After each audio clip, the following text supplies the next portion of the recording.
Good morning, good afternoon, good evening, wherever you may be. I am your humble host, David Null, also known as Hawkeye Two Feathers, and I greet you with the love and the honor of the infinite Creator. And I continue to pray that each and every one of you will continue to learn how to accept and receive the knowledge, the healing, the wisdom, and the many blessings from the universe. So, good morning, good afternoon, wherever you may be in this world. It is 8:20, almost 8:20. I'm a minute early. I'm here on Tuesday evening, Eastern Daylight Time, and just wanted to get on here earlier because I'm usually on in the middle of the night, and this is not the middle of the night for me. So,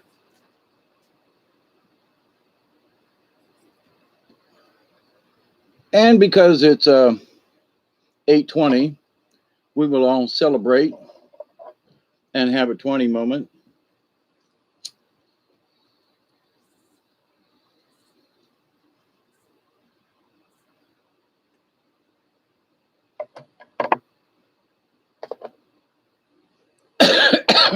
I move things around so my camera ain't quite adjusted. Hey, Witch Moon.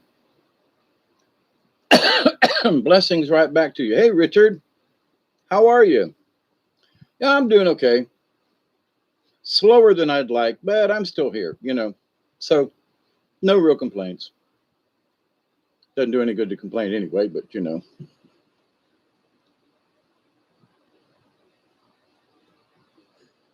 Finish my cigarette and have another hit off my 20. And we'll have a little discussion. So I really do hope that everybody's doing well wherever you are in the world. Because there's sure enough, craziness going on. And I would say, oh, hey, Neil, how are you? I would say there's a lot of confusion in this world as well. And people are just literally kind of banging their heads against the wall in certain circumstances.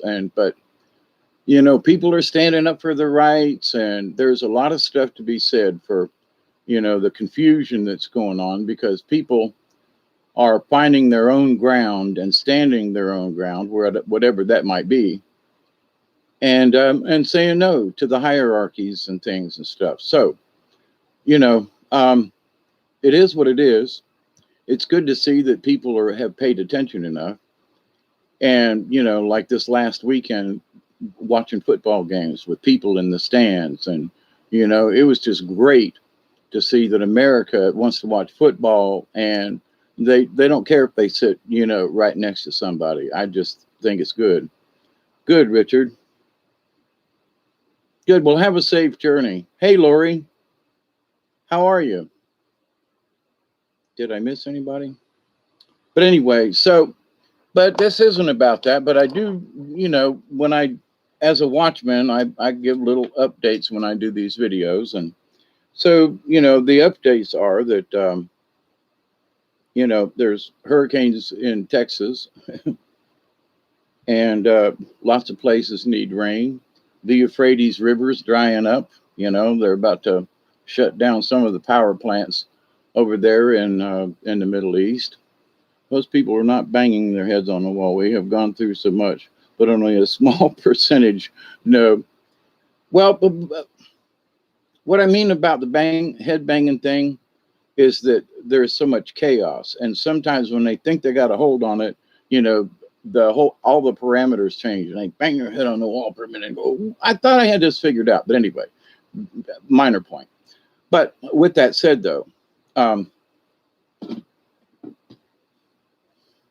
lots of people everywhere having to deal with social issues, family issues, folks dying, passing away, people with sicknesses. I mean, there's a lot of stuff going on.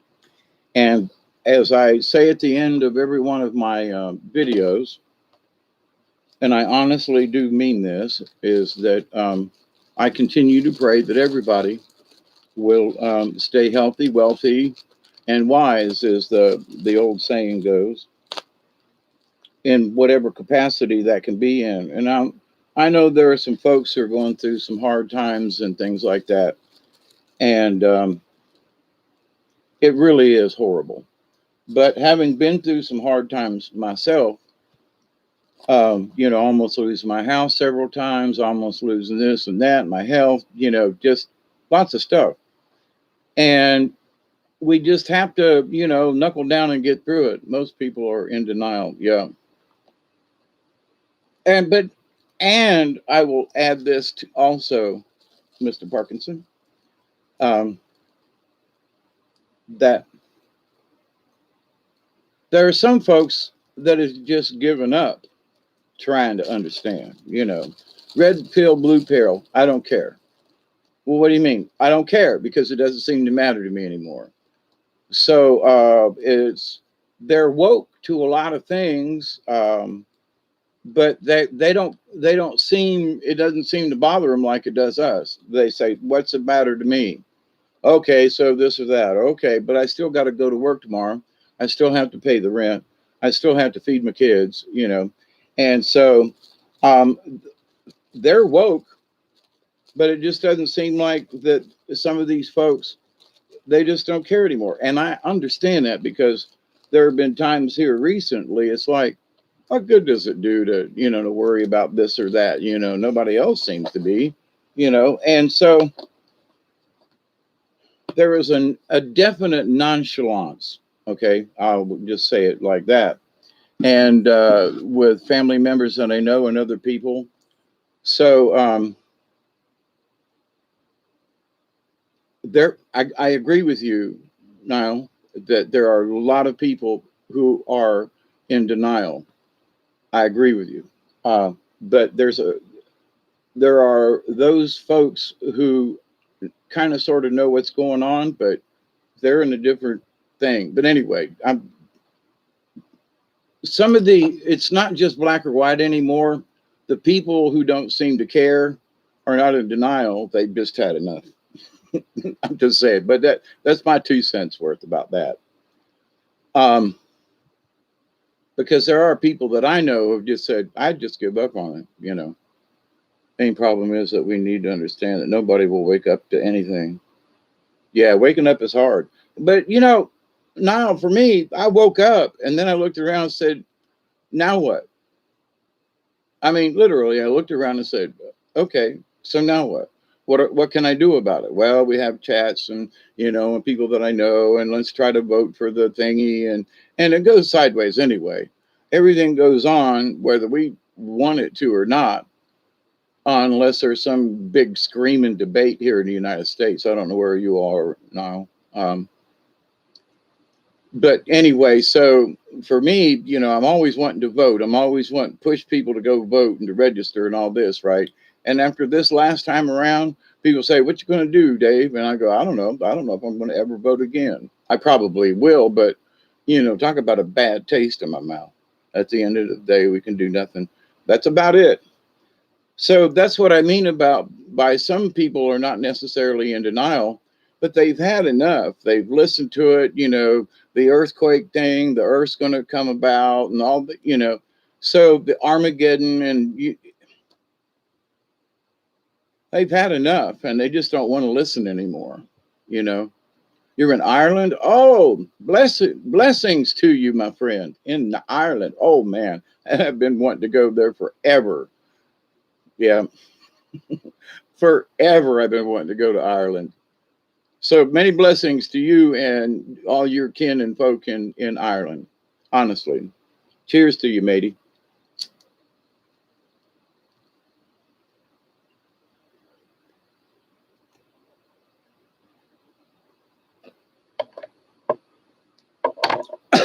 My brother had a friend, and it was his wife.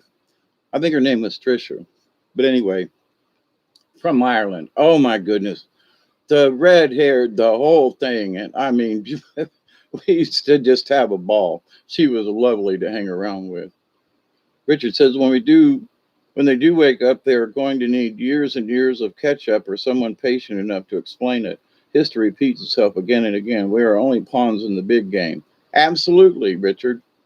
And you've heard me talk about it. Now I know there's a lot of people who just like they just want to discount what I'm talking about, but it's not just politics. There are outer space beings and things like Reagan said, 30 years ago ish, that what if there was another, something else, would the world get together and work, and work against it? But to the point though, some of these things that are going on, human, this is my basic point.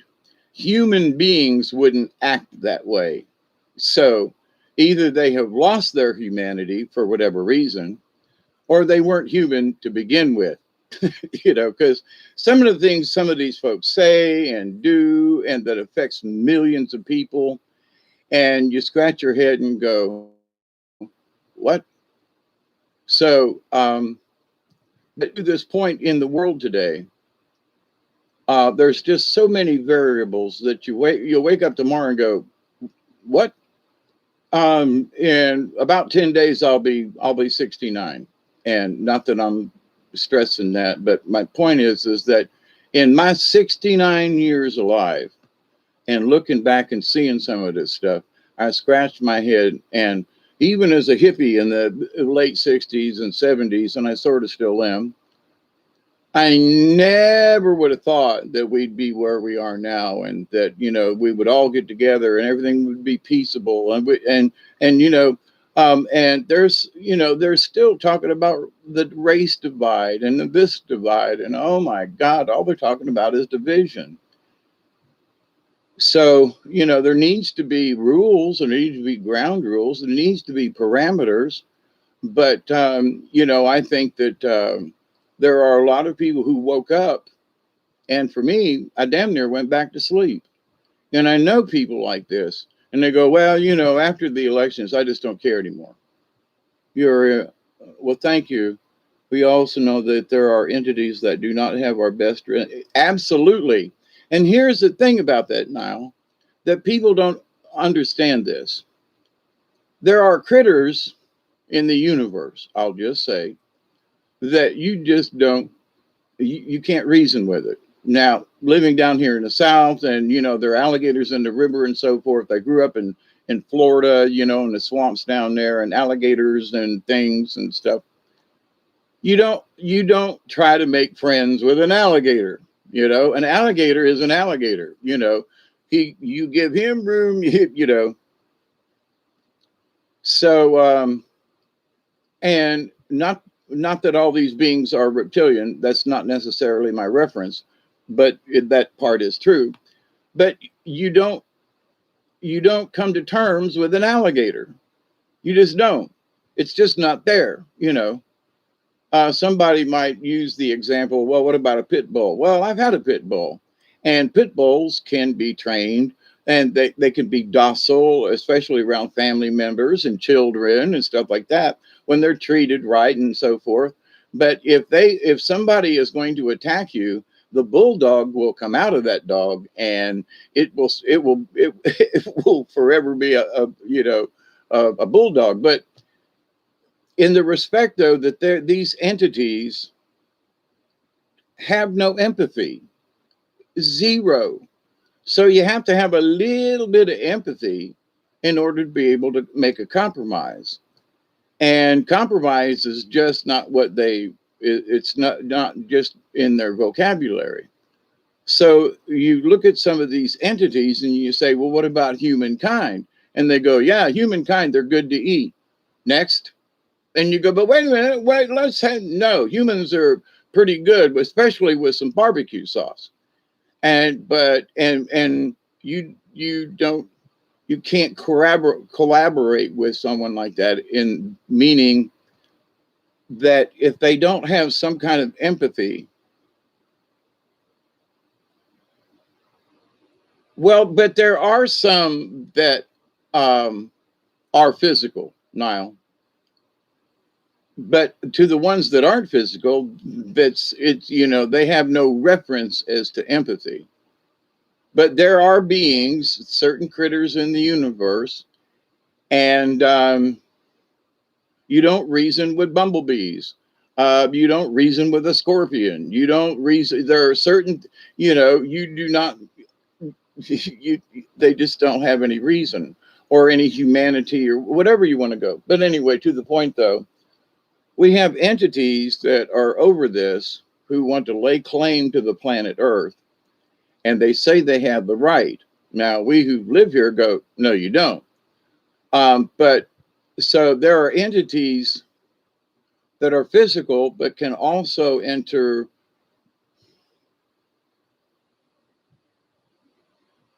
It's not necessarily the astral plane, but they can project themselves, sort of like a hologram. But anyway, hey, Lori, are we the only ones with emotions and capable of empathy? No, no, there are a lot of other entities in the universe that have empathy.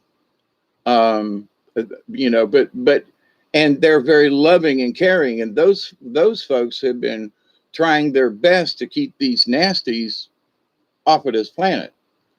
I mean, if you can't tell there's a war going on in space by now, without going through all this ancient aliens, which is there's good information there, don't get me wrong. But the nasties are so nasties. I mean, you can get a race. I mean, if you look at the human race, most of us are good people, most of us. But do we have a few bad eggs in the group? Yeah, you know. So not all humans are perfect, So in the universe, not all good aliens are good. There are those who have ulterior motives or for whatever. But then there are those alien races that they're a lizard-like mentality in that a lizard doesn't have empathy. It's food or it's not. If it's too big to eat, well then but there are just certain things on this planet that you can't reason with. That's my reference to the alligator. When I'm down on the river and an alligator is nearby, I don't go try to go up to it and pet it. No, you know what I mean?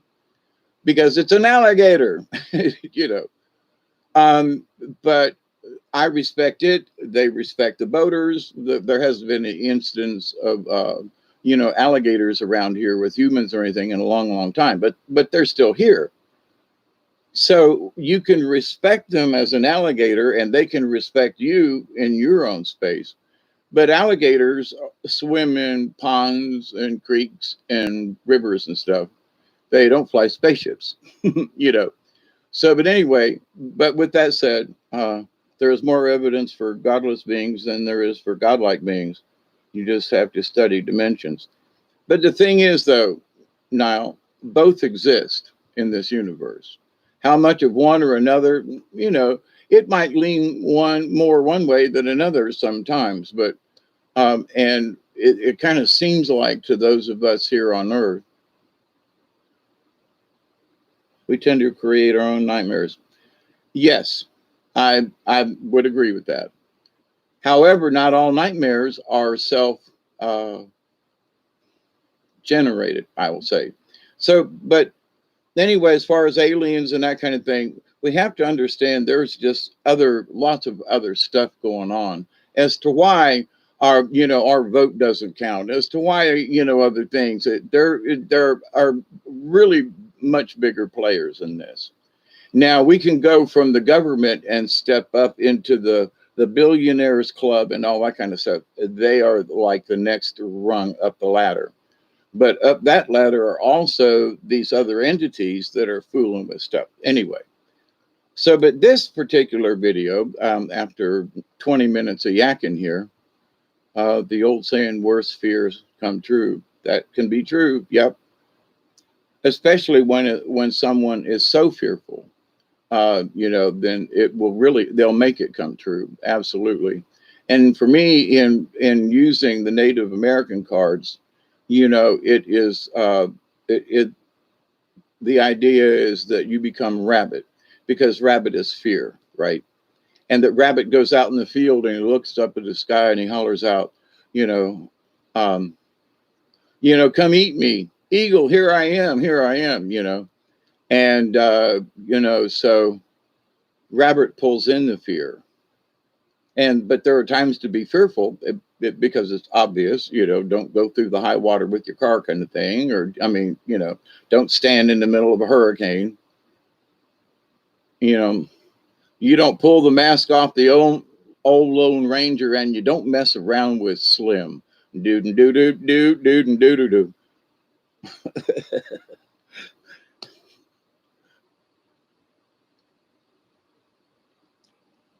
Said, hey, Jack. Hey, Elderberry, don't give power to the fear. Right. Just in time. You don't, let's see, you don't tug on Superman's cape. You don't spit in the wind. You don't pull the mask off the old Lone Ranger, and you don't mess around with Slim. Doo doo doo doo doo doo doo doo doo doo doo. Anyway, you don't mess around with Slim. But yeah, having grown, lived most of my life here down in the South and been in a few honky tonk bars, you don't mess around with Slim. I'm just going to tell you. But anyway, but to the subject for tonight, okay. And it is kind of we're always talking about meditation and being in a meditative state, or trying to keep your core energy, your core stuff going, and how do you do it, how do you recharge, and different things, right? So in thinking about, because I'm meditating a lot these days, right? And it seems that I kind of stay in a meditative state.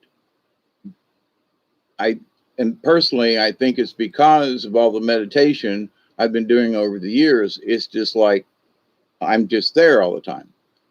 Well, not all the time, but it's just easier to be meditating than it is to like not. But anyway, so with this subject matter, there was something that came up about self hypnosis. And I'm like, well, yeah, I've used self hypnosis way back in the day. And I've talked about this kind of sort of not as a topic, but as, how do you, how are you able to learn how to, I'll think of this in a minute, um, astral project. And so it comes in where you have to get your conscious mind and your subconscious mind kind of sort of working together. And so when you go into meditation, you want to go into part of your subconscious, but you still want to stay aware in the consciousness. Okay. Otherwise, if you go too deep into the meditation, a lot of times you'll fall asleep, which there's nothing wrong with that, but you fall asleep. Now, sometimes going to sleep in the meditation is a good thing because you can enter the dream realm and you can dream walk from that point. Where if you're meditating, yeah, that's a harder transition to make.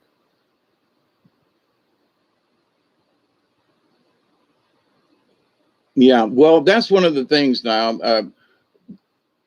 Back years ago when Brian Barnett and I got together, Milky Way Soul Tribe, hey, Mel, and I agree with you on that because I've had issues with meditating. But I learned years ago how to do to learn self hypnosis. So that's why I'm having this discussion. Self hypnosis is like meditation in that you find that certain place where there's a little place in your brain. You go, oh, there I am. It's like, if you're, smoking a bowl or toking on one or something like that, and you go, well, that was pretty good, have one more. Okay, well, I'm starting to feel it. And you go, well, third hit's the charm. And you go, well, so you hang out a second to find out whether you need a fourth or whether or not you need to finish the bowl or the joint. You know what I'm saying? If it's really good, that third one might have been too much.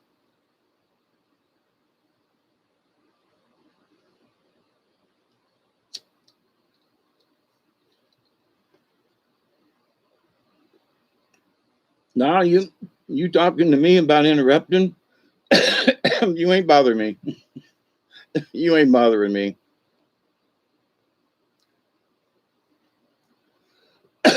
Because one of the things that I want to try to help people understand, there are some folks who can, stare at a candle. All right. Now, that has worked for me when I've had, other issues, if you will. Just light a candle and stare into it. If your eyes get tired, just close your eyes, but just focus on the candle. Don't worry about anything else or whatever, and just allow the light, and it will allow the light to illuminate you. So when you get to a certain point of staring at it, and I don't mean like put it dead in front of you, but you can put it at arm's length away, but look at it and don't be thinking I want to meditate, I'm going to do this. No. What you want to do is just stare at the candlelight. You want to stare at the light, you want the light to fill you. No other intent, nothing else, you know what I'm saying? So because there are people who are like, well, I'm going to do this meditation, but there's an intent behind it. And you say, well, I your subconscious is awake. You just don't know it. So you have to understand, if you've been thinking about, well, I'm going to do this meditation and then I'm going to, well, then that your brain already knows that, you see. So, but you just go into meditation, then there is no intention except to go into the light. No, I'm going to see anything. Nothing that am I going to get visions. No, you got to go I'm going to light a candle and I'm just going to do a candle meditation. So when you do the candle meditation, and as you don't expect anything, sometimes stuff comes up on its own, simply because you're allowing yourself to focus on the candle light. Okay. So sometimes if any of you have ever heard of the musical piece called Bolero, I can't remember who it was by, but Bolero. It's very repetitious for a very long time. Okay. It's very repetitious for a very long time. But now, in order to center the mind, now, this goes both. Now, this is for me, but for all these years I've been practicing these things, I just hear me out, right? You can also get into the meditative state through sound. Okay, so stay right where you are. I got.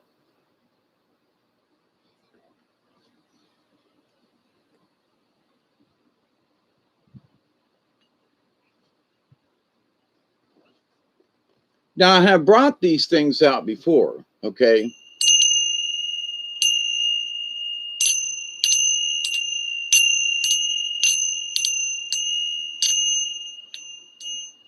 A friend of mine, when he was working on he was a self contractor.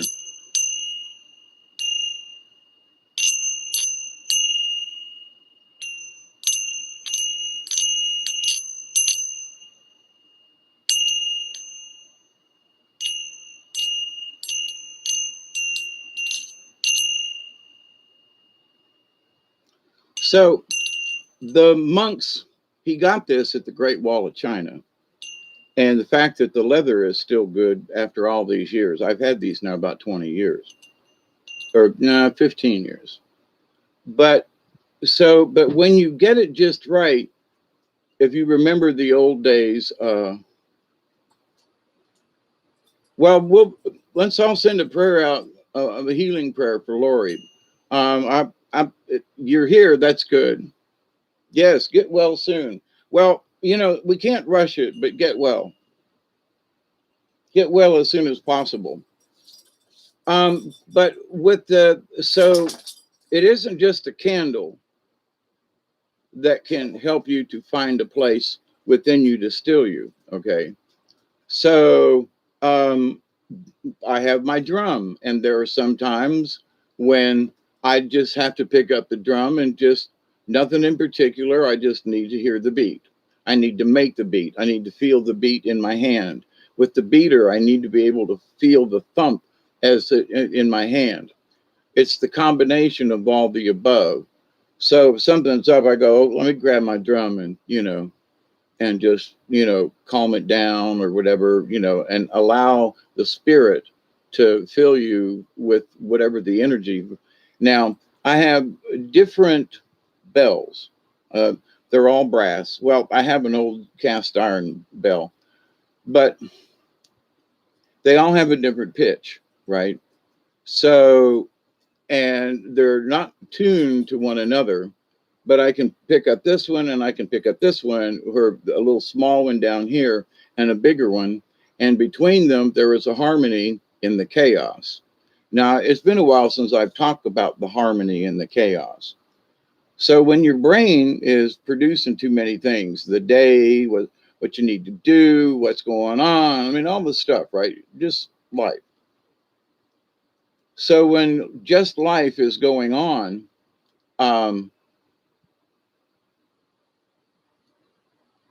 the brain already knows. Your subconscious has been recording a lot more than you realize. That's like with some um, people who were near something or an incident, they can hypnotize them and they can remember, oh, yeah, I remember what the street looked like. And unbeknownst to you, you remember a red car sitting on the other side of the street. I'm just saying. Many prayers for you, Lori, and positive energy and healing sent your way. And to all y'all, all of us have got something wrong. I ain't gonna talk about mine, but my aches and pains, I'm just gonna blame it on old age. But anyway, but so with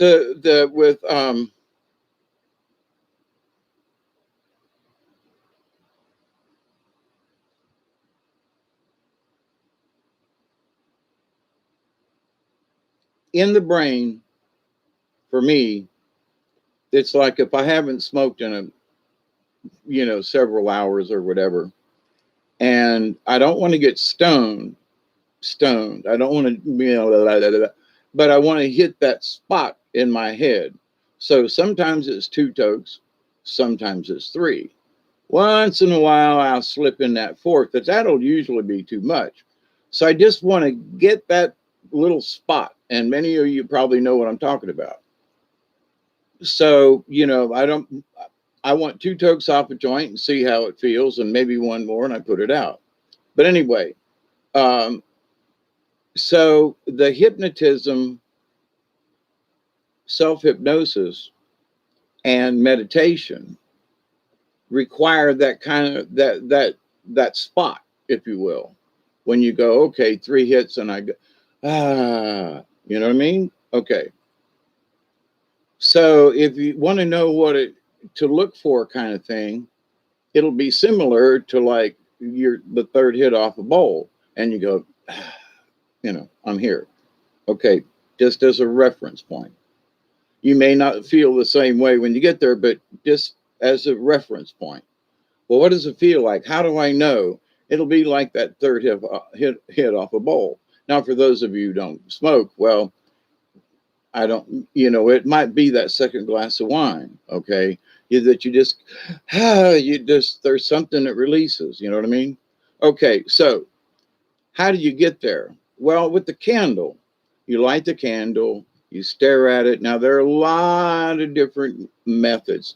The zone, Niall, absolutely. That spot, that zone, right? And it will feel similar to that, okay? As I was trying to explain something etheric and put it into words and context that someone might understand.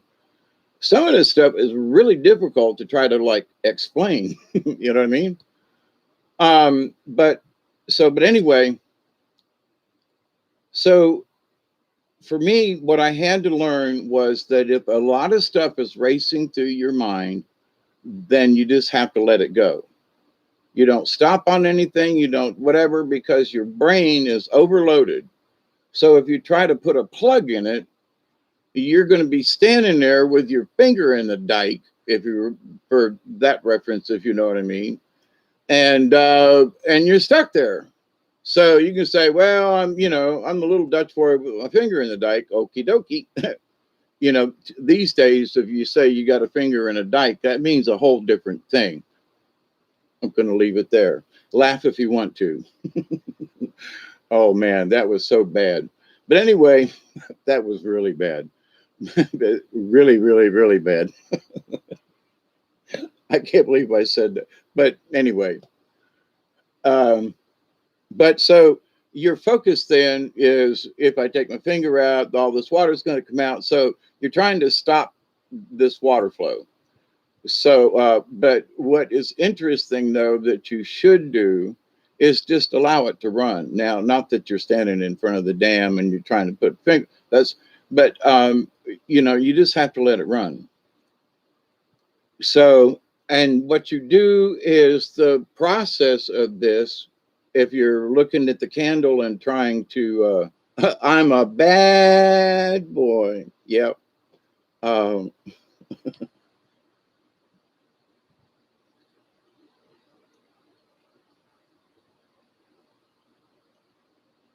I can see his face, but I can't remember his name. Um, I keep wanting to say Laurel and Hardy, but that's not it. But anyway, um, Abbott and Costello, Lou Costello. I'm a bad boy, So anyway, um, but so we have to allow the brain to unload. Lou Costello, thank you. I got it about. See, you sent it to me, and I went, yeah, that's the guy, and then you wrote it down because there's a 30-second lag between when y'all type it, hit enter. By the time I get it, there's a lag in there. It may be more like a minute. So, but I'm hearing you. There's proof right there, Barry, that like we need, any. But anyway, so in order to get into the zone, you have to just, oh, I got so much on my mind. Don't focus on anything. Well, but this happens, that happens. Just let it roll. Because if you try to hold it back and you're trying to meditate at the same time, your brain is doing too much defense. Okay, you can't. There's no offense there. So once you learn how to release that before you try to meditate, like if you're driving home or something like that, if you're sitting at the house, if you're cooking supper, if whatever it is, then you say, this is what you do early. Because later on, you say, well, I'm going to take a 15 minutes to 20 minutes to meditate tonight. Okay. But if you're all wound up tight as a drum and that's your wish, then what you need to do, well, I usually meditate about 9 o'clock at night. This is just a for instance. So at 7 o'clock, you need to start chilling. Okay. You need to start letting the brain go. Well, I'm going to watch a movie, whatever. Okay. But when you want to be quiet, then your brain's still going to want to go through the daily stuff, right?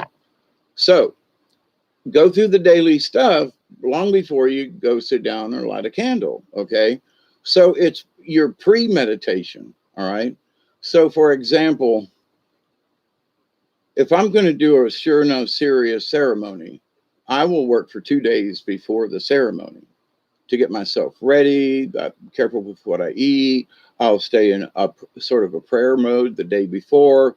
It's because I'm that serious, right? And other people who do honest ceremonies are that serious as well.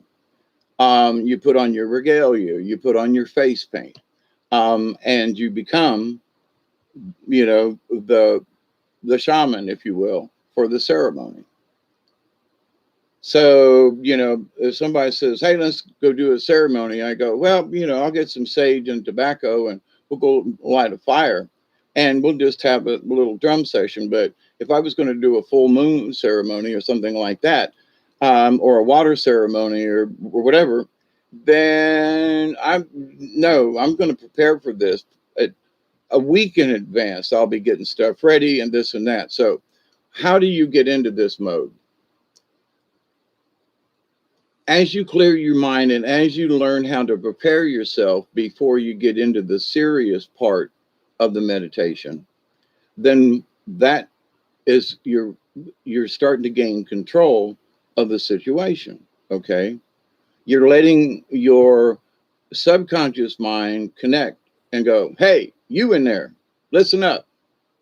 I want, run your stuff out. Let me, go through my daily, whatever it is. If I have to sit down for 5 minutes with my eyes closed on the back porch or whatever it is, go ahead and let it run. And then you say, because that gives you control then. You see, you're telling yourself, go ahead, run, instead of trying to stop it. Okay. Which is kind of sort of unnatural. So as you allow it to go and you go, okay, now that all my, all the scattered stuff from today or whatever, all my worries is over here. So I've decided ahead of time. Now this goes with self-hypnosis too. So you say, well, what's this got to do? It's the same. Because if you want to go into self-hypnosis, you have to be calm enough to have a chat with yourself.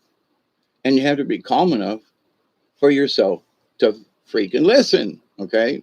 Because if you want to chat with your subconscious, but if your subconscious is trying to dump a bunch of information out, it's overloaded. It wants to release some of this RAM memory, if you want to use a computer as a, for instance. Sometimes you just have to reboot just to clear the RAM, right? If you're running certain programs, because it uses so much of that memory. But anyway, but along with the brain, though, that is also true.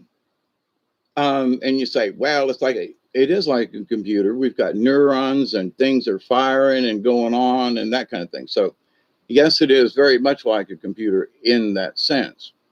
So do you want, I mean this for yourself. I don't mean some external, but do you want your internal AI to take over and just run rampant? And you go, what? I don't mean from any outside, but I mean your own brain, So in a way, when you go into dream state, the subconscious is kind of being the boss, right? Because you're in the dream state and you don't really know what's going on, right? But your heart's still beating, you're still breathing, so all your bodily functions are still there. Thank God I still get woke up before I have to pee on the floor. Shamans are the mediators between us and the others. Yes, and it is for me, it is a continuous journey and lesson. That's why I say I am a shaman in training. There are other people who claim that they can do this. Okay, fine.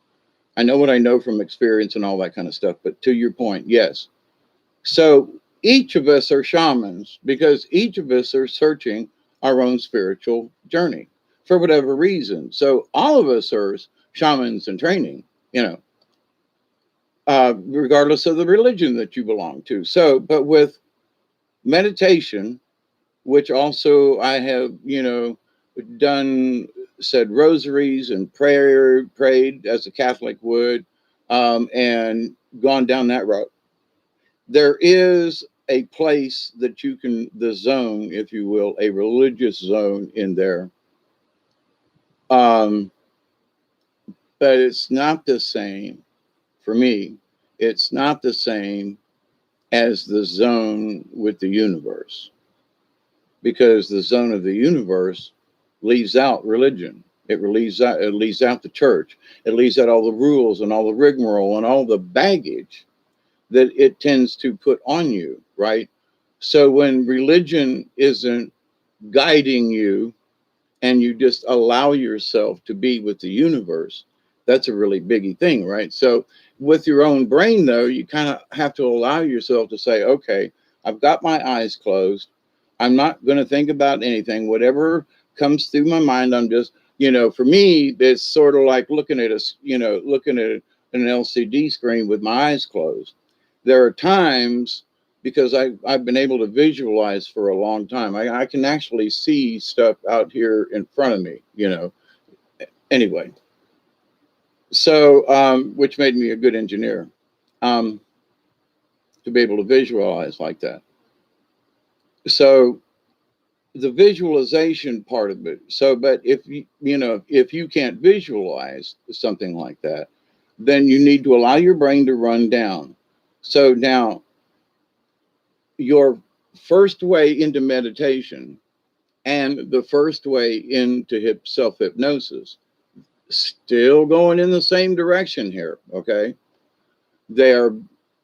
If you're if you get in a semi meditative state, then you're going to be in a state to be able to do self hypnosis. That's the reason I'm heading this direction.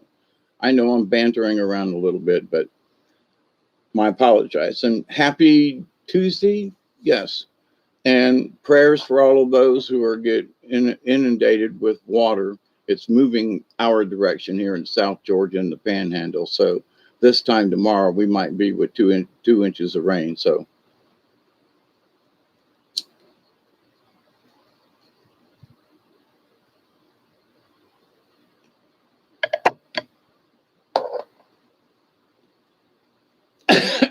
I'm still working on my 20.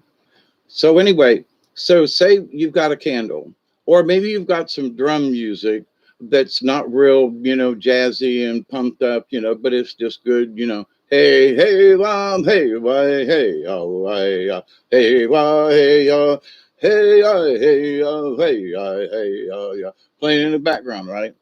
Nothing, maybe some light flute music, but something calming. You don't want anything with any kind of crescendos in it.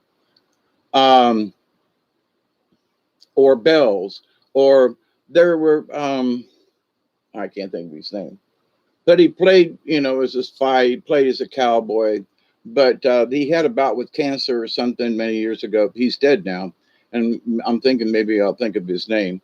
But anyway, he played the gong, a, a great big gong, and he was on the Johnny Carson show, and Johnny was like, "I hear you play the gong," um, and he was like, "Yeah," and he goes, how do you play a gong? And he was like trying to, and people were laughing in the audience and everything. And I was like, no, dude, I get it.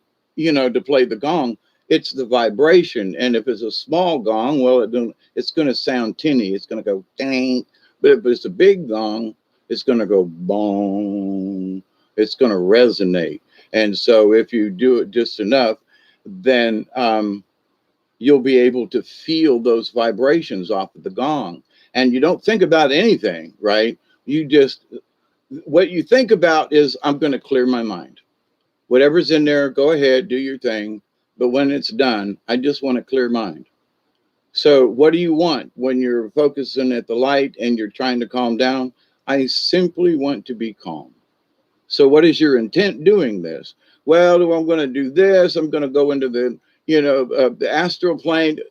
None of that. What you want is, you just want to find peace, right? So let things run, look, focus what you need. But as you do that, so your intent with this, so what do I want after looking at the candle or listening to the gong? I simply want the light to fill me so I can feel peace. Okay. At peace. However you want to look at it. But make it simple. Okay. The more complicated you make things, the brain is listening, both sides. So, and tell yourself out loud, because it's an auditory thing, and both your subconscious, and don't just think it, in other words. So you say, okay, brain, this is what I'm going to do. Now, in self hypnosis, that's what you tell yourself. For example, I always had trouble waking up in the mornings. So my big thing was I would stay up too late at night, and couldn't break that habit neither. But so I would, love you too, Witch Moon. Cosmic hugs. Be safe. Yes, but being a shaman is pure and adapted to nature and the cosmos. A shaman is the doorman to the party you never wanted to go to.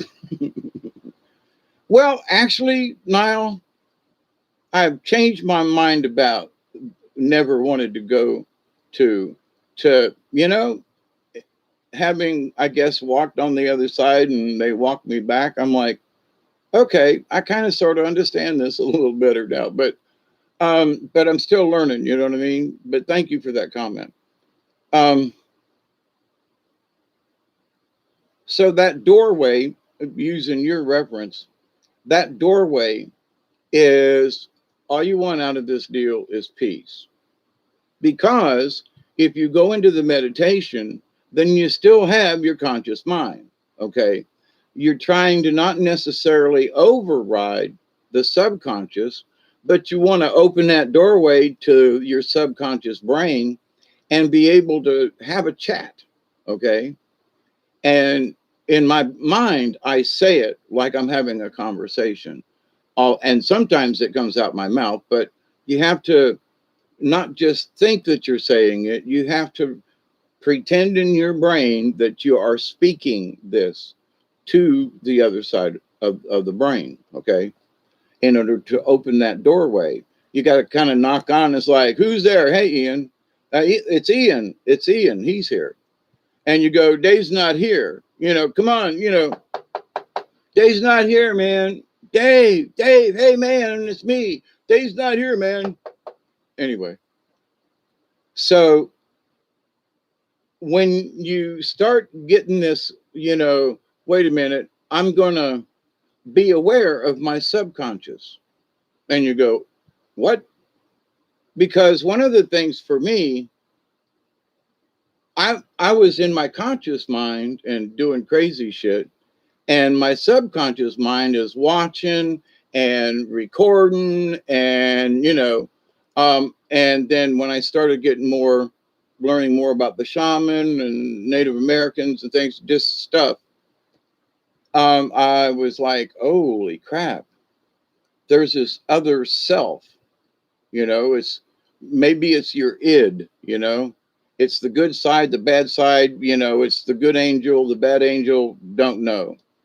Um, but however you would like to frame it. So, but in this conversation that we have to continue um, um, to seek is just peace, right? No intent, no nothing, good or bad, nothing. I just want peace. Versus quiet or this and that. I'm going to be looking at trees all around me. You just want peace, okay? And sometimes you just want the darkness of the peace. Even though you got a candle, if you're doing the candle meditation, you're looking at the candle, you got your eyes closed, your eyelids will light up. You'll still feel the light. Okay.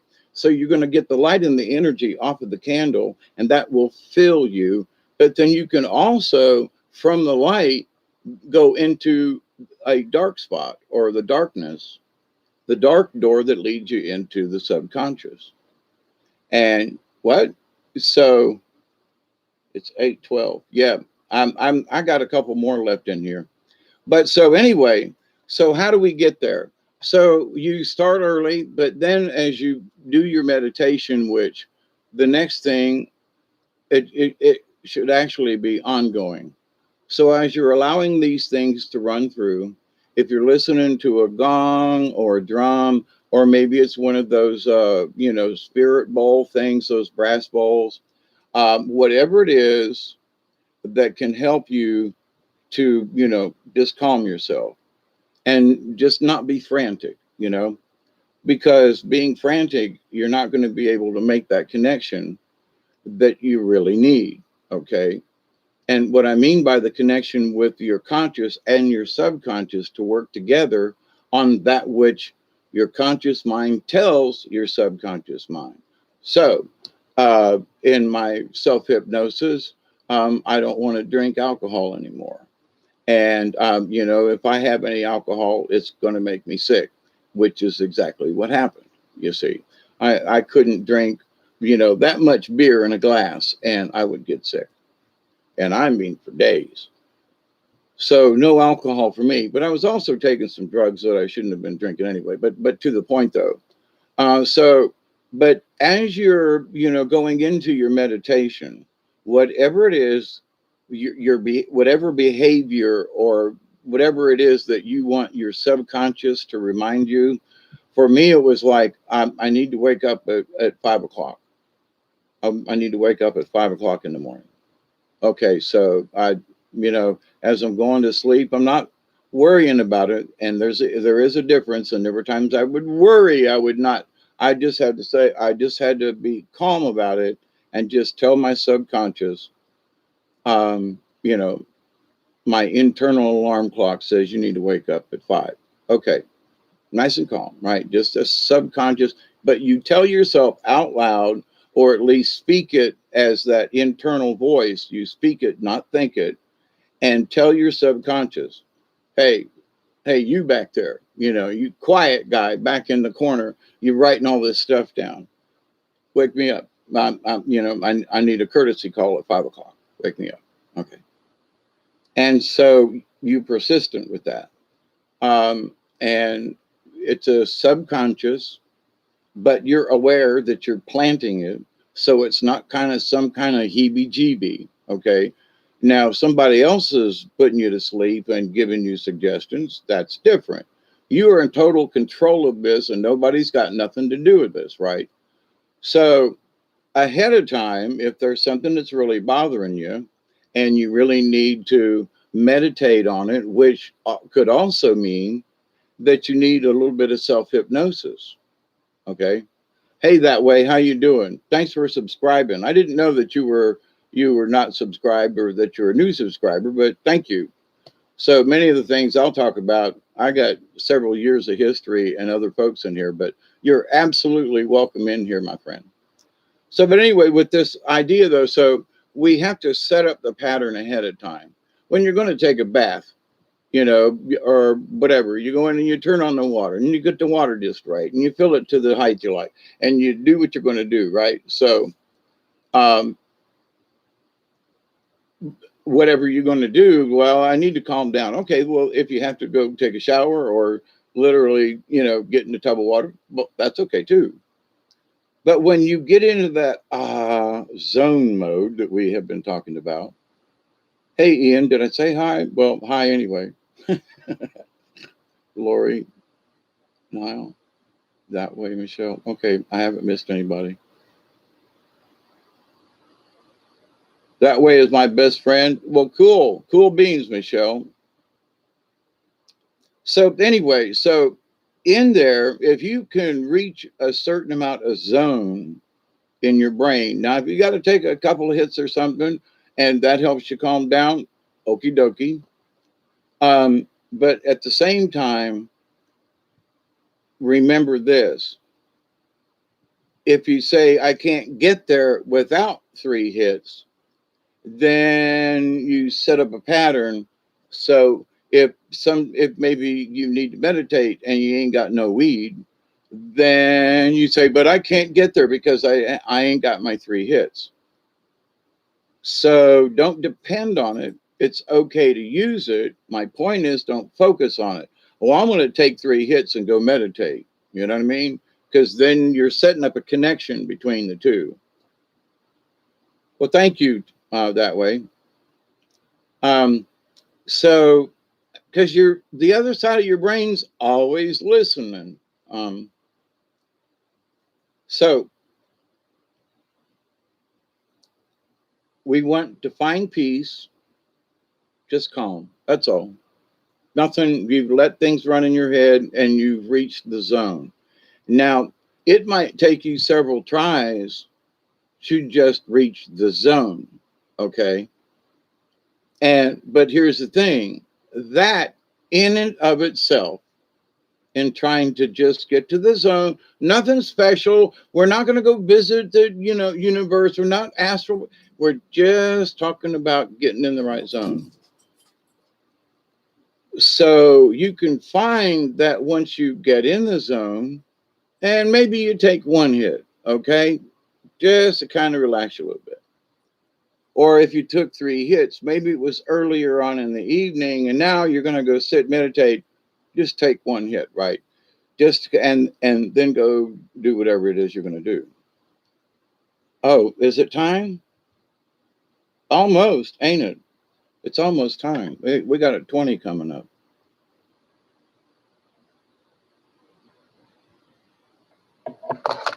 Or did I already miss it? I already missed it, didn't I? Wow. No, we got 2 minutes. Okay, I had to put my glasses on. So, but anyway, I know I've kind of talked and beat around the bush with this, but the way in is simply by getting rid of all the other stuff, right? So, intention is only to be calm, not necessarily be silent, but just be calm.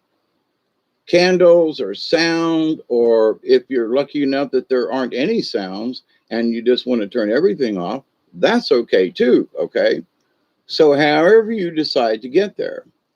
But I've learned that I've been in a crowd and needed to meditate, and there'll be noise all around me, and I can literally tune it out.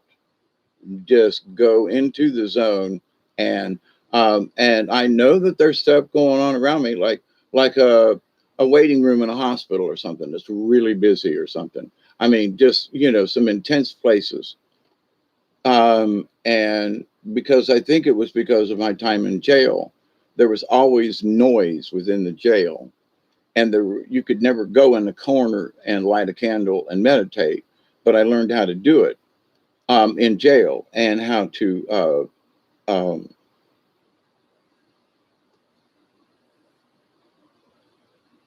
Sometimes I wonder if I didn't transmute. I mean, I felt, not that I was just looking at where used to live, but that I was actually there. And it's like looking at it through binoculars, and then it's like you're looking down at the ground and being there. So, but anyway, astral projection, okay, but not just in looking at it, but being there. Just anyway, there is a difference, sort of like forward looking. So, but anyway, but in order to do that, though, you got to have this conversation with you and your subconscious mind. And basically, you go, listen, bitch, you're going to listen to me. There are times when I know you're running my heart. You're helping me breathe. There's all this stuff going on within my body that this subconscious is doing, right? All the time. And so I know you're doing all this stuff, but I need some help here. Because you're running all the time, you can help me to remember. Because when I go to sleep, I get froggy, and so have this conversation with yourself. So, but as you're calming yourself down, whether sitting up, cross legged, incense, doesn't matter. Okay. It's that your conscious mind, is going to have a chat with the subconscious. Okay. But in order to do so, you have to clear the RAM in your, in your current situation. Oh, I missed it, didn't I? Fire in the hole. Yep. I'm 2 minutes late.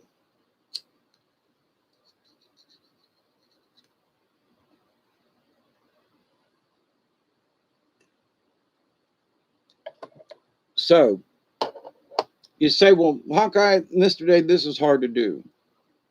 If you can feel yourself going into the zone, if then you're probably already in a semi meditative state to begin with.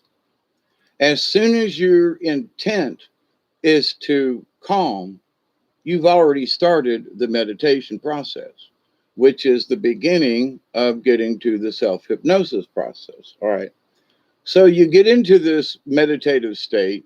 You're still aware of stuff in the room. If the phone rings, you can answer it if you want or ignore it. It depends. But the whole thing is though that now the subconscious and your conscious are connecting. Why? Because you asked it and told it to. Because you're the one in control. Well, my feelings are racing and all that. I know. That's why I said start 2 hours early, start the calming, start the thing. And then what this becomes is a habit for you. So you don't just say, well, I'm going to meditate tonight. Well, I had a chance to meditate the other day. Well, actually, meditation should be your day. Go off to bed, 2:20. Sweet dreams to you. TTFN to you, my friend, too. Thank you. Um, We'll talk to you soon. Be safe, Richard. It's always good to hear from you. It's always good to hear from all y'all. But anyway, So with this said, as soon as you start telling yourself, I'm going to do this later, or even, I'm going to start using my daytime as my meditation. So you can wake up in the morning, and as you're brushing your teeth, you're going to be telling yourself, today it's going to be a meditation day. I'm going to stay tuned and everything, and everything's going to be groovy. And, but whatever comes my way today, I'm going to deal with it, and out you go, right? You go for your day. So you set the tone without going into any kind of rigmarole or something. You can be cooking breakfast, you can be eating breakfast, whatever it is. You can be saying, today I'm going to take a deep breath, and I'm going to do my best to stay calm today, or just whatever, because when I say, my second time at the end, when I do my three prayers, every time I put my feet on the ground, it's a prayer. And, I'm usually barefoot. So every time I put my feet on the ground, I say these prayers, because I'm like, I'm so glad to be able to stand up. I'm so glad to still be alive. I mean, um, oh man, Norm MacDonald passed away yesterday or today. He was only 61. I'll be 69 next week. I'm like, I outlived Norm MacDonald. I mean, it gets, at my age, things get a little weird. But anyway, um, but with this understanding, so when you say, I'm going to connect with my subconscious, so you have to be positive right there. Well, I can't do it. I've never been able to connect. Okay, you got to stop that. And if you haven't been able to in the past, then this is what you do. You start being positive and go, I'm going to learn how to at least do a minimal amount of meditation. I'm going to learn how to do some of it. I'm going to.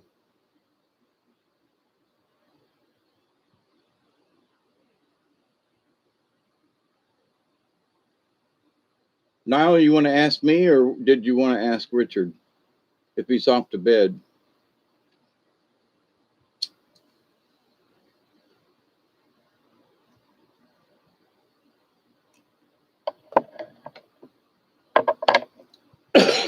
So in this question, in this mind game, which is not a game, but you can, in a way it is, right?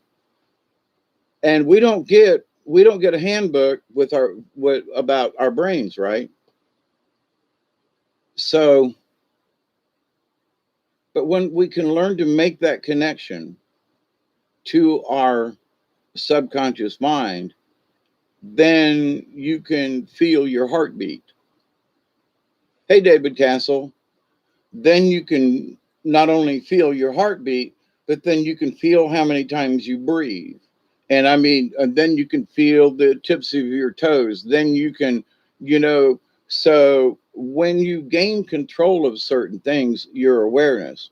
So to get in this meditative state as well as you're preparing, you start checking your breathing.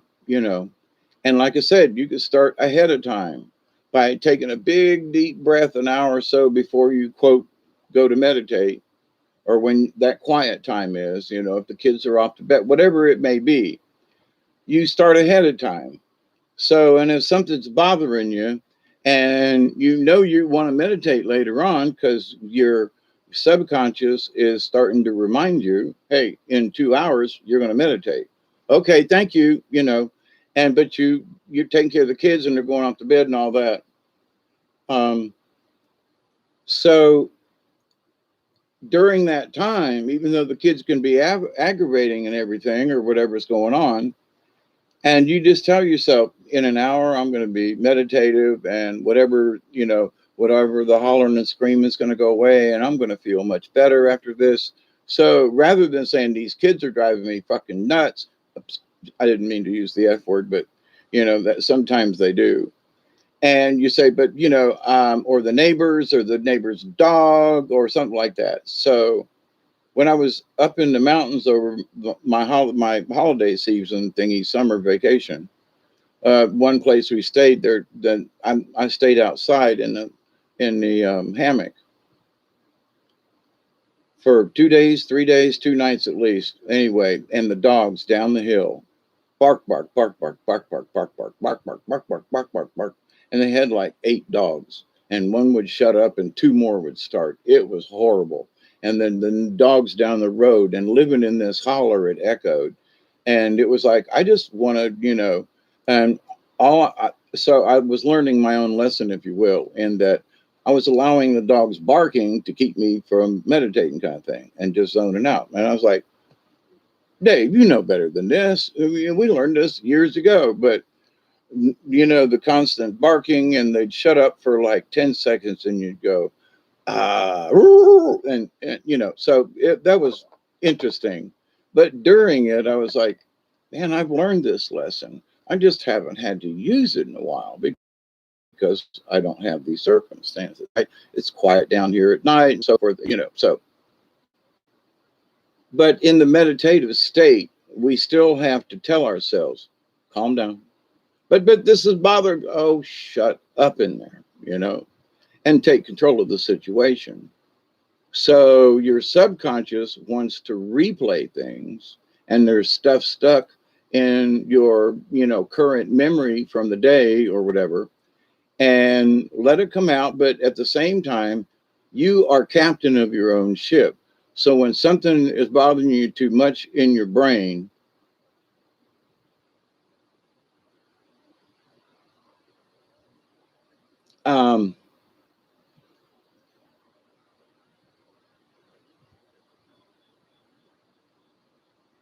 you take control.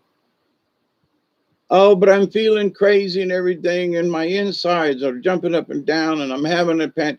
Then you tell yourself, stop it. But, no, stop it. Oh, I can. I'm having a panic attack. Yes, you can, because I've learned how to control them myself. After, giving up all my medicines and everything over the years, I took a pill for, panic attacks, and I took this for that, and I took that for this. And so, um, you have to be able to say no or stop that.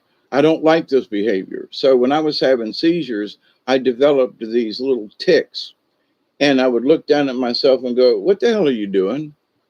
Now, after I had withdrawal symptoms off of some of these drugs that I had, um,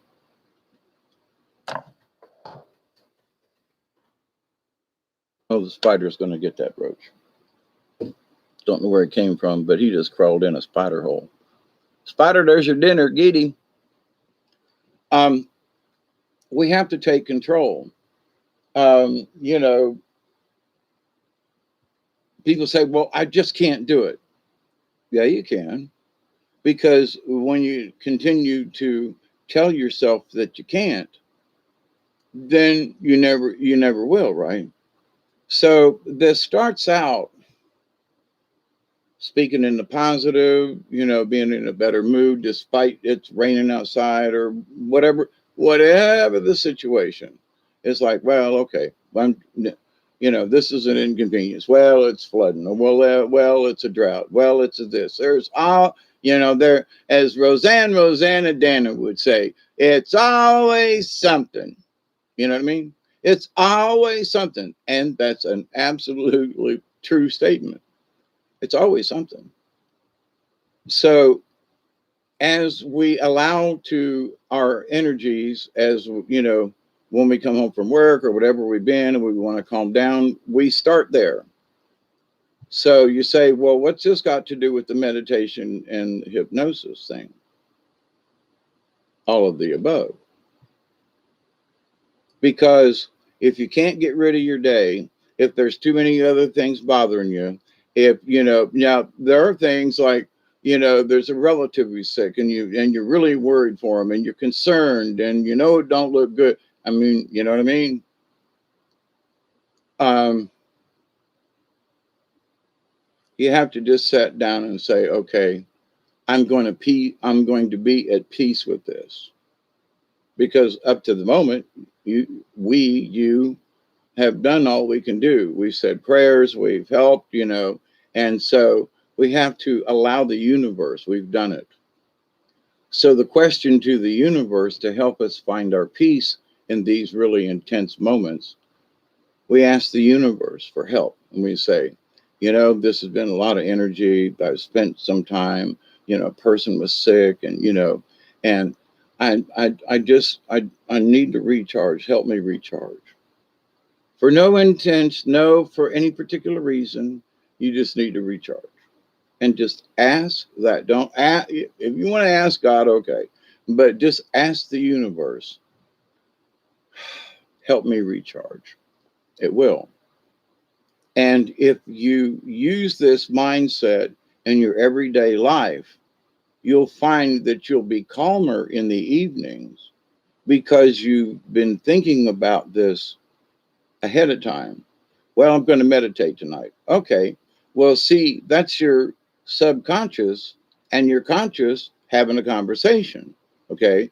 Because you put it there. Well, tomorrow I'm going to, about, 9 o'clock when the kids go to bed, I'm going to sit down and I'm going to, light me a candle. I'm going to put some incense. I'm going to do. So you do that ahead of time, right? So you've already pre-programmed your subconscious. Guess what? That's self hypnosis. What? Yeah, because you give yourself, do you have to be in a trance to do it? It helps because it really goes in there. But by having the conversation, if you're sitting down and go, and you got your eyes closed and you're doing a thing and you go, I really want to do this more. And I really, that you're kind of meditating right there because you're in that zone. I really want, when I was 250 pounds, I said, I need to lose 50 pounds. 200 pounds, but I need to lose 50 pounds. This is stupid, right? So I sat down with my little eyes and I made my little prayer and I said, I need help with this. I'm going to lose this. I know I can do it. I'm going to be healthier. And I did all this positive stuff. And, I'm 265 right now. Much healthier than I was at 250. I mean, 165. What did I say? 165. Anyway, and I was at 250. So can it be done? Yes. Have I asked help from the universe? Yeah. But it hasn't been like, oh, Jesus, help me, Lord Jesus. It ain't been like that. It just ain't been like that. During the day, I just say, give me strength, you know. And I know the universe is listening because that's who I'm asking it to. Just give me strength. And anything in particular. Well, if I if I go past the donut shop, don't stop. Give me strength to keep going. You know what I mean? It's simple as that, right?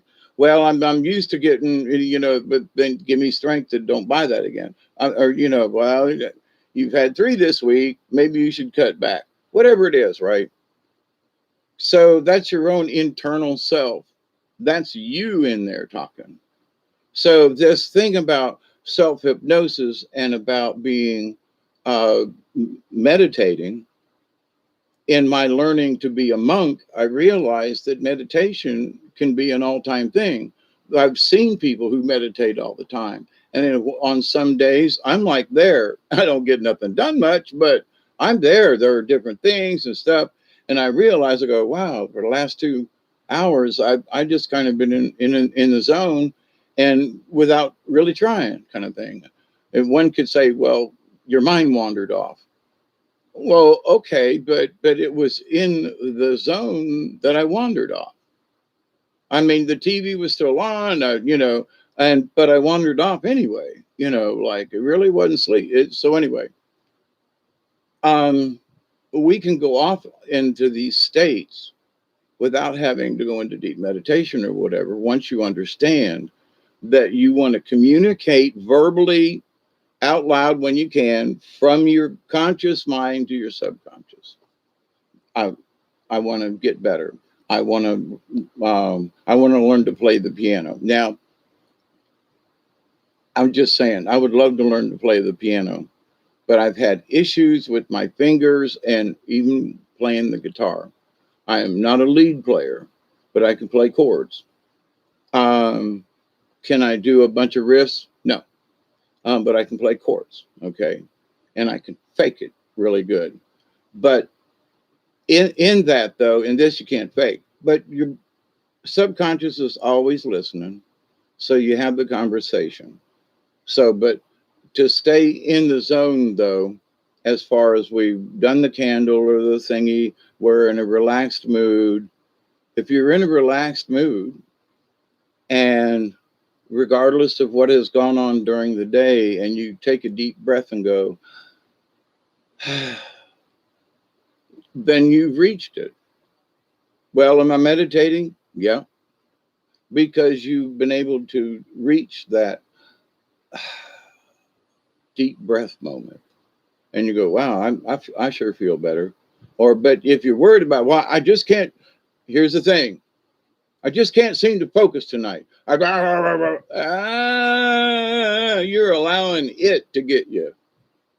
And what you have to do is put your foot down inside your own self and go, all right, now calm down. Oh, God, can't stop this stuff. And that same voice that's bitching that you can't stop it is the same voice you use to go, cut it out, stop it, or slow down at least, you know? So, but the voice inside that is bitching, you know, oh my God, I can't, I'm so worried about this. And it's rolling on in your head and everything. That's the same voice you need to take control of and say, wait a minute, you know, whatever's going on today, instead of I can't handle this, you go, oh my God, this is insanity. Somehow I need to take control of this. Oh, but I don't know what to do. It doesn't matter. What you can do is can take control of your panic or whatever the brain is trying to insinuate as panic, right? A friend of mine dropped in today and we were having a chat, and he's in a little bit of a tight right now. And so I had some money and I said, here, I know you're good for it. And I know you're working on a job and this and that. And I know how it is, when you're working for yourself and, you got to pay the other guy before you pay yourself, right? Or they won't come back to work. So I lent him some money and I said, look, I don't need it. It was kind of sort of not necessarily extra, but, I got it here at the house instead of in the bank in case I just want to get some money, right?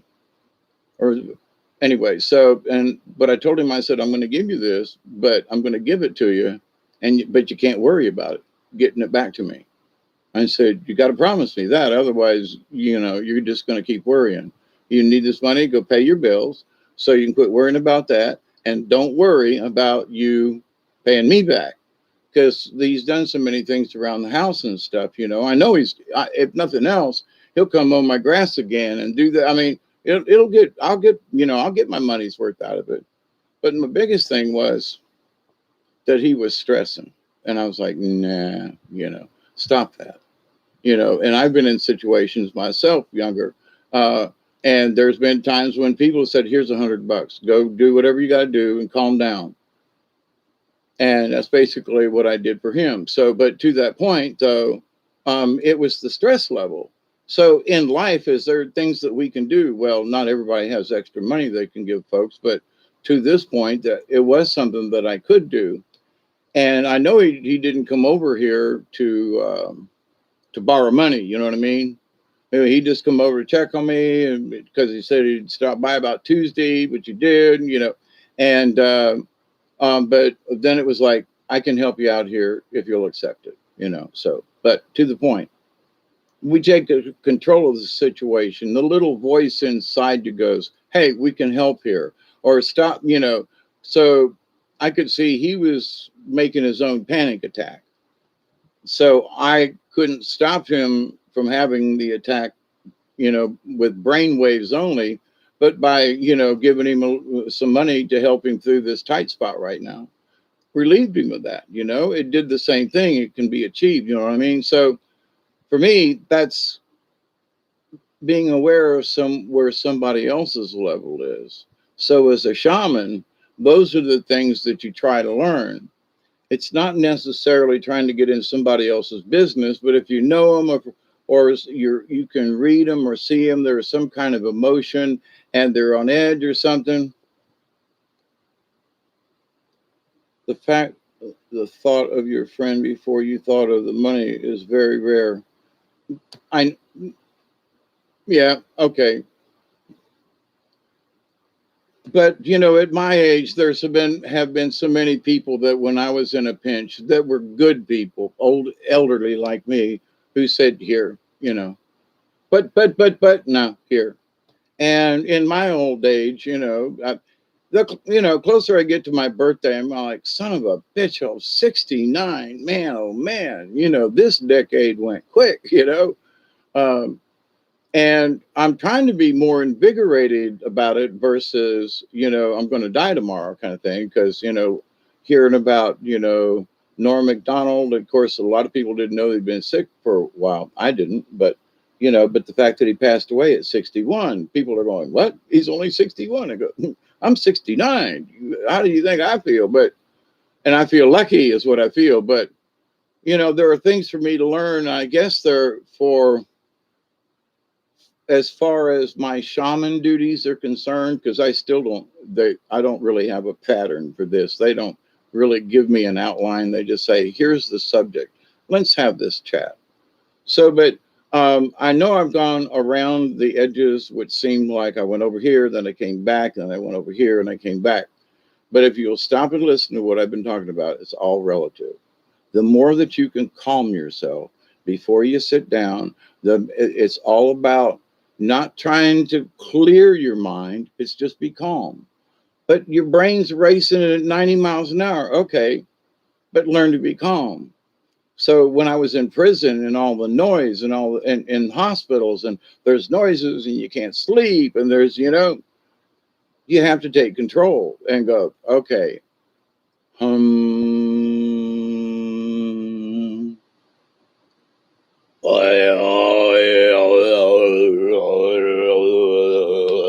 I got it. I can't get it. I got to get it all the way down. Hang on there a second.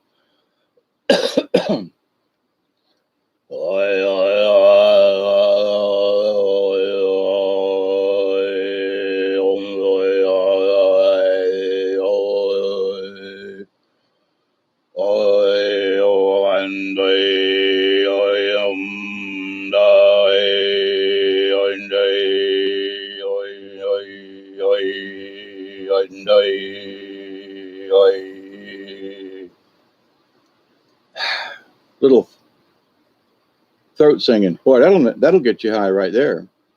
But opening up, I was sitting up straight, so because you have to be able to feel it from your stomach, from your down in your groin. So sometimes, and but I don't want to do that. It sounds silly.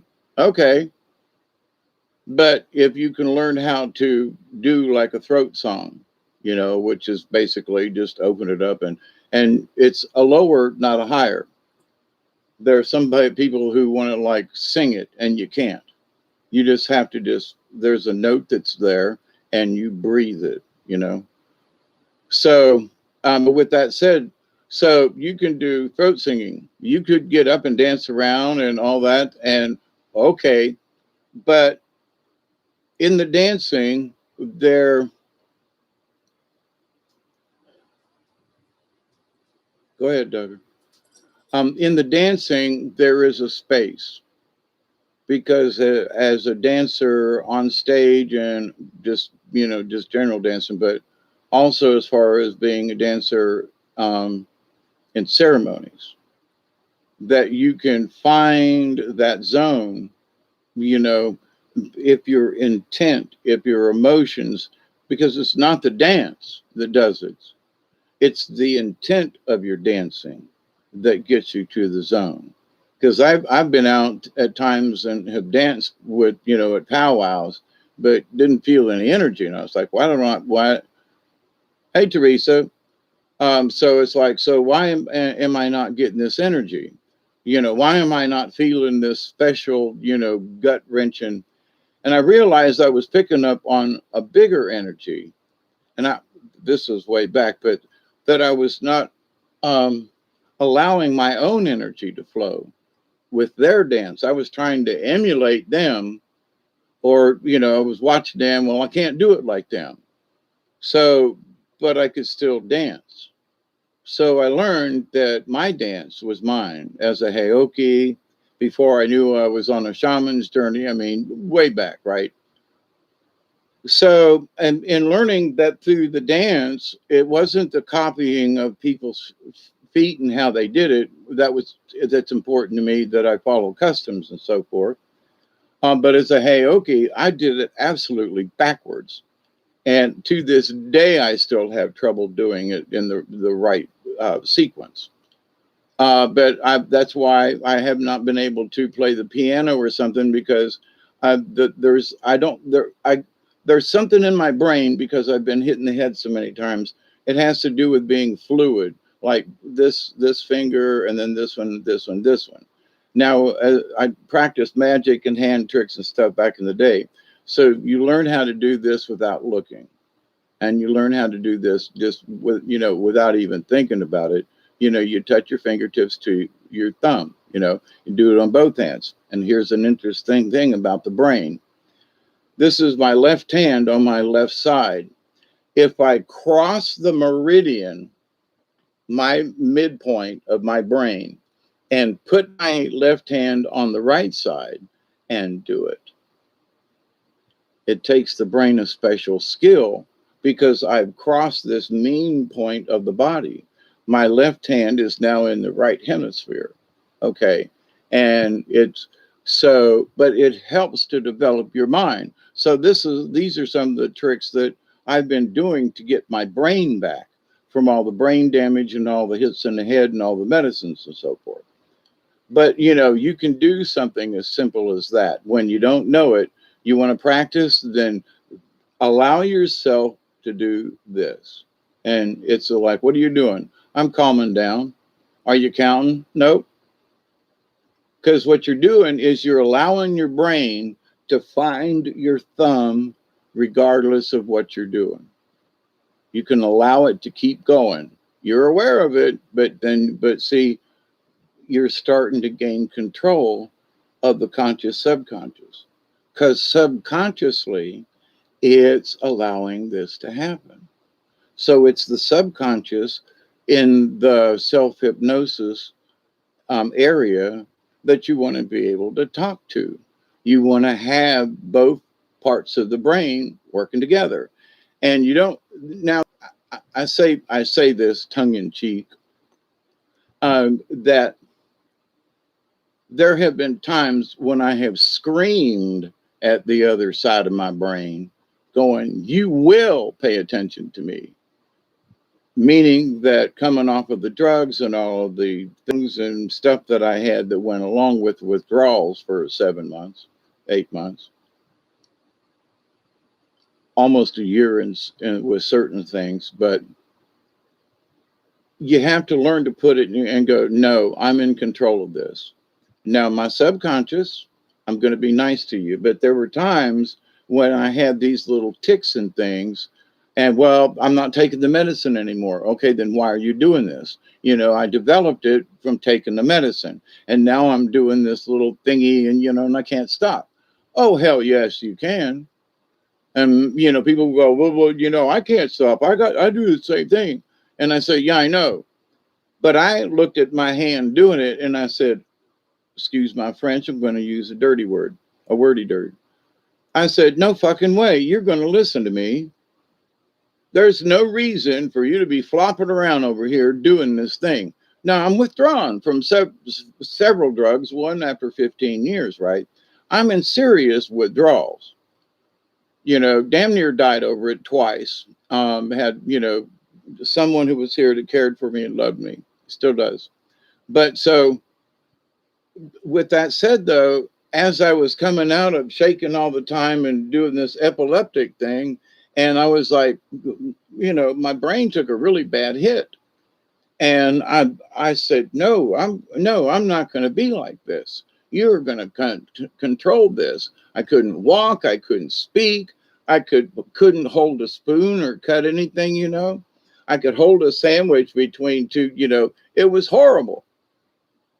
And now, I've got all my motor functions back. I'm doing much better. I mean, in some ways, I'm doing better than I did at the age of 50. So, but to that point, though, can you overcome it? Yeah, but you got to take control.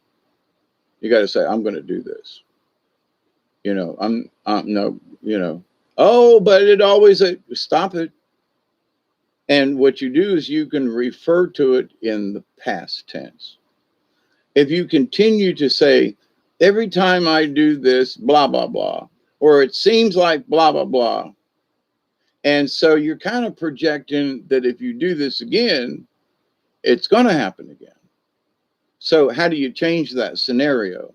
This is part of the self-hypnosis I'm trying to explain to you. You change the wording, and the last few times that I got myself into this or something, so you refer to it in past tense only. Well, I got this thing coming up, and the last time I was there, don't do that. You can say, I've been to some events, and a couple of them were just crappy, and some things, and so, but you don't, in the least, put forward your remarks. You're thinking about what could be, but you're going to say, in the past, meaning and this time's going to be different because these past times are in the past, right? So you've already been there. You've already, like when I used to do puppeteering, and I got 10 by 20 tents and stuff. I've got a lot of equipment that I don't use anymore, that I used to use all the time. I could go anywhere and set up. I even have a small generator now.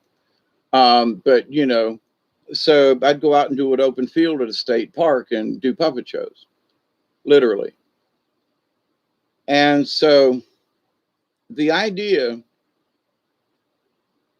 that we can't take control of a situation. Well, the last two times I was at this park, it rained.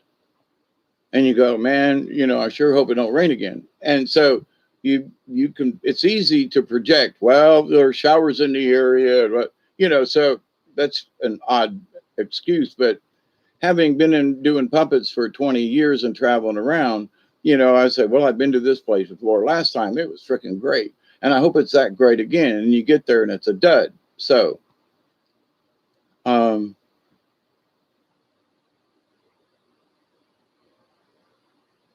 you are ignoring the third eye, which is a parasite.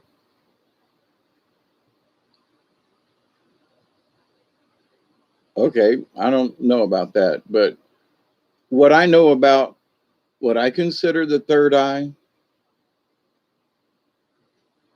is not really seeing at all. It's knowing that it's there.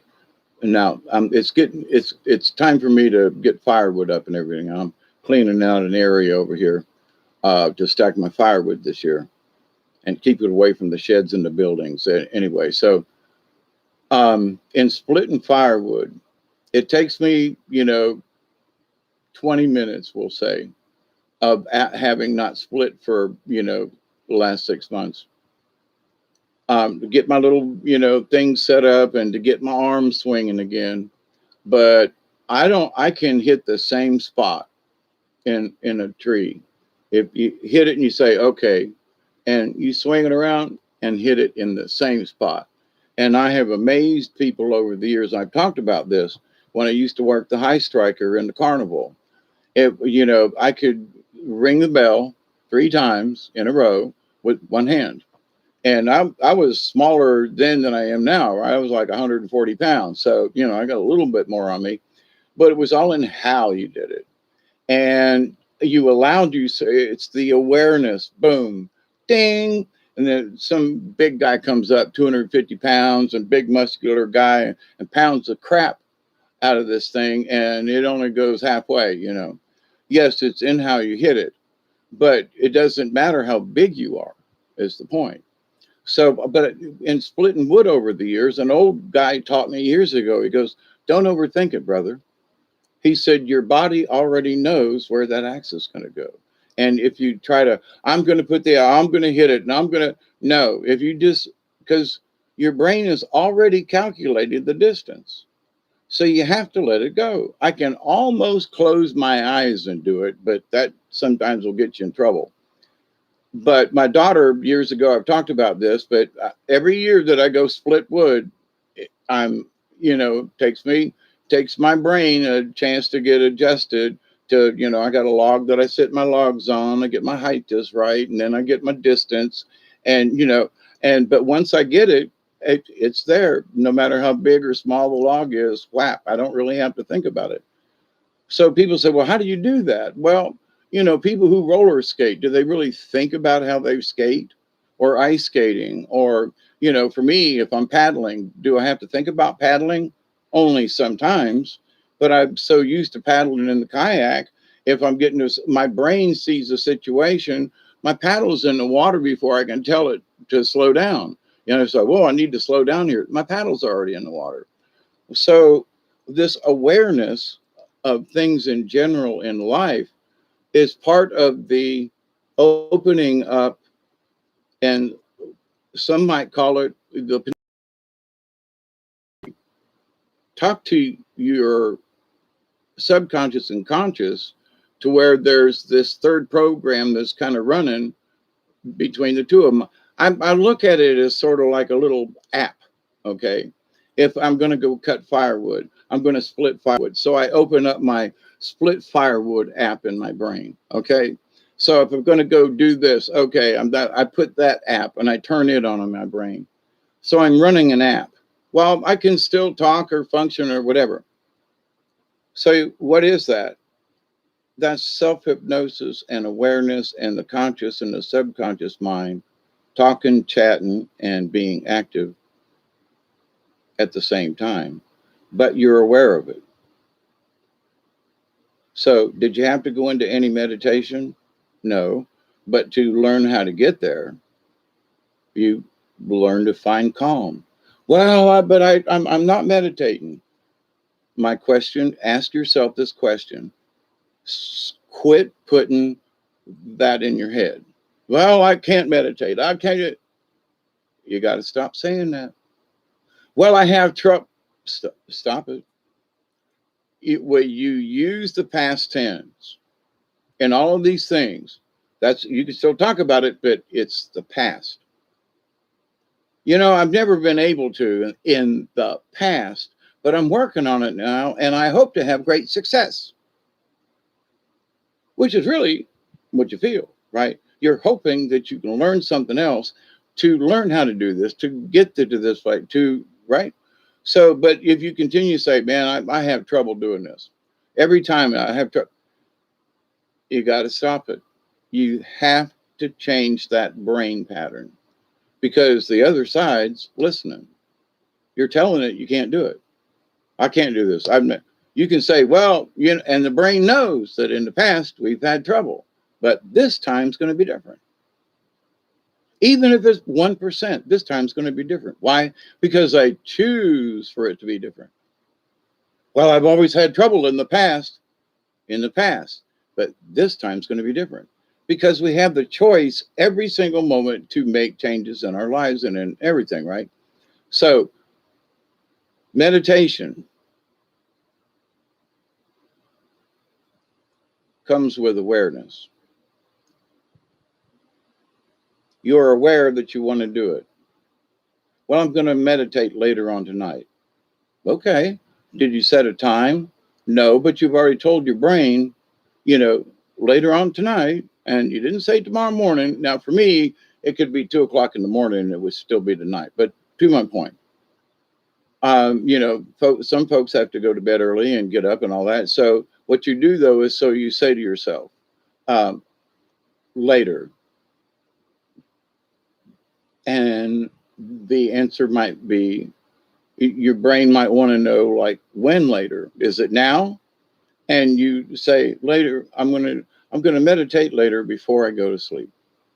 So that's, you haven't set a time or whatever limit, you know what I'm saying? So the brain says, okay, later before you go to sleep. Okay, you can meditate and then just fall off to sleep. That's okay. You know what I mean? So you're still going to fulfill what what you want to do, right? You will be able to achieve that goal, right? I will meditate before I go to sleep. And it might be as you go to sleep, but you made it. You did it. It's a positive. You see what I'm saying? So for every time you are positive in that, we'll add to the next one. Take the confidence. Well, that wasn't really what I expected, that meditation. Okay. I've taken mushrooms a bunch of times. And the only thing that I can say about, taking the mushrooms was every time I took them, I got really high. Okay. But did this one relate to the another one? And did this, this trip with mushrooms be like that one? The answer is no. No two were alike. There were sometimes some similarities, for me, like um, tripping at the same place down here in the back, right where the circle is. So in the same location was, but are they the same? No. Similar, a couple, but so no two experiences will ever be the same. No two meditations will ever be the same. No two times you go to sleep and dream are they the same. The only thing that's the same is that you went to sleep and you dreamed. But what you dreamt and what happened and how you woke up and whether or not you were fearful or tense or scared or refreshed or whatever, um, could you have foretold what your dreams were going to tell you when you went to sleep, when you go to sleep? You know what I'm saying? So whatever the messages are that's already in your brain that need to come out. For me, in my old age and in my shaman's journey here, my job then is when I visit the sleep realm, when I visit the dream realm, I come back with these topics and somehow information that goes around it that's supposed to be relative. So, can you meditate? Yes. Well, I don't know. Stop thinking in the negative because that's one of the first steps in learning how to meditate. I'm going to get this. But your experience is not going to be like somebody else's. I mentioned Brian earlier. We talked about this years ago, and even in one of the shows we did that this person's way of meditating and how they see it with all these colored lights and stuff and Brian, we'd get off the show and go, I can't do that. I don't see it like that. He said, but I know I'm in this zone. I know I'm where I need to be. I know I'm meditating, but I don't see what all these other people describe. Me neither. So we got along really good in that respect. But we both knew from our own experiences and having both of us being, a couple of trip heads, that we knew when we had reached this zone, okay, this state. And we knew we were there. But whatever was there wasn't what all these other people were, talking about. So when I first started learning like transcendental meditation, all this stuff, and I'm listening to this and that and blah, blah, blah. And I'm like, some of this stuff was just nothing more than self-hypnosis, honestly. Well, they say they're going to give you this secret word, this secret tone, and you don't ever tell anybody else about it. This is, the transcendental meditation people, TDM, transcendental, anyway. But them folks, it was around when I was, in 69 and 70s and in there. Oh my God. And I was really into it, because of experiences I've had and stuff like that. So, and, but they said, yeah, but you got to pay $250 and you have to go through this thing. And then we tell you this secret. And I'm going, well, what's the secret? I mean, what are you talking about? Well, it's a special word or a sound. It's a secret. And then when you're given this secret, then you too shall be able to do this thing.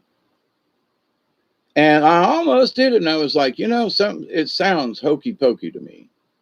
It just sounds hokey pokey. Wait, first I got to pay a fee to the guy that's going to teach me to sit and cross my legs. Okay, I don't have a problem with, giving someone, a registration fee or something like that. Everybody's going to sit in a class and do this thing. But you're telling me that you're going to give me the secret password to the universe, and that's what's really costing. I still don't buy it. Anyway, so if it's that to the universe, then people should be openly telling other people, not it's a secret unless you do this. Now I can see I'm not going to tell you until you learn these steps. I got that, should you just go out and try to transcendental meditate and, walk across the Pacific Ocean or something? No, there are baby steps. I get that.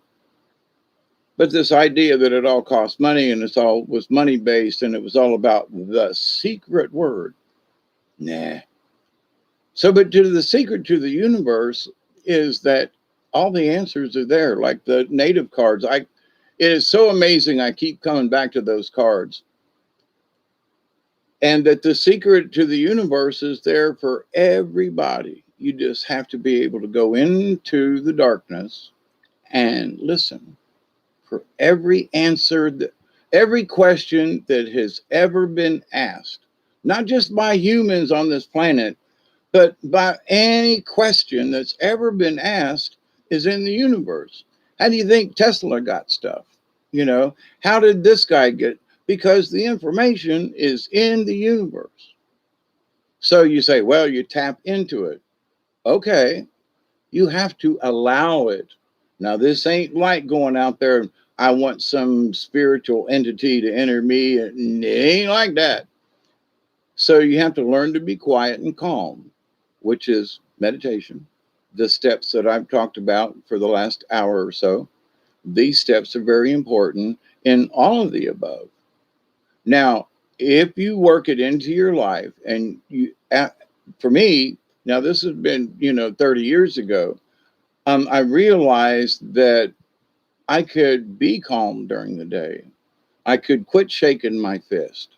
I could quit having road rage. I could quit being mad about this. There were things in my life that I would just get pissed off at at a heartbeat. And, all right, son of a bitch, And now I go, if you'd have seen me 25, 30 years ago, I'd have been a rant and raving, stark, livid lunatic.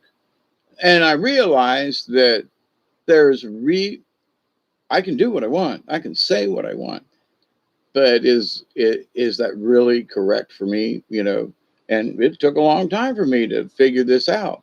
But everybody's got to find their own place in this. But in that, it's in the quiet. So take hold of the person inside that may be afraid of something.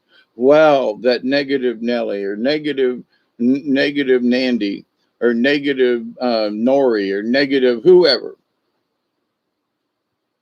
and say, I'm going to figure this out. It's been tough in the past, but I'm going to keep working at it. And here's the thing.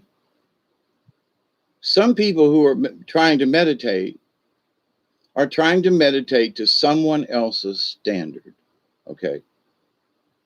Because you might not be seeing the colors and everything. But and there are some times that it's very colorful, but as Brian and I talked about, between ourselves, we didn't see it like other people were seeing it. And I said, there are other people like you and me, Brian, for whatever reason, we are actually meditating. It's just in our way.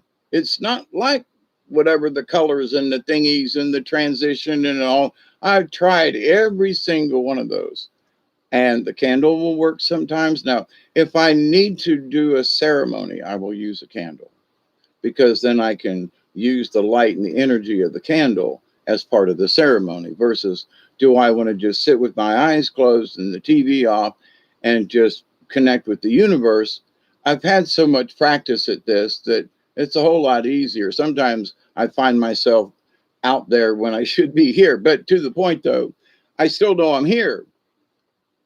But I'm older and have time to be able to do this. But even when I was working, and I know I've told this story too many times, but when I was working at Prestolite and 750 people between two plants, as the mediator on all the machines and as the engineer. I had to double check, had to check numbers, and I had to interact with all these people.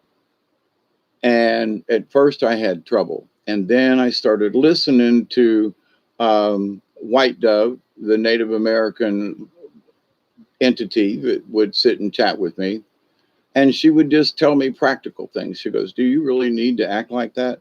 Do you really need to speak like that?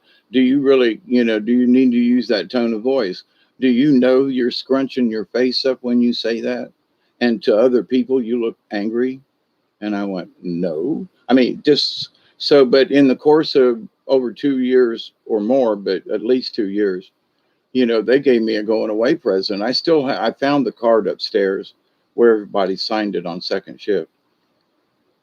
And I think about that, and people say, well, does this really work? And I know it works, my own personal, experience.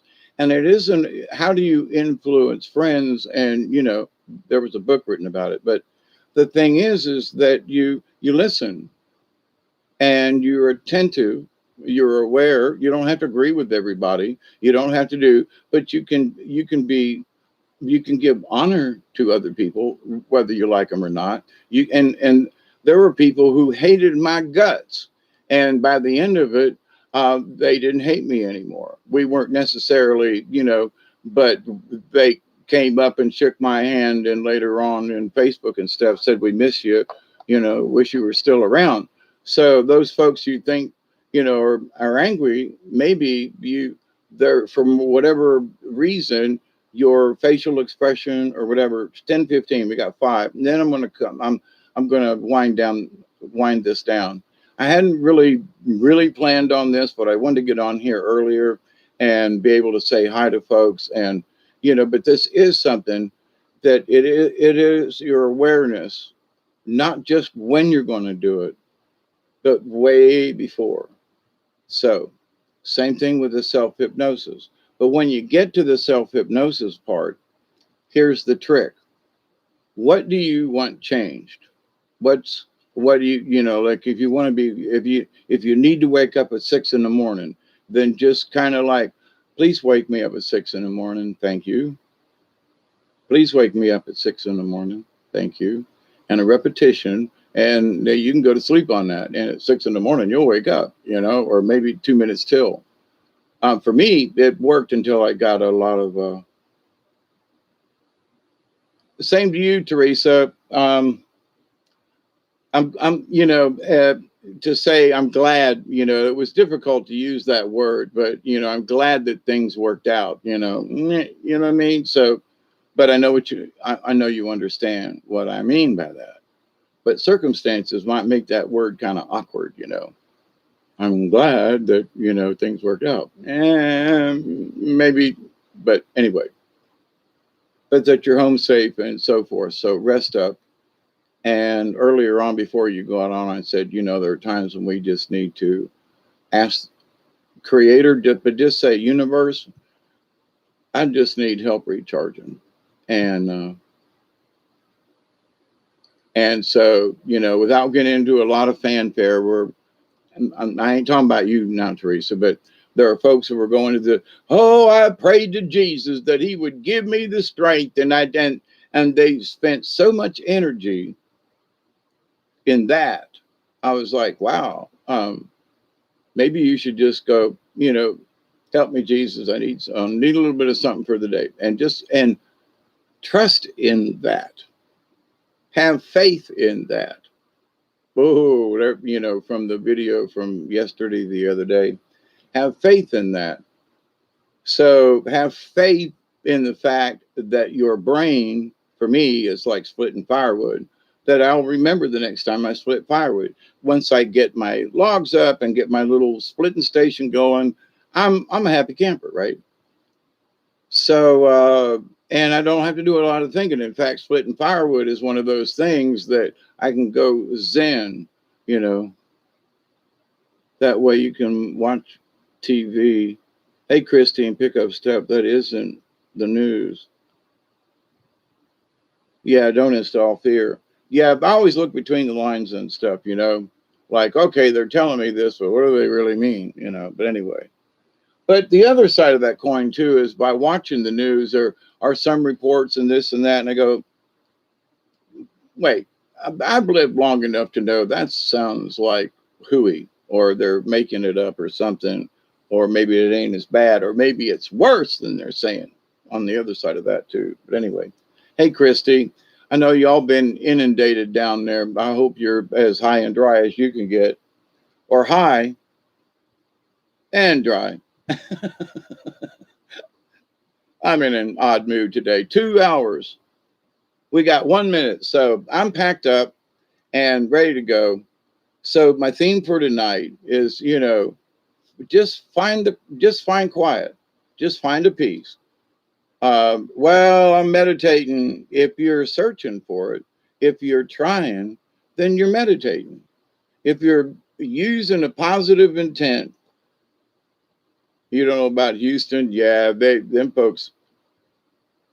Yeah, it was interesting to see that 3-4 foot storm surge, just because a lot of places down there are just right, 5 feet above sea level. So when a 5 foot storm surge comes, everything's flooded. So, but anyway, so I will continue to send prayers out that, you and all the other folks are safe too. There are a lot of folks, I got relatives down along Pensacola and down on Mobile Bay area. So it hasn't been too bad right there, but we've had a lot of storms come through here and about wash us out. So even as far away from the ocean as I am, we still get nailed with the rain. So, and the river's still up. My God, I want to go kayaking so bad that the river's up.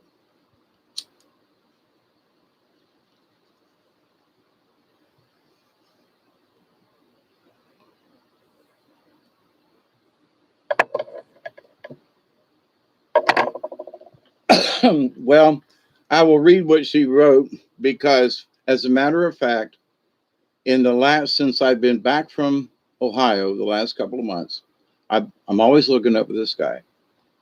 Today, they were spraying way up high. They were spraying, and I'm talking crisscross stuff. I mean, whatever's going on today, up high. It wasn't just one line and it would drift across. No, there were crisscrossing and this and that. And I know better. They ain't airplane. I mean, they're not.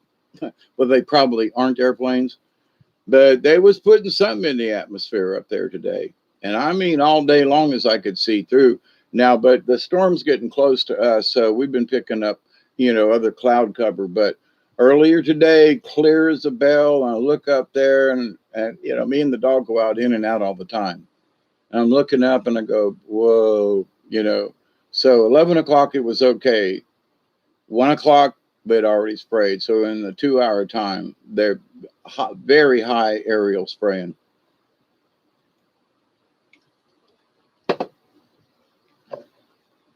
So with the meditation, and it's the 20, oh, it's 22. So anyway, 20 mark.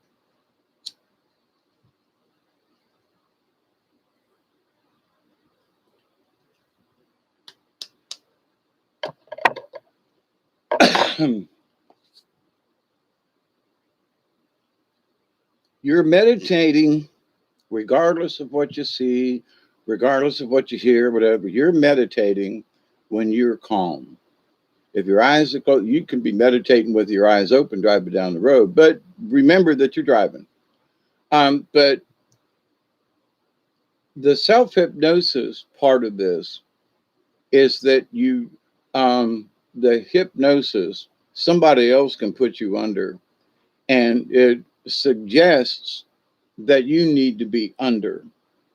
And with a certain amount of truth to it, that there is a certain amount of truth to that. You have to be in the zone in order for it to work better. But when during the daytime, if you learn how to be calm and you start with your intent when you get up in the morning, go, okay, regardless of what happens today, I'm going to be as calm as I can. And if I start to get overbearing, my subconscious is going to kick in, and myself is going to tell me, calm down. I'm not going to I'm not going to, smoke a pack of cigarettes because I'm nervous. No, I'm going to control it. I'm not going to lose my temper. Even though they make me mad, I'm not going to lose my temper. I will keep it calm, and because they know if you're screaming, nobody listens. So you have to, if you want somebody to hear what you're saying, then you got to say it in a tone that they can understand, right? Not screaming. So, but with this understanding, so whatever it is that you wish to change, the hypnosis part is nothing more than convincing yourself. So in the subconscious mind, in the hypnosis, you're told without you telling it. If somebody else is doing it, right? Somebody says, okay, you're not going to get angry. And you go, I'm not going to get angry. Listen to my voice, you're going to wake up. 1, 2, 3, boom, and you're awake. Okay, fine. So the next time something comes up, is it your will? You could still get angry, but that subconscious thing, do you really don't get mad anymore? Because sometimes some people are so angry or whatever, they just override that thought. They think that maybe they shouldn't get mad, but then as a minute or so goes by, then they do get angry. So just saying. So, but the thing is that first your subconscious will remind you, you don't need that extra piece of pie. Okay. But you say, I know I don't, but I want it. But then, so what good is the subconscious thought coming from your subconscious, right? If you ain't gonna pay attention to it. So what's the difference, right? The difference, self hypnosis, you're telling yourself you're going to do better. You're telling yourself, I'm gonna smoke fewer cigarettes. Be positive. I'm not gonna smoke as much. I'm not gonna, stay in the positive. I will smoke fewer cigarettes today than I did yesterday. When I get the urge, and just make it just a nonchalant, positive. I'm going to feel better about this tomorrow. And don't keep talking about it in your head. If you want to set something in your brain, one sentence. Don't make it don't make it a paragraph. Don't make it 2 sentences, and make it about one topic only. If it's a multi-layered topic, then you need to pick the basic topic, and then it will include the others. So what would be a good example of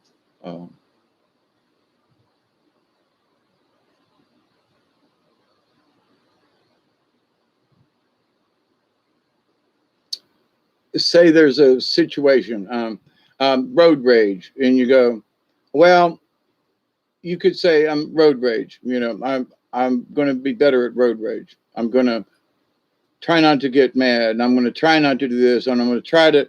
No, you don't go into all that with your brain, because your brain already knows what you want.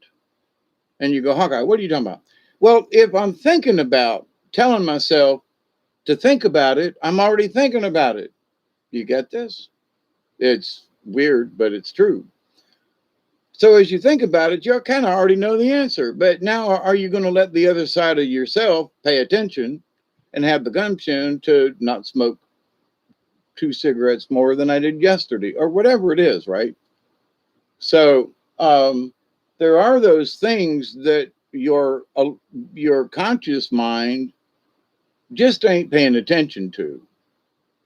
Smoking cigarettes. I picked one up and I started to light it, and I looked at it and I go, I don't really want this. It was a habit. So I put it down here on the computer, and an hour and a half later, I smoked it. So, but this idea that, we have a choice. So our brain will trigger, we can ask the brain to help, don't get mad.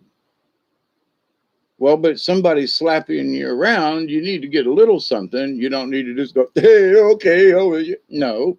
But at the same time, you don't need to be screaming and hollering, and So somewhere in there, what do you want out of the deal?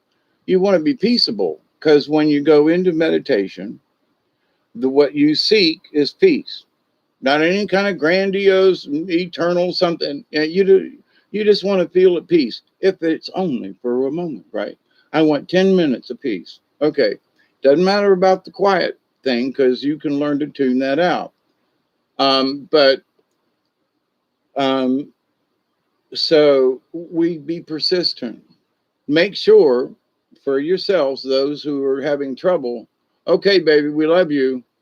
Yeah, I'm going to get off of here too in a few.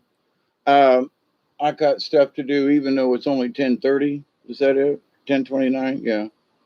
Good night, Teresa. Blessings to you. Rich people will be held accountable for not helping women, elderly, and yep, they'll pay for it on the other side.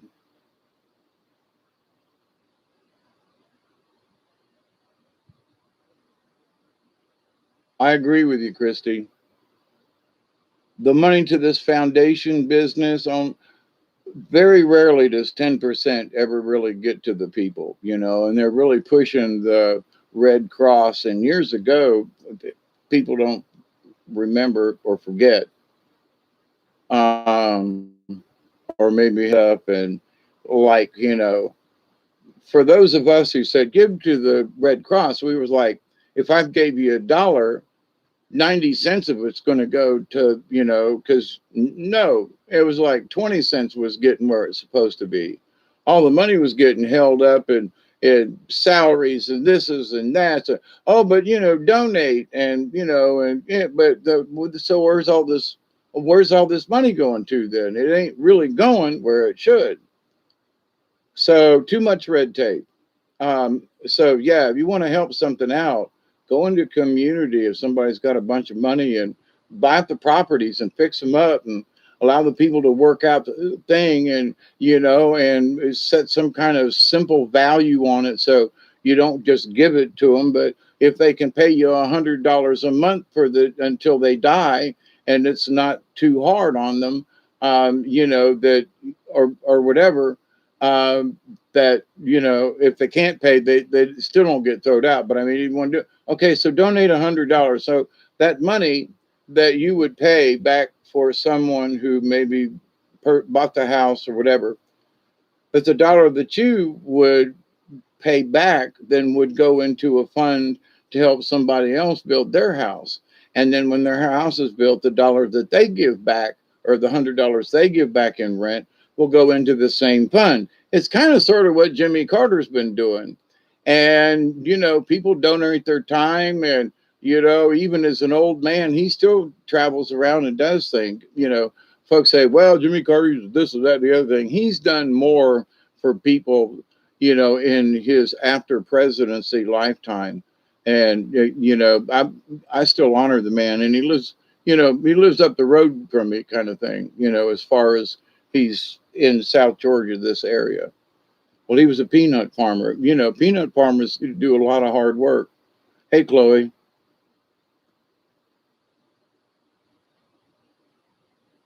Well, that's why I'm here. Not that y'all are having mentally and emotionally problems, but for us, that we find ourselves here. This was going to be sort of a topic for another time, but since y'all are here and we're having conversation, it's the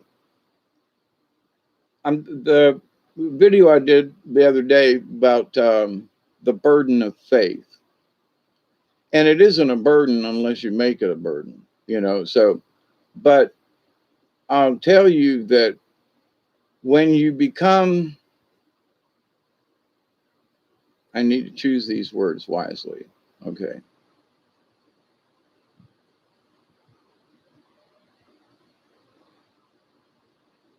I hate to use these words, but right now it's the best I can do.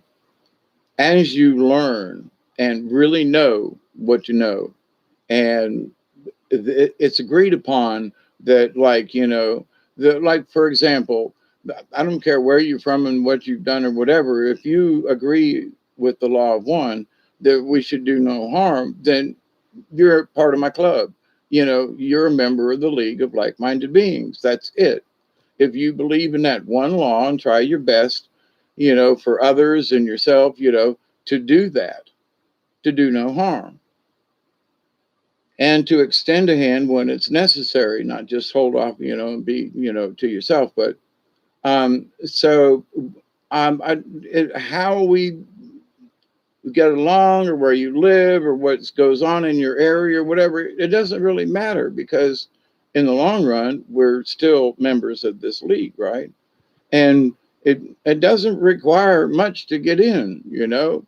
It's just a simple understanding. Hey, Doug, I was thinking about you earlier, honest to goodness, and here you showed up. So hope you're doing well. Um, love you too, Chloe. But with this understanding, so all of this awareness that's coming out, right? So you say, wow, if I get up every day and I'm going to just think, no matter what happens today, it's not a prayer or whatever, but in a lot of ways, it is a positive affirmation. Okay. I feel good about myself, Smiley, right? What's first name? Smile on Saturday Night Live anyway. Um, and gosh darn it, I feel good about myself. It's not necessarily that corny, but if you say, man, yesterday was a crap, today's just got to be better. It's going to be better. One way or the other day, it's going to be better. And it could still be just as shitty. But if you have a good attitude about it, you're going to go, I didn't think it could get any worse. And here we are today, and it's almost as bad. And you can laugh about it, because earlier in the day, you kind of set not necessarily a goal, but you said, well, I don't care what happens today. Yesterday, So when you look at yesterday, even though you're still knee deep in shit today, you go, wow, I just didn't think I could have two of these. So, Stuart, thank you.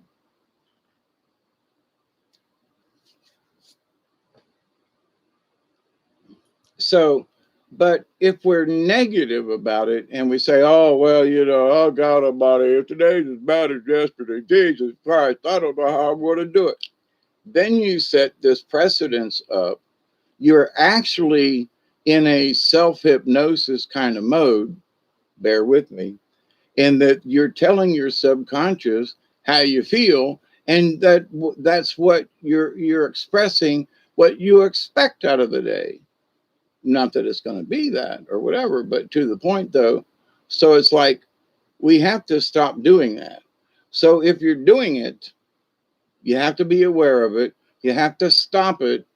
Simply change the words around. You can still discuss it, but always use the past tense and go, wow, yesterday was a bitch. So, but you know what? No matter what, today's going to be better.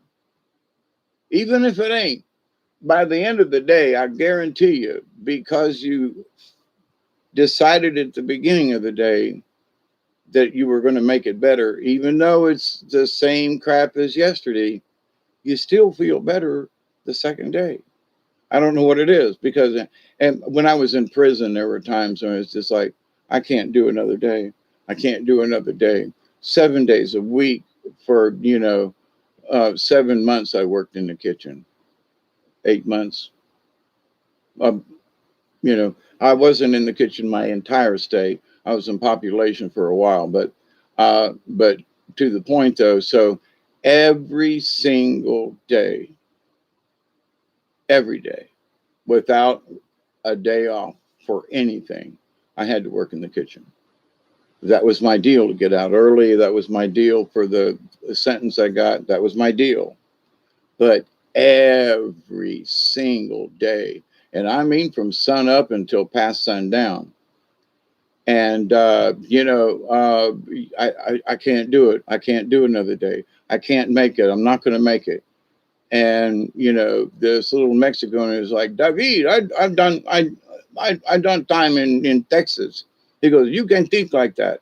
He goes, man, today it might be a bitch, but he said tomorrow, who knows? We might make some, we might get us some, um, make us some hooch, which we made a couple of times while I was in there. Whew, Talk about drunk and throw up. Oh my God. And the nutmeg. Oh my God.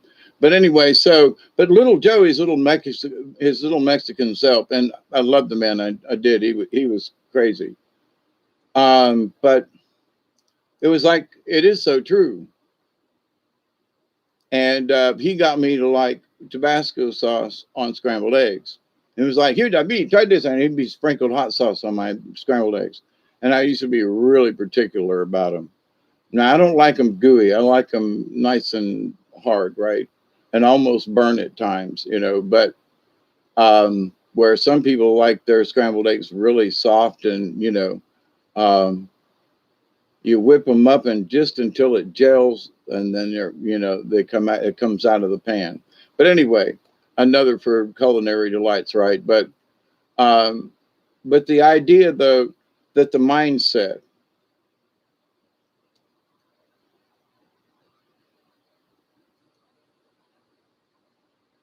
so Joe and I would come up with, we'd have 500 pounds of potatoes.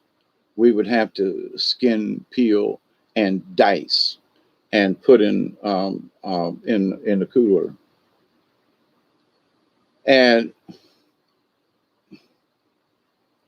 it was for two separate meals. One was like today, and the other one was tomorrow. But because we didn't want to cut potatoes 2 days in a row, we would cut up the potatoes all 500 pounds because it was 250 pounds per meal that if we were going to serve potatoes. That's how much we had almost 700 prisoners in the prison. So we were feeding a lot of people. Yeah, we had one of those automatic peelers where you put them in and they bounce around and everything, but you still had to do the feeding. You still had to wash them off. You still had to, there were times when we could get by with, if they were doing like baked potatoes, quartered potatoes with garlic, whatever, and put in the oven, that kind of baked potato, not necessarily a baked potato. You have a good night too. Sorry about that, Christy. Well, be safe. I send you prayers all the time. So just hope they're getting there and they're doing, they're helping out. So I got your back for what it is. But anyway, did I miss Zed? How are you? Yeah, but we had to cut them up and put them in the water, and we had to, but so we got to the point where it was monotonous and a lot of potatoes, a lot of, and we just kind of sort of made a game out of it, with great big knives, and learned how to get really good with coordination. Throw a potato up and then see if you could samurai it and split it in half, and got damn good at it. You're welcome, Christy. Continued prayers. There are many of you that on a daily basis. And now I'm not trying to brag here and get you all sympathy. I'm just telling you that many times on many days, many of you come across my mind and I send you prayers. And I ask nothing in return. That's not the reason. But as a shaman, it is my duty. It is what I agreed to without hesitation, mind you. And as a warrior for Christ, that is why, one of the reasons why I'm here, is to continue the prayers and to continue the energy. And in whatever degree that it helps, I'm there. If only a little bit gets through for whatever reason, it was a little bit and it got through. Sometimes when you're thirsty in the desert and you find a little bit of water, that could be the difference between life and death. So, the whole thing for me and with our intentions. So when you go into the intention of my self-hypnosis, what do I want to tell my brain that's always listening to remind me? I have to give it a cue. Hey, I want you to wait. Hey, you in there, pay attention when I need this wake up call. Or when I start to get angry, you will say, no, calm down. You will stop me. Now, the thing is that you have to stop. That's it. The magical, do you quit automatically? Some people do. They don't need much. But then again, they might not be, too much aware of anything else in their life. So it's really easy to, like get them to do something. But if you've been doing something unconscious for a long time, the hypnosis is what you need to do is you want to bring it into your conscious mind. Well, I picked up a cigarette and I lit it, and the next thing I knew, I was smoking it. So I said, what the hell? And I finished it. That's not it, right? So it's like, damn, I lit this cigarette, and you put it out because you can put an end to it. Now I'll just go ahead and smoke the damn thing down. No. Well, as soon as you realize the whole point, do you want to stop smoking? Yes or no? So if somebody really doesn't want to stop smoking, you can hypnotize them all days to hell and they ain't going to pay attention because it's in them. They want to smoke, they need to inhale from a tailpipe of an old Studebaker, to get their charge. So, but the idea though, that if that's the way it is, I mean, I knew this lady, she was the kindest thing. And, she smoked unfiltered Pall Mall 2 or 3 packs a day, every day into her 70s.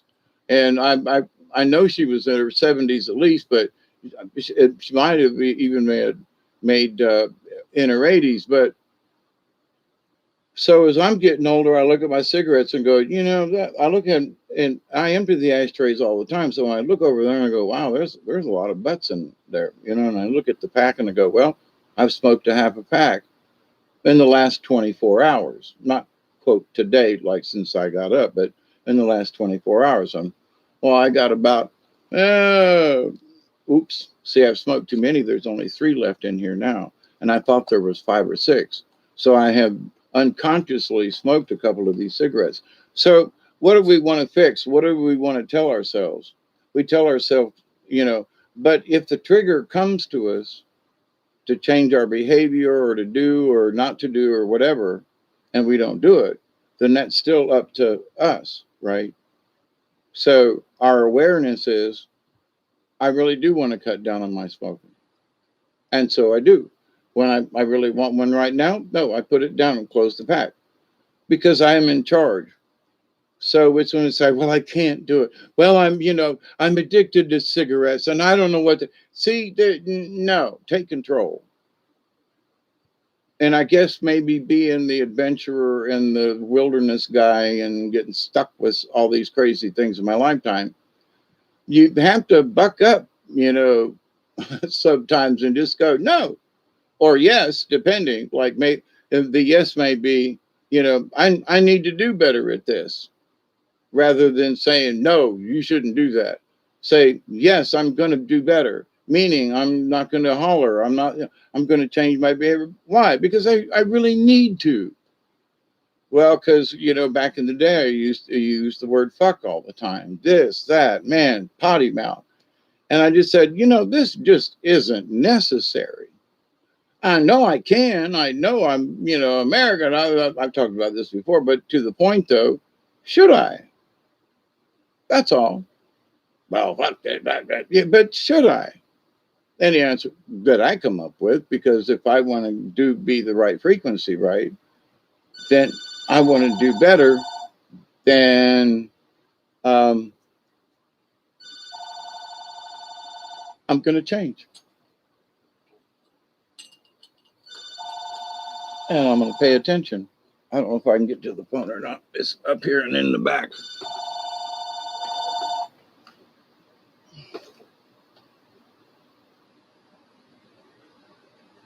I can call him back in a minute.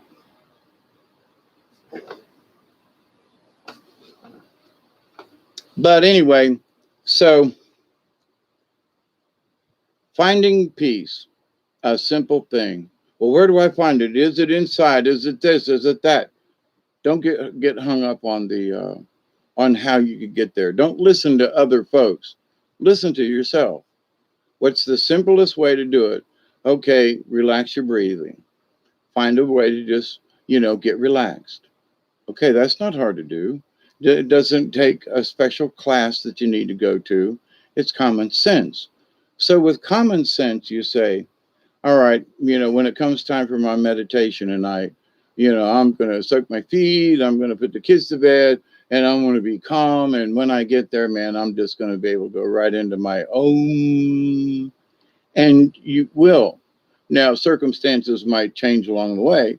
But when you start your intent way ahead of time for any endeavor that you're working on personally, spiritually, or whatever, I mean, when I go down to the river, I remind myself out loud, when I go down to the river, I want to be really aware of all the stuff around me. So help me stay aware of, so if there's something in a tree, or if there's an alligator, or if there's a snake, or, just help me be aware.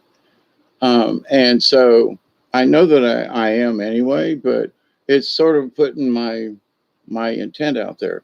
And I'm not asking for anything, but just help me be aware, So is it a big, oh, help me, Jesus, I need to, nah, um, I'm just saying that, I want to make sure that my brain hears that I want to be aware. I want to be aware that I'm aware, I mean, oh, did I hear a sound? Duggar just did. So he's aware, but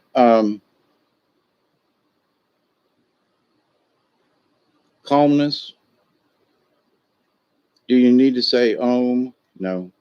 Do you need any kind of special seating or anything like that? No. Do you have to be sitting in a special way and facing a particular direction? No. Could it help in some instances? Okay. There are times when I face east. There are times, there are the four directions, the cardinal directions, right? So if you face to the west, it's the things that are going, and you're going to ask for things, and when the sun's coming up, you're looking towards the rest of the day and the new, and see. So, looking to the south means this. And so with that, if you have an intent, so you could face a particular direction if you're doing a ceremony, or if you're doing, a meditation with a purpose versus, just being calm to meditate. Now, that same zone is the same zone that connects you to the self hypnosis. Okay. If you're looking for one, you're going to find the other because they're both there. Okay. And to get there, it's that be able to take that deep breath. I'm smoking right now, but not the cigarette. Yeah, now that I talked about it, I'm sitting here as like I'm drooling. I really want to smoke, right? But I've only had a couple this afternoon. I realized that I'd smoked two or three just sitting here, and I was like, I have these little not paying attention moments, And so this afternoon, I looked in the ashtray and I went, wow, I smoked three or four. And I only remember smoking one, but, to the point. I was doing some research online, and I just lit one and was smoking. That much of a cigarette just burnt because I forgot about it. So, but to the point, though, I wasn't paying attention. My attention was someplace else. So, and I really wasn't worried about it, but to the point now that I'm aware of it, I'm like, I smoked a couple too, actually two burned up in the ashtray more. I could make excuses, but it is true. Two of them did burn up in the ashtray. But, so there, myself and others that I've talked to from my point of view, and I think some of us, because we've had a crap load of LSD or mushrooms or combinations, and that what other people have only smoked or maybe did one or two hits, me and my friend Brian discussed how many times we tripped in one weekend or something, and not to put him down or to talk for him, but hi, Brian. He's giggling. But anyway, the idea, though, that our minds had been overexpanded in some ways because we'd had a little too much, and then when you don't do it and you've got all this knowledge and you've been out there in the universe and then you come back down to earth, you still got that stuff. You're still starry-eyed. I mean, I can still remember a couple of trips from 40 years ago, 50 years ago. And you go, what? Yeah, 50 years ago, I was 19 years old. So it's like, absolutely. I remember some of the times I got in trouble, and, the time we drove to Atlanta and missed it. We drove through Atlanta. We missed Atlanta. We were so stoned on some blonde Lebanese hash. Oh my God. But anyway, and some Acapulco Goldie. Man, oh man, back in the day. But yeah, drove through Atlanta, missed it, had to turn around and come back. That's the truth. It made it all the way to, um, oh crap, there's a mountain up there just north of Kennesaw. Yeah. But anyway, I had to turn around and come back. But Atlanta, we missed it. Go right through. I think we went around the bypass, and that's how we missed Atlanta. But anyway, that's how stoned we were. Um,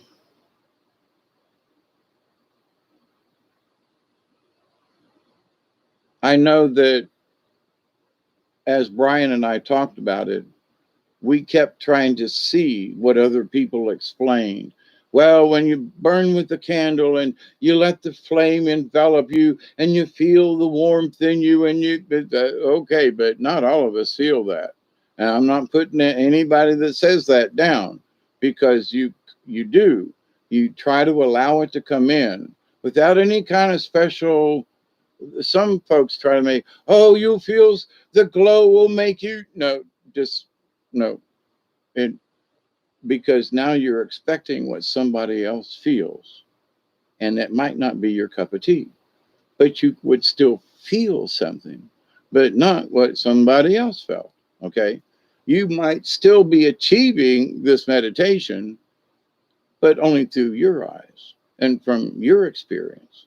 So, and it doesn't mean that you're not meditating, because there have been some folks, and I go, we, Brian and I, as years ago, when we talked about this, he was like, you mean I've been meditating all along? And I was like, yeah. You mean all this time? I was like, yeah.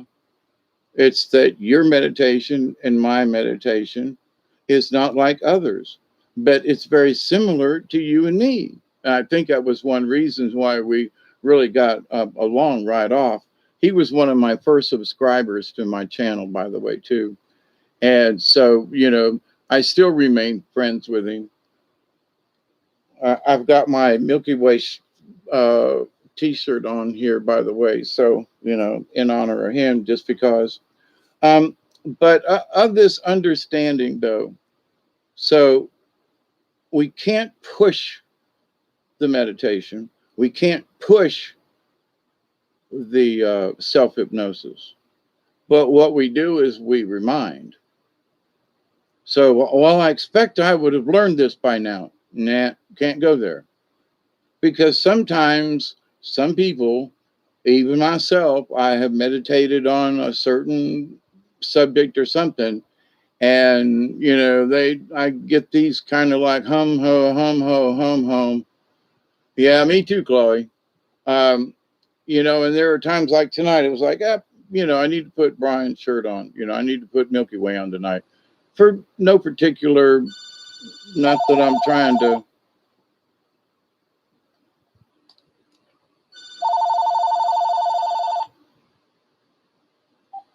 Hello. What in the cornbread popcorn are you doing? I'm doing live stream. What are you doing? Oh, well, I'll let you go then. I will call you back when I'm done. Yeah. Maybe I'll still be up. Okay. Oh, you will. I'm not going to be on that much longer. Sarah. Man, we'll talk a little bit. Okay, bye.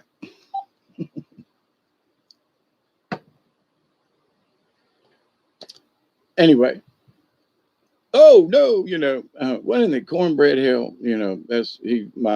He's a good South Georgia country boy, with them old country sayings and stuff. So, but anyway, and we've known each other for 22 or 3 years. So, but anyway, but so with this understanding thing, so people who want to meditate,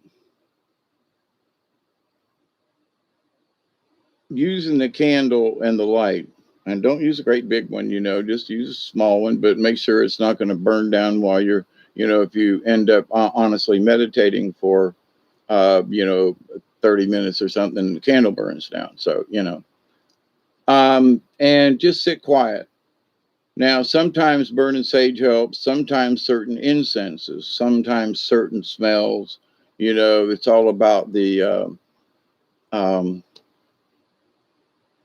lemon balm or this or that. You know what I'm saying? So you can use all kinds of different scents. But one of the things that I would say is some people, I, I gotta have my scent. These are things that if you want to learn how to really meditate, don't rely on these other things. Every time you take a bath isn't necessarily a bubble bath. So the bubble bath is special. You know what I'm saying? So you take a bubble bath? Maybe some people do, and it's special every time. But to the point, sometimes people just want to get in and clean off and get out, right? So it ain't about the bubbles and the sitting and the floating and all that kind of stuff. So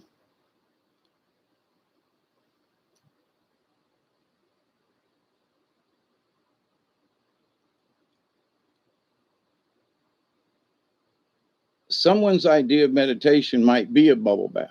I mean, in their heads, it's, you know, but when we look at it, we just see water in a tub, maybe. We don't see the bubbles. So, but in other folks' descriptions, and over the years, I have tuned into a bunch of people, listened to, personally went to lectures at colleges, and folks just, listened. And it's like, sitting around with some of the elders of different tribes with the native folks has been some of the most enlightening. And just sitting around with old country folk too has been very enlightening. But because they break it down into simple terms. So what you gonna do that for, young man? You just gonna hurt yourself, and then when you get old like me, you wish you hadn't done that. And that's me when I was, we were having contests way back in the day as to who could pick up, one wheel of a Volkswagen, and there was this guy that was almost twice as big as me, and grabbed a hold of the front end tire of a VW and picked it up, and I picked it almost off the ground. But me of little frame, and why is my back bad now? But so the meditation, though, if we put limits on that, we can't do it. So like for me, being in prison and being in different situations, very loud and very noisy, hospitals, and and you need time to calm and meditate, and there is no place to go except inside. So without headphones or anything. So the idea that you have to have ideal conditions is a setup that you provide. You have to start out this way to know where it is to go and get to that zone. And once you understand where the zone is, there are times when during your day you might find out, oh crap, I'm kind of in the zone. Go, woo. So your awareness will jump up when you figure out that you may have been going into the zone a lot of the time anyway, and you've been meditating in your heart with your intent simply by your daily actions. You've actually been meditating. Oh, holy crap. What? Yeah, there's many jobs that I've done, and somebody mentioned it recently, and they were talking about that, some of the best time to think is when you're like just chopping wood, or when you're raking the yard, or when you're digging weeds, or when you're there's just when it's, you just already know how to do it, you don't have to think about it, but then all these things will come from it. So you can make it really hard, as put a burden on it. Night, Zed. Good to see you. Oh, I did see something on the floor. I got a horned-toed frog going across the floor, looking for bugs. Connecting your thoughts, feelings, and intentions is to pray. And for me, I've talked about this many times over the years, but As a Catholic, I wanted to be a priest or a monk. And so I talked with monks and said, "How do you guys do this?" And ladies too, nuns who, and it's like it's just your commitment, Well, how you mean you pray all the time? And it's like, well, and so back then as a, 19, 20, 21, 22, year old person, I was like, I just was not getting it. I get it now, because that it is your intent. So if you put your feet on the ground every day, every time I put my feet on the ground, not just every day, but I mean every time during the day, I put my feet on the ground. I'm like, there's prayers out there for somebody. So whoever needs a prayer, there, here it is. You wanted to be a nun, yeah. So, and the nuns that I've known, many of them aren't nuns anymore.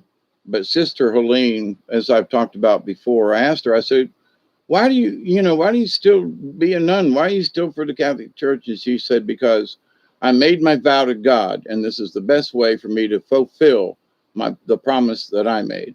So, I've always given honor to Sister Helene. But to that point, back when you were a kid and, you're just out of high school barely, and, you're having all these heavy thoughts and you really haven't had any life experience to be able to get it. But the things that she told me then in 1970, oh, do I so get now? I mean, really deep down, way down in there.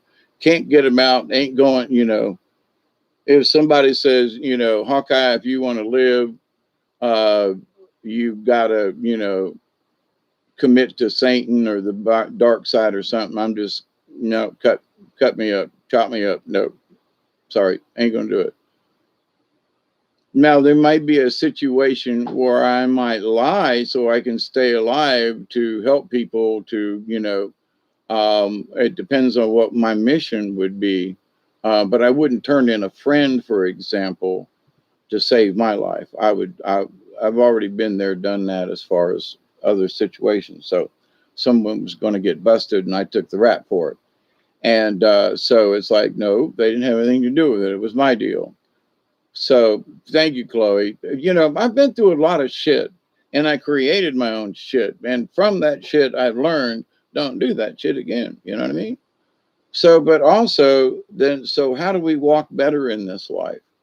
And it's like we make the choice. I'm just not going to do that anymore. The guy that likes little children, stop it. Well, I can't. Yes, you can. Quit looking. Quit thinking about it. Oh, but I got it. Yeah, because you won't take control. Is it self control? Yeah. Well, is it a phobia? Yeah. But dumbass, let's cut that thing off and then see if you think about them. Okay. Just saying. But to the point, though, sometimes you have to have a rude awakening. And oh, in jail, there was a time when there was someone who had pedoed a young girl, like under the age of 5, and had killed her. And he and his and the it wasn't even her daughter, his daughter, but the mother buried the child in the backyard. And like a week later or something, the dog smell, with the neighbor's dog came over and uncovered the body, and they arrested them both. And when they threw him in the jailhouse, you could hear that mofo scream all night long. And they said, don't put him in population. So they said, okay. So they put him in population, and one cell got him out, put him over here and put him in another. Let me out, let me out. Okay, they got him out and stuck him in another one and claimed, shut the door. Let me out, let me out. Okay, and then went down to the next cell block. Let me out, let me out. Okay, and then they, after they did that on a whole floor of about, 12 different cells, they finally put him in quote, a more solitary area. But yeah, that guy, he got raped a bunch of times. But To have killed a child, that's one thing, and that don't go over well either. But to have raped the child, they said that he had to cut the child in order for him to enter her. So, it was really horrific. And we were like, so will he, at the time he was brought into the jail, I knew some of the guards and worked in the kitchen and that kind of thing. So there was like, I knew about what was going on, didn't know him, but knew who was going to the cells. And there were certain guys in the kitchen who brought the meals to the guys in those cells and talking and chattering and all this. Right. And besides that, you could hear the guy scream all night long, on 3 stories worth, and,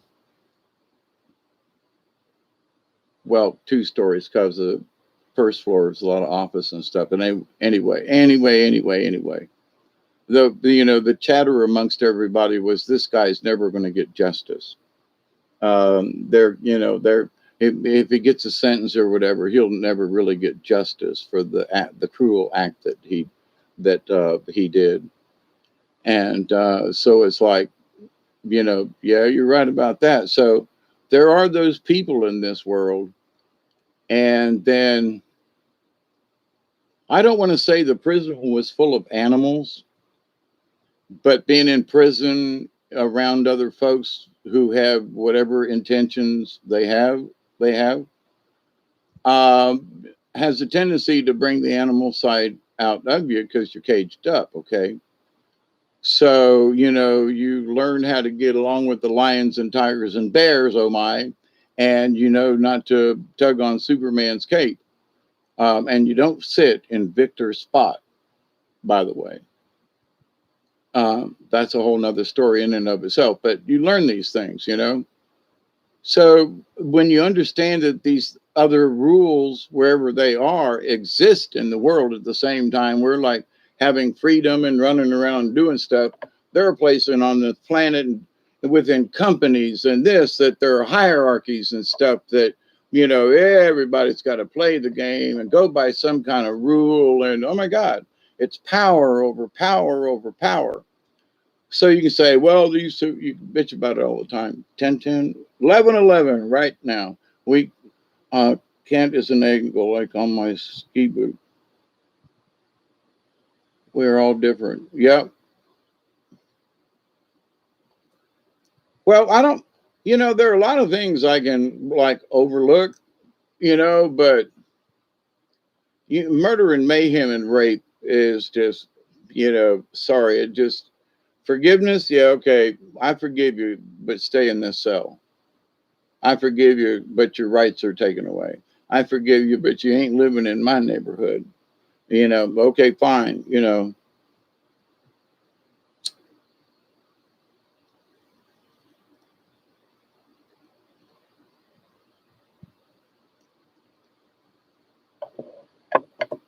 Whoop, I'm smoking early.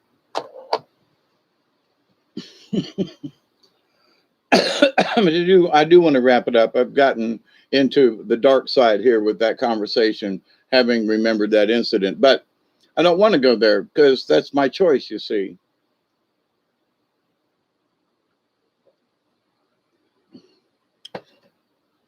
And by choice, we are who we are. So the self hypnosis is to give ourselves these suggestions. Keep them simple. If I start to get mad, um, count to 10 or count to 3, count to 5, do something. So if I start to get mad, I'm going to do something other than get mad. So first I want to be aware that I'm going to get mad. The next thing is, instead of being mad, what can I do? I'm going to count to 10. It's simple, right? The old exercise. And if you do it right and understand why you're counting, it's so that you will not be mad.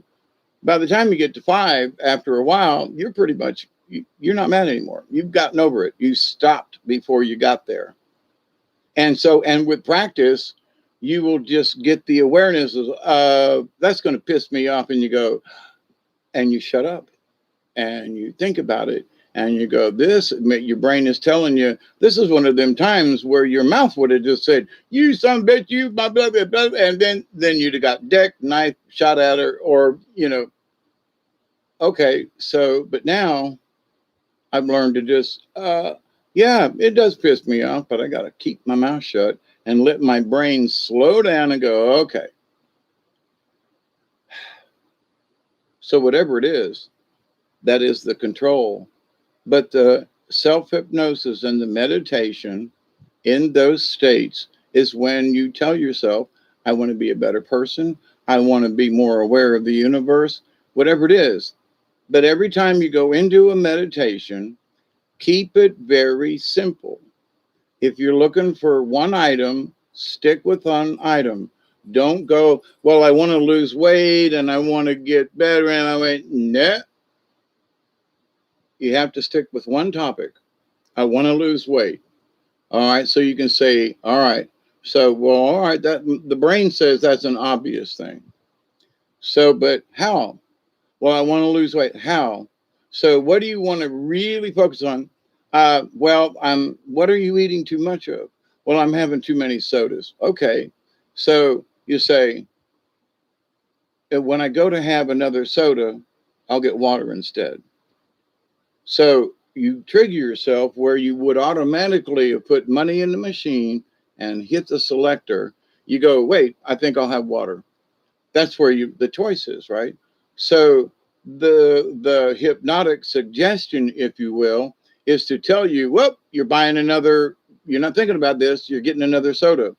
Or for mine, I was having a soda and a candy bar, having 2 breaks a day, right? Or 3 breaks a day, because I split my shift into second shift.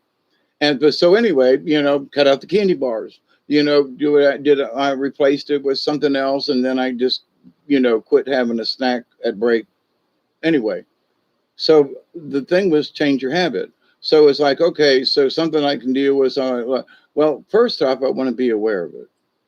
Whoop, don't get mad. Here I am going, I don't want to get mad about this. I'm gonna calm down. Okay, so you take control.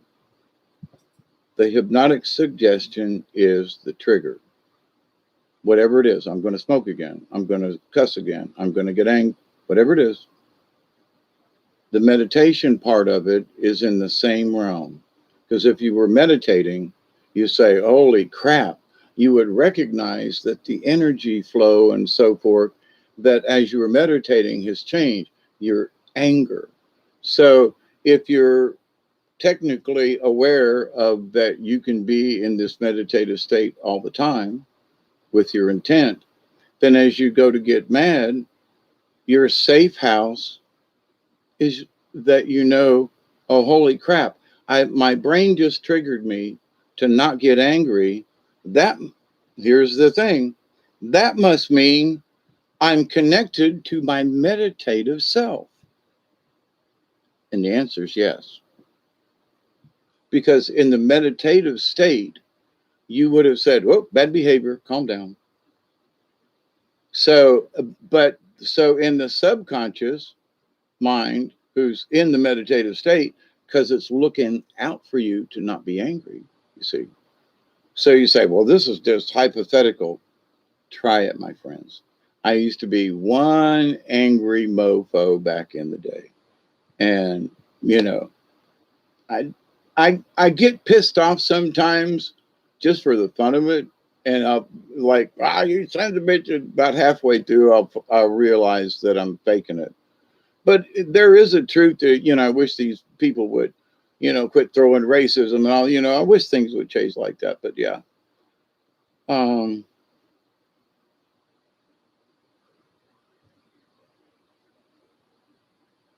I love her, but exactly. I love my relatives, and it doesn't mean I want to stick with one of my brothers all the time. I absolutely, and they may not want to stick with me. So that's the other side of that coin too. So, and as Stuart would say, and that's okay, because you're okay and I'm okay, and doggone it, we're good enough.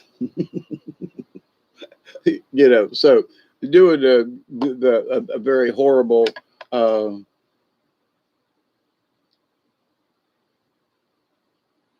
So, but anyway, with all the stuff that goes around, you know, as a shaman in training, why am I here?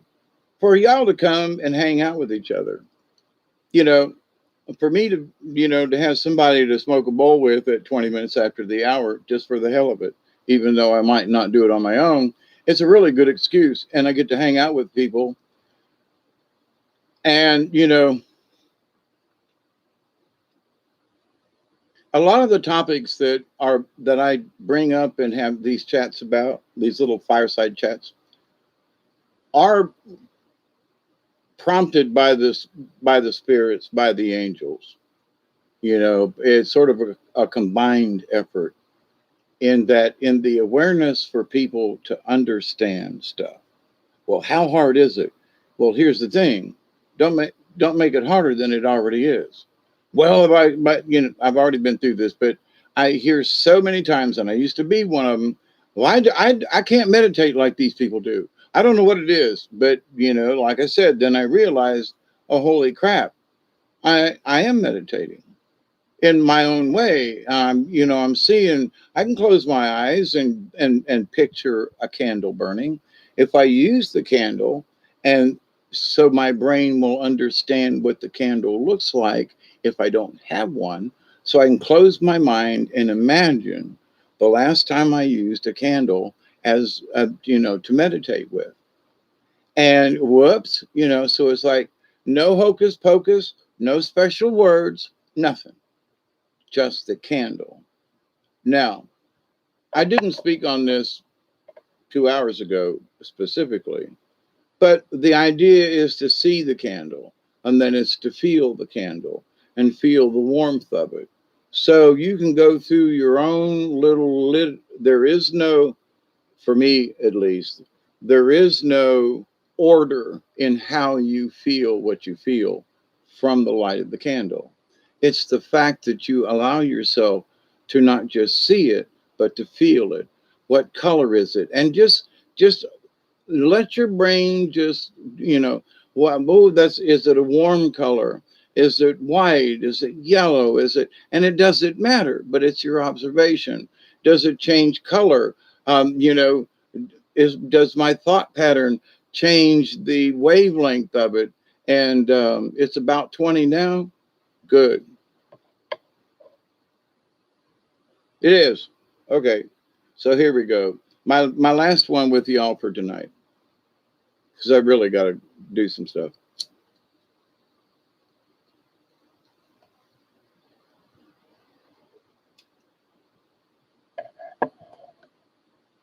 Before we get rain. And I was lazy about it earlier. But I wanted to get on here earlier tonight before 12 o'clock and have a chat with y'all and visit with folks who I don't get an opportunity to chat with during the week a lot of times. And this particular subject came up, and they were like, "Yeah, here, go do this." But and there are a lot of times spiritually, I say I get kicked around. They won't let me think about anything else. No, come on, we want you to talk about this. Well, I'll do it later. No, you're not. You're gonna do it right now. But so I have a lot of arguments with self sometimes. And that, is this the right time? Come on, we want you to talk about this. We want to put it out there. And if nothing else, it, for the topic, it gives us a chance for all y'all to visit with each other too. You know what I mean? So, and tell a joke, and sometimes there are sad things to talk about, and the different people. Thank you, Chloe, and I really do appreciate y'all coming. And what I was, which brings up what I was going to talk about earlier to wrap this 3 hours session up with y'all, is that one of the things you don't know until you get there. And Brian and I realized this when we started our shows, and uh, I got on his show, and etc. Was we knew we were doing what we do with good intent. The consequences or expectations or whatever was just, we didn't have any. It was just to put it out there. And it was just to allow it to go into the universe, and whoever came, whoever participated, it just is or was what it is, right?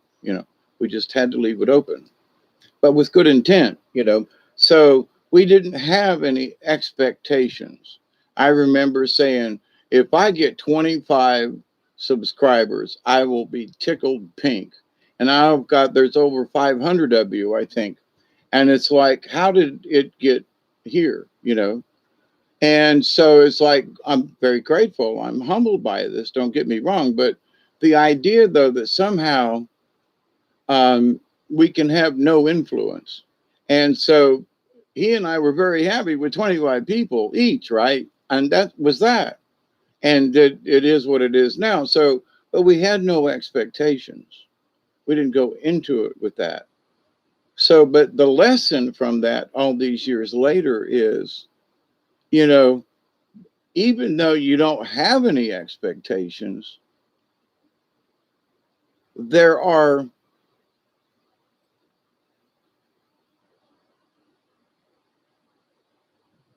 consequences to the circumstance, meaning that we're all together, we're all chatting. We've realized we're all part of the soul tribe, we're all part of the League of Like Minded Beings. We have met, we have joined, we know each other, we communicate and share. Oh, that was unexpected, and still is. And I'm continue to be humbled by it, because it's like, well, how many people are on? Doesn't matter, because somebody could watch this 2 or 3 days later, a month later, or somebody that signed up one time, said they were watching a video, and we were like, what? Shit, it was 2 years ago, and I was like, oh, back then. But 2 years ago, I was still basically this Hawkeye. I've learned deeper things about some of the same things. I can't really say that I've had any really new earth shattering things. Um, but having been able to meet my family and all that this last summer, and close out some things, and it's been a big load off me. Let me tell you that I didn't even was subconscious. But having dealt with it, and now that it's out of the subconscious and dealt with and put away, there's a whole new place to put new shit in there. But anyway, so but as far as being able to be in the zone, I have looked back over time, and there were times when, yeah, I used to do a lot of factory work, right? That it was just repetition. You did the same thing over and over and over and over and over. Working in the machine shop, you're drilling holes. You drill a hole in this one, you deburr it, you toss it in, you get another one, you drill the hole, you deburr it, you toss it in. And all day long, that's what you do. It's important. And there are no, sometimes you just have to do things by hand. So having done those kinds of things, there is a zen in it. So you can kind of really just space out, and because the machines are loud and you got earplugs on or whatever, so you're in your own little world. And it's amazing how you can be in a meditative state and still be aware and not drill a hole through your hand and that kind of thing, and do a good job, but also not be in any kind of panic or anything. It's that Zen feeling. And I think the Zen is sort of like the zone. But anyway, so I need to get something to drink. I've been talking for 3 hours now, and I'm getting a little hoarse. I got a saddle to go with it too. But if you know someone who's had, and they say they have trouble with meditation, give them a couple of simple things, and just ask them, you know are you getting calm ahead of time, or are you going, well, it's 10 o'clock and I'm going to meditate? Tell them to build calm down ahead of time. That's one of the simplest things you can do to help someone to learn about meditation, which helps in the self hypnosis, and meditating itself, and other things too. But to listen into your higher self if there's a question out there that's just kind of been nagging at you, just pick one. If you need to learn something, pick one thing. Don't ask to understand how an engine works. Ask how you start an engine. Ask how a part of the engine. What is a piston? What does it do? Don't ask to understand how an entire engine works. You have to start at basic things and understand the parts of the engine, and then you will understand their relationship. So, but if the question is, I want to know how an engine works, that's that's complicated. So if you say, I want to learn the parts of an engine, see, it's still, you want to learn about the engine, you see, but you want to learn about the parts of the engine versus how does it work, and versus all this other stuff. Hey, slightly slanted. So with that, stick with something, it still relates to what you want. You want to know how an engine works. But before you learn how the engine works, you need to know the parts. So if that's just one example, but be the cause and not the effect. I'm up at the moment, Sleuth, and I'm fixing to get off here because I've been on here for 3, and I don't mean to shun you or anything. It's good to see you. But I'm getting hoarse, and I'm the other half of my supper is in there on the stove. I'll have to reheat it. And I need something to drink, and I need to take a break. And I'm going to go outside and look at the scars. We got some storms moving in, so. But yeah, I don't mean to be the whatever of the party, because we love to have you come in and visit. Need some inner healing at the moment.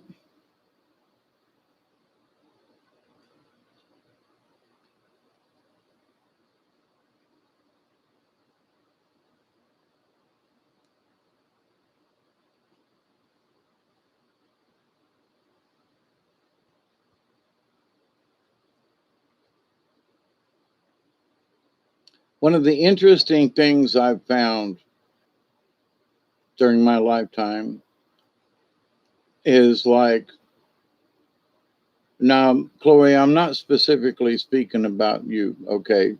I'm just saying, you mentioned something, you need some inner healing.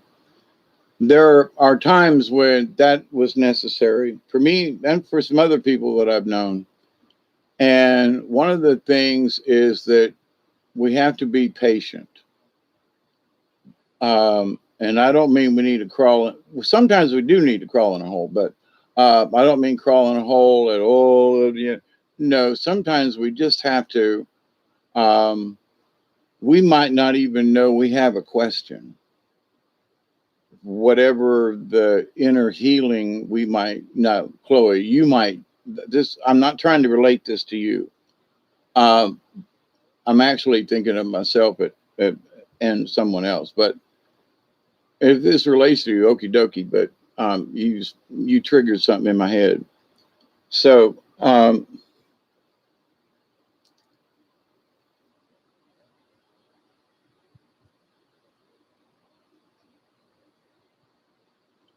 sometimes when I was dealing with coming off my drugs and so forth, and then trying to learn how to live without all these, you know, uh, things to change my outlook on life or whatever, or give me panic attacks or all these things. So, and having to come out after all those years of medications to the quote clear light of day, I knew things needed to be fixed, but I didn't know what. And I was like, something I there's something wrong, but I don't know what it is, but something needs fixed. Now I'm talking about myself now. So but I'm God knows I don't know what, but I know something's off. And so going through these situations, I learned, okay, so I knew something was off. Didn't know what, nothing specific. So my prayer would be, in my quote meditation, I would just ask the universe, can you narrow this down for me?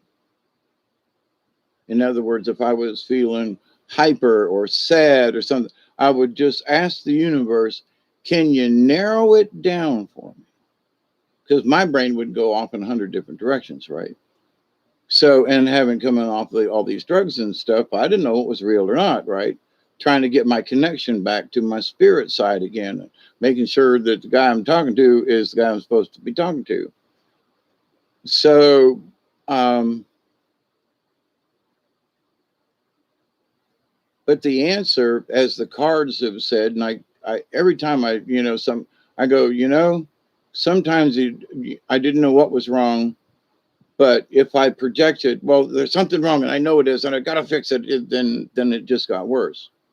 So the lesson was sometimes you just have to be quiet, and whatever is wrong, if you just ask quietly for it to show itself. Now it might be multi-leveled, but what I've also learned is let's pick the worst one. Which of these things? Well, I'm upset and it's this, this, and this. Well, okay. But which is the worst one that's upset? Or which is the easiest one we can dump? Well, this one's bothered me and blah, blah, blah. Okay, look, can we, like Dave, just not grow up? Can we grow up here? This thing that's got you all, yeah, it's over here. But, grow up, Dave. Hawkeye speaking to Dave and saying no, no, and the Dave side of me going, yeah, you're right. Catching up, and going, yeah, you're right. I was holding, for whatever reason, I was holding on to that, or what? Yeah, you're right. So now, instead of 4 things bother me, now I'm down to 3. So since I've gotten rid of one, I've learned from the experience of looking at the first one and going, maybe I'm overreacting on this.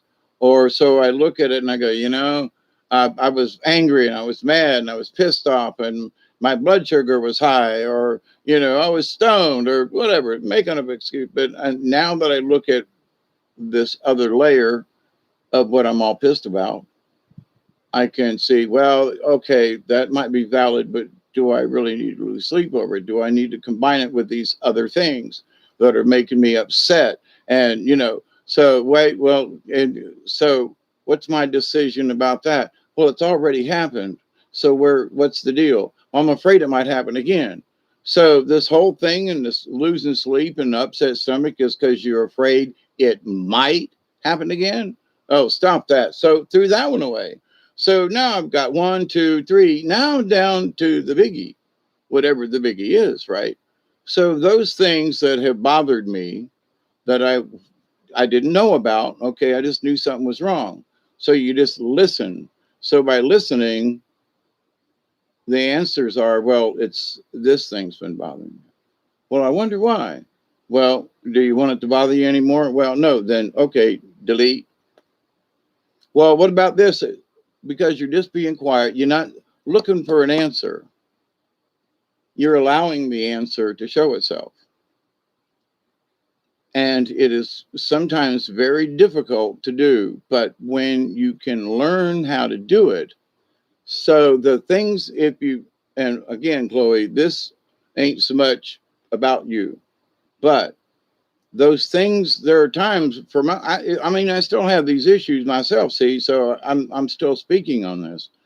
But there, I'll wake up and I go, I don't know where I've been the last 2 days, but some bitch, I do not want to repeat that. And, and I go, yeah, okay, whatever it was. So I've been out in the dream world again for a day. When, things will manifest itself like this topic tonight. And then, and that will happen. Then this happened. Yeah, okay. So out of that came something good, right? So, um, but my attitude about things now was much different years ago, simply because I wanted to do better. That's all. Well, I got pissed off all the time about this, so don't get pissed off. So, but the inner silence, yeah. So, like I said, I'm not really trying to, this ain't about you, but because but there's been too many times in my lifetime that I think I had ulcers, and I changed my diet and I changed my way of thinking, and so people who say, well, you can't get rid of that, you'll have to take medicine all your life, and you have no. No, I know people, but here's the thing. I was talking about this earlier. You might not have been here, Chloe, but to the others. But when I took this medicine, and my thumb and my finger would do this all the time. I've got, I still do it with this hand. It's more right than left, but I have a little worn spot here on this knuckle, and a callus on my thumb, where I will catch myself doing this rubbing thing, and I go, nope, sorry, stop it, and and then I'll look down and go, you're trying to do it again, stop it. Oh, but it's a neuropathy. You'll have that the rest of your life. My answer to that is, oh fuck, no, I won't. I've got, as long as I got a brain, if I can look down and see it doing it, I'm going to stop it. If it's no, sorry, but that's not normal behavior. Quit it. And people say, you can't do it. You will always have that twitch. No, I don't. I made up my mind. Do I still have the tendency to find myself doing it once in a while? Yes. Maybe it's some kind of tick, or I don't know what it is, but the thing is that I look down and go, nah, you've been a dog's and turn.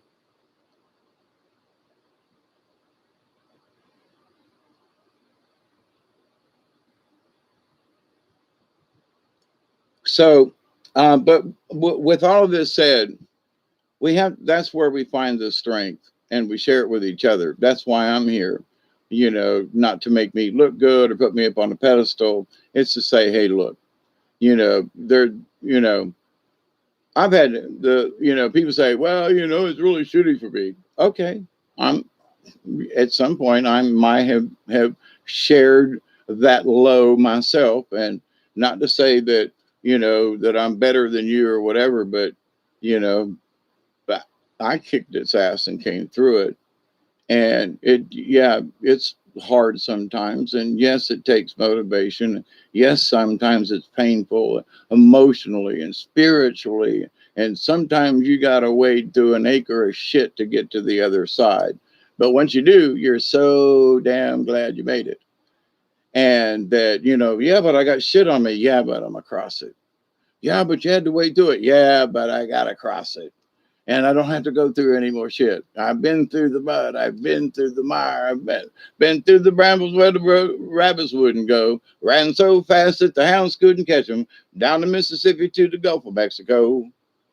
Well, old Heat Grease said we could take them by surprise if we didn't fire a musket till we looked them in the eye.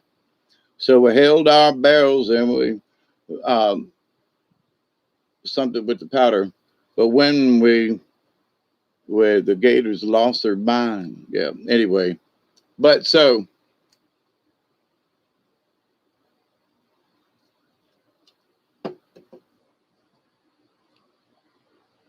not everybody has inner strength, but everybody has inner strength. Oh, damn it, Hawkeye! What the hell are you talking about? You're stoned. Yep, but it's true. Everybody's got it in them. But what a lot of folks lack, and I have chickened my ass out a bunch of times on things, so I'm in this, is the courage. Courage. Courage. The cowardly lion. If I had courage, I'd show them. If I had courage, row, you know. So, but with that said, though, in that information, um, if I only had a brain, I could figure out how to get courage. So, but when you have heart, things kind of work out. I'm kicking.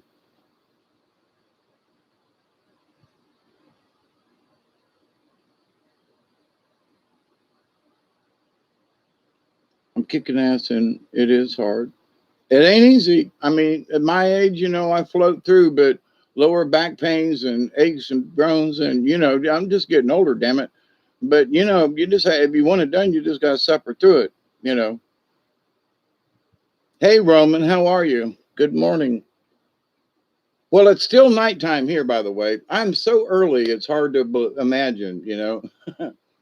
But it feels like it's 4 in the morning, but it's only 11:44. So this is like early for me. But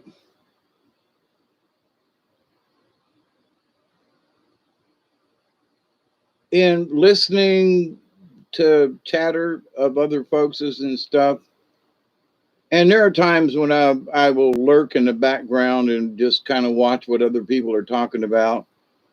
And some people's names I like see more often than not, in other chat rooms or whatever.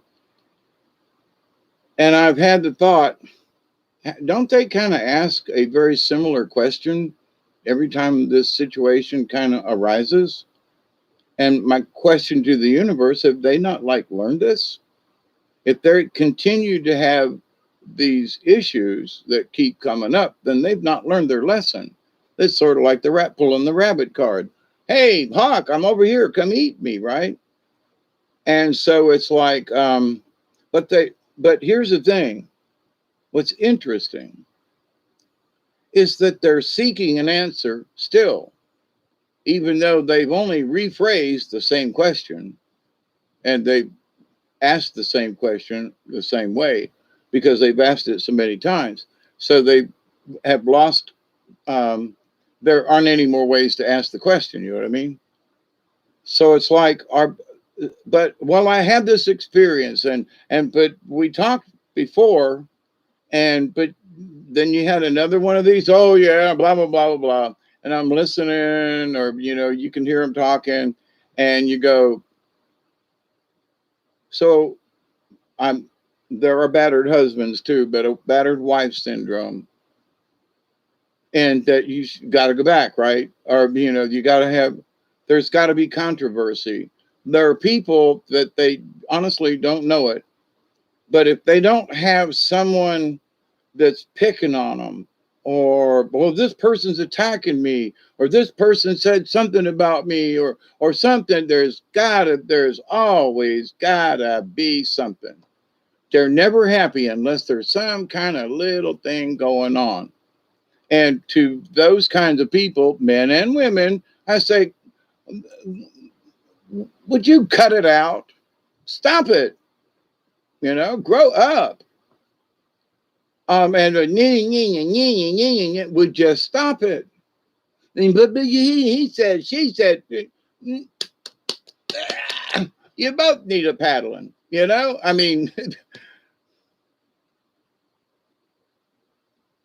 courage. But anyway, so as I had said years ago, there are many times when, as far as to still stay on topic with the meditation and self-hypnosis, when you learn how to take control and you say, wait a minute. So I've talked about this before, and it's you become the conscientious observer. Okay. So you're conscious of stuff that's going on around you. And instead of trying to be involved in all these things, you can observe all these things and only become involved when it's necessary. So it's like, well, you really don't care. Well, you're sitting here and talking about it and worrying about it. So you have some kind of vested energy interest in this. So, but it keeps me down. I think about this person, all I want to do is cry. Then stop thinking about the person like that and gain control because it's affecting the overall balance of you. So somebody in here has to be the grown up in the group that says, okay, calm your ass down. For me, it was the camp counselor. So the camp counselor of all these voices in my head comes out and says, shut the fuck up, all you crazy people, one at a time. Now, when it gets really noisy, that's what the camp counselor has to do. But over the years, I've learned that the camp counselor will raise his hand and go, ah, and that's all that's necessary for me to take a step back and look and go, wait a minute, this is one of them. One of my characters would have said, oh, well, this pissed me, or I'd have got really upset, or I'd have cried, whatever the emotion, right? So, but since that time, though, but the camp counselor must be established in each one of us.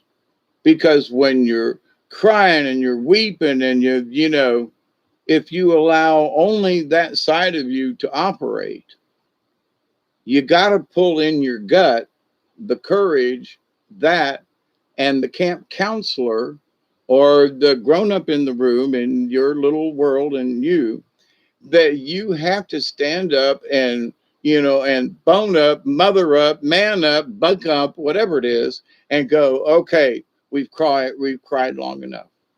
Okay, I've been mad long enough. Okay, so one of the things is that we allow ourselves the emotion, but the camp counselor, or however you want to look at the inner you that says, okay, that's enough. What is that in us that says, oh, I've cried for 2 days, that's enough? What? Or some people never hear it. Some people ignore that voice. Some people may not have another voice. But to the point, those of us who are trying to understand, we understand because the feeling is we know there's something off in us. We don't know what it is, but something just doesn't feel right. So we take medicine.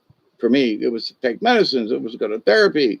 Now, I needed some of that therapy because the stuff that happened to me. But to the other side of the point, a lot of this stuff was I just actually needed to just like not take the medicine and kind of have someone to just to sit down and have a chat with and go, this has been bugging me, and not get upset. But for my own self, there was a lot of anger that was instilled in me as a very young child and so forth. So I had to deal with that. And some people don't have that issue. Some people are much angrier than I was. And some of them still are, which is like, get over it, please. You're 65 years old and you're still pissed off. Cut it out. Grow up, please. Ain't it about time? You're pushing death here and you're still mad. Cut it out. Be glad it hasn't happened again.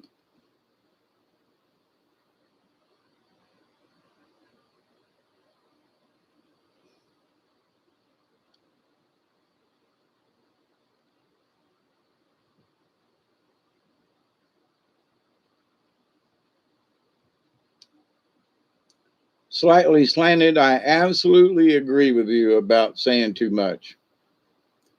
There are a lot of times that I have wanted to butt into conversations, and I realize, it's not necessarily that it ain't my fight. And I don't mean this like fight, but as to somebody's way of thinking, and you want to say something and go, well, why don't you look at it this way, when they are like hell bent for election that they're going to do it their way, and that this is, and there are times when you just got to go, okay. There are times when folks need to stick their hand in the fire to know what it's like to get burned. And I honestly, there are spiritually, there are some things, some folks, they got to prove it on their own. And, it's like, okay, you can give, the stories, parables in the Bible, my stories, my true life stories, and the elders' stories. But these stories is like, okay, so take from this story and say, what can you learn from this? Does it benefit me? No. Well, maybe, but that's not my intent. My intent is to be a late night talk show host on the radio, and this is my medium. I'm not sick with that the situation doesn't define me. That's absolutely true. Because being in jail, for example, you know, didn't mean that I had to act like a prisoner. I had to be a prisoner, but I didn't have to act like a prisoner. So I got a lot of respect from the guards. I went from being in population in one of the nastiest things on the thing because I, didn't do what a guard asked me to do, and they busted me to population. And 3 days later, the sergeant came and got me out of population and put me in the dining room, the most highest position a trustee could get. So I went from the lowest position to the highest in 3 days after I proved a point. And I got my revenge too, and it was sweet. But and I did it with a smile the whole time. So it's the story of me and Mr. Moffat and the spaghetti and meatballs. But that's another story. But to the point though, so the situation doesn't make, you know, you make of the situation the best you can. So when I was in jail, there was a person who had a small budget to buy books, and they bought brand new paper books. Now this was like in '78 and '79, brand new paper books on ley lines, weird things, and transcendental medicine. They brought all kinds of books for the library at the jail. And so they'd say, put in a request, and I'd say anything about the supernatural, anything about the this, or anything about that. So, and other guys, they loved Westerns, right? So they'd say any Westerns. So people would donate money or donate books. And man, I was reading all kinds of stuff where there are some folks now who are just beginning to understand some of this. And, I don't mean to be pulling rank on anybody, but I've known about some of this stuff for a very long time. And, so some folks are like, oh, what about this or that? I go, well, I studied. Well, you don't know everything. Okay. Well, when you learn even some of this stuff that I have, just because I'm old, have learned, then we'll sit down and have a talk. I mean, you're the one that said that you know more than me. Okay. I'm just an old codger with a bad memory. All right. That's okay. But, then later on, I've had folks go, I've had some folks that I know around here that have come back later on and go, man, you warned me about this years ago, and I didn't pay any attention. And here I am all these years later, and I'm thinking, man, I sure wished I'd listened to Mr. Dave. And I got, the advice was cheap, but you learned a lesson. But, the fact that, I warned them about their behavior or whatever and just said, you should look at things differently and not be so bullheaded. And they ended up in jail. They ended up serving time, and they ended up, and I love these guys, and almost like my sons, and end up in trouble and just go, you could have made a different choice. But now they're cleaned up and now they're doing better. But, they had to go through the trials. They had to stick their damn hand in the fire. So in this, sometimes not saying anything,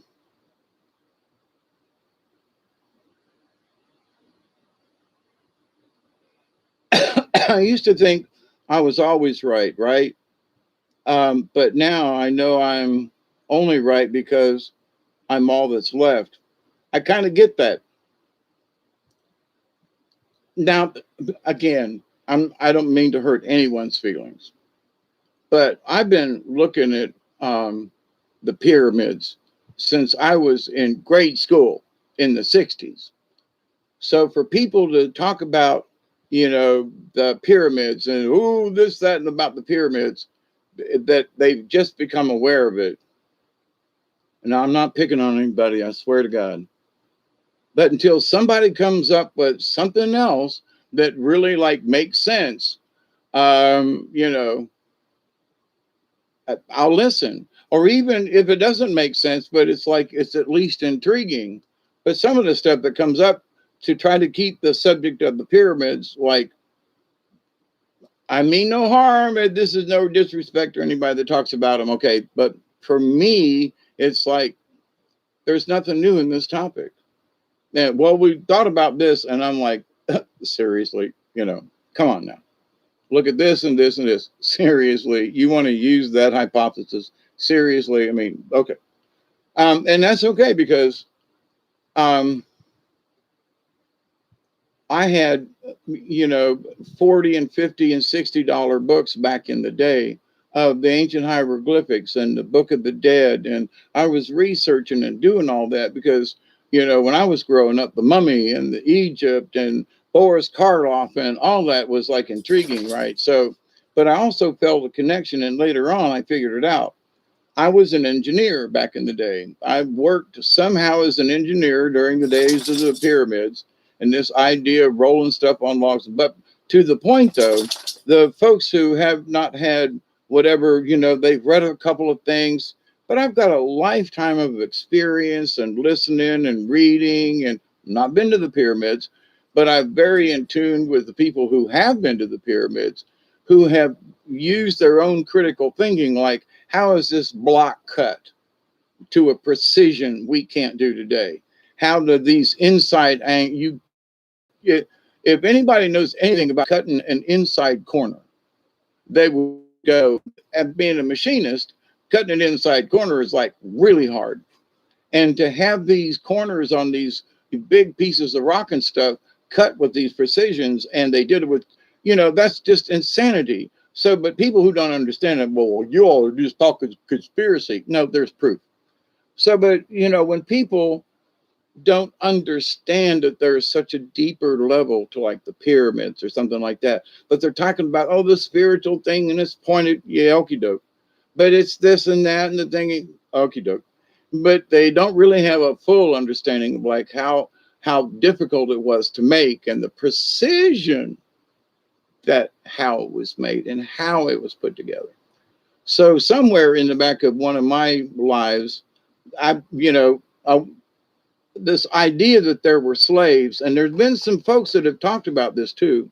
They don't believe that everybody that worked on the pyramids were slaves. They just don't. They just don't. Because the slaves would have died within the first 2 or 3 months because there isn't enough support to feed them, to house them, to do them, And if you beat them and treated them bad, they weren't going to last long. And you only had so many slaves, Just slave business was good, but to the point. You had to train them and all this. So, but until folks will come up and say, there's this other technology. Let's talk about how they may have done this. What could have done this? Is it beings from outer space? Maybe. Did they have some technology that's right in front of us and we don't know? What about the Baghdad batteries? What about these other things? What about this hieroglyph over here of this airplane that they have made models and flown? Just can we talk here? So, but those folks who want to leave all that stuff out, then to me, then we're not talking about the pyramids. Now, that's just one particular subject I'm talking about. So when somebody says, oh, they're talking about the pyramids again, I go, okay. And am I being snooty? I don't intend to be.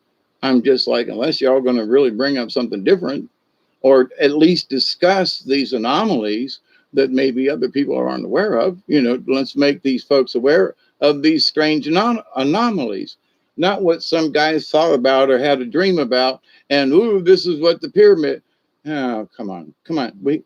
We need to be practical. As an engineer and designer and so forth, you have to go down to the basics and say, okay, they had to put them great big ass rocks in there first. Okay, so they could slide them in. So they had to know where everything, how it was going to be built before it was built. And, they didn't put this sarcophagus in and slide it in and all, but there's so much more to it than that. And I don't want to stay on the pyramids, but to the point though, would love to discuss these other things with other people, but everybody else seems to want to leave stuff out. I'm like, okay. Well, but this happened and the slaves. Okay, never mind. You're not anywhere near where we need to talk. Okay, just saying.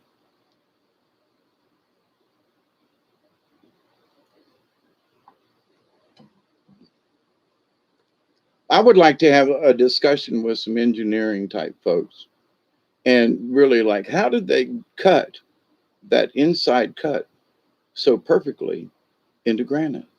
What could they have used that would have stopped in the corner and not overcut it, you know?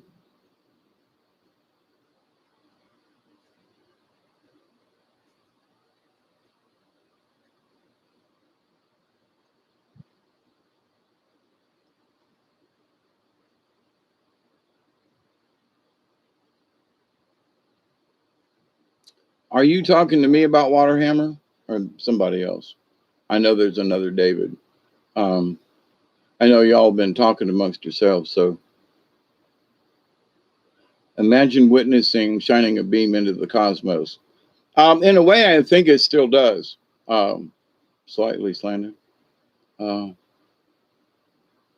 I believe it was more of a transmission tower thingy, uh, possibly for healing.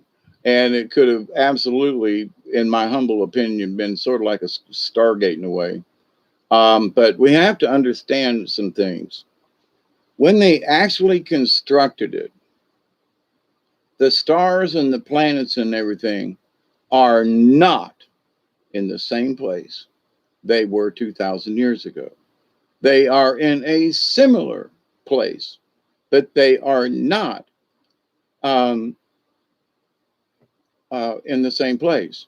Same configuration, yes. Orion still has 3 stars in the belt, you know, so forth. But we are not in the same location. Um, but so what they knew at the time they built it is it still is effective 2,000 years ago, even though it's been destroyed and stuff. And I would say yes, but does it have the same effect? And the answer would obviously be no, because we're not located in the same position. Similar, but not alignment wise, right? Close, but no pickle. 2,000 years have transpired and we've been moving and tossing around and, you know, and things have gotten rearranged.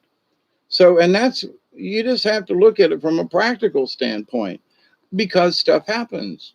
We've noticed things in our own life. You know, there's another storm in the Gulf of Mexico. Well, now it's headed my direction and now it's, you know, so things change. They're always changing. We can count on that. Um, but for a long time, I looked at what did the pyramids mean to me spiritually. What did the Book of the Dead mean? What were the Egyptians all about? What was this thing about mummification? How come after century, all these 3,000 years, these, you know, you can still see features on these things? I mean, you know, just in and of itself, we have lost that, whatever that art is. And so it's like, oh, well, it's a this and it's a that. But here's the deal, we don't know how to do it. That's the basic thing. Well, they were like, yeah, but we still don't know how to do it. Okay, just saying. Now, there was many years ago in Georgia, um, I mean, like back in early 1900s and stuff, he was an embalmer and, you know, the local mortician. And there was a black gentleman that worked there and he just moved the bodies. He did the thing, he did the this, and, you know, and he had no family for whatever the reason. So he was sort of adopted by this mortician and his wife. But as he got older and everything, they turned it over to somebody else and they came in. But this gentleman who, and I can't remember which town, it's sort of middle Georgia somewhere, I think. But anyway, he knew this old way of embalming people without using formaldehyde, right? And that so he used his own technique, and him being the local embalmer and taking care of people. So, but then when this old black gentleman died, there was no place for him to go. So, out of kindness and loving and courtesy, they embalmed him his old fashioned way, and they put him in a coffin in the corner by the door. And that after, so the mortician, his proof was in the fact that here was this old, and it was respectful. I mean, his arm, they kept him, they took care of him, they spoke to him, but this old black gentleman that had preserved, that no family to claim him, that they didn't want, nobody wanted to pay for his burial, so they was like, so they just kept him there in the mortuary, other dead people there, right? So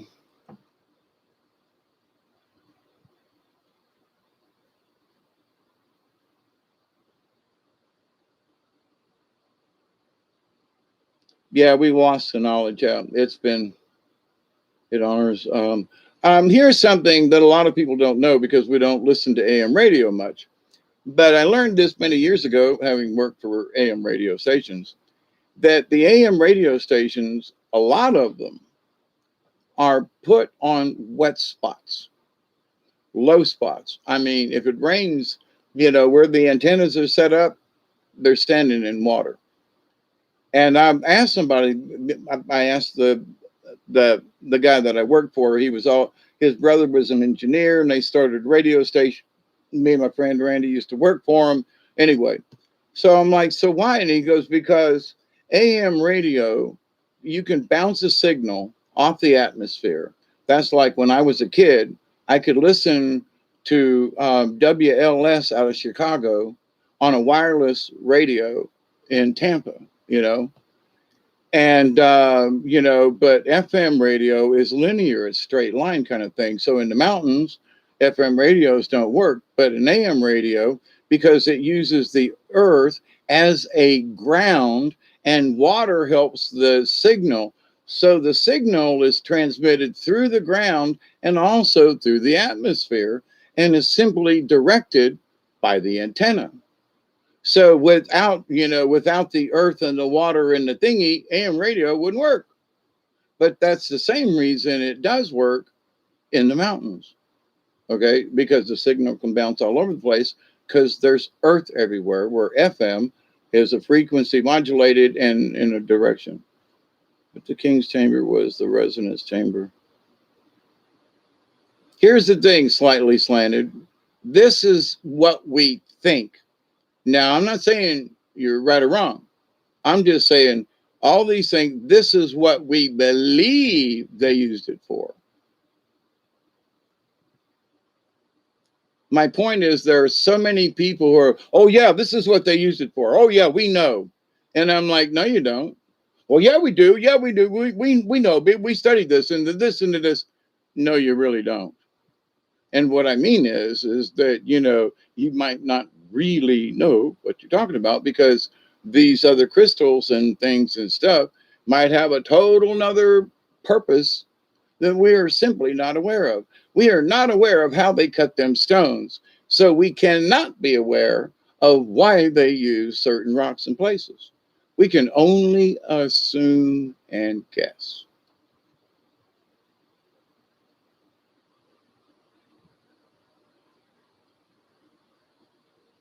My point of this is that I'm open for discussion, but some of this stuff is just, to me, is just like, oh, come on.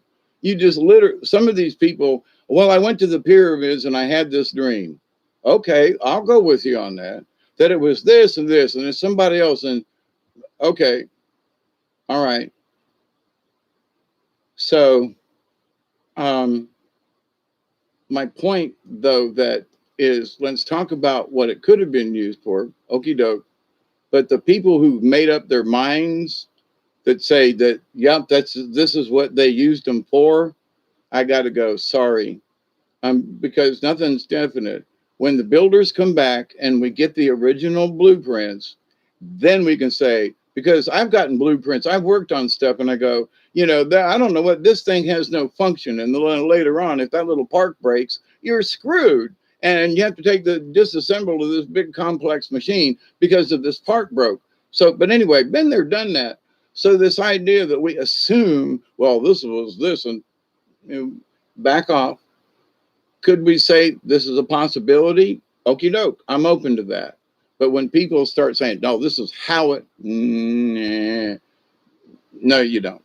Sorry, You just don't. Out of respect to the builders, you have no idea what they were thinking, because they've got different specs and different this and different that. Being an engineer and having worked with other engineers on complicated machines for Ford and Chrysler and all these other people, you have to have a basic understanding, and certain things are used for certain things, and we all know this. But if you're not in the system, if you're not a machinist, if you've never worked in metal, then you go, well, I don't know. This is just any kind of steel. No, it ain't. It's A2, and it's hardened to about 56 Rockwell. What?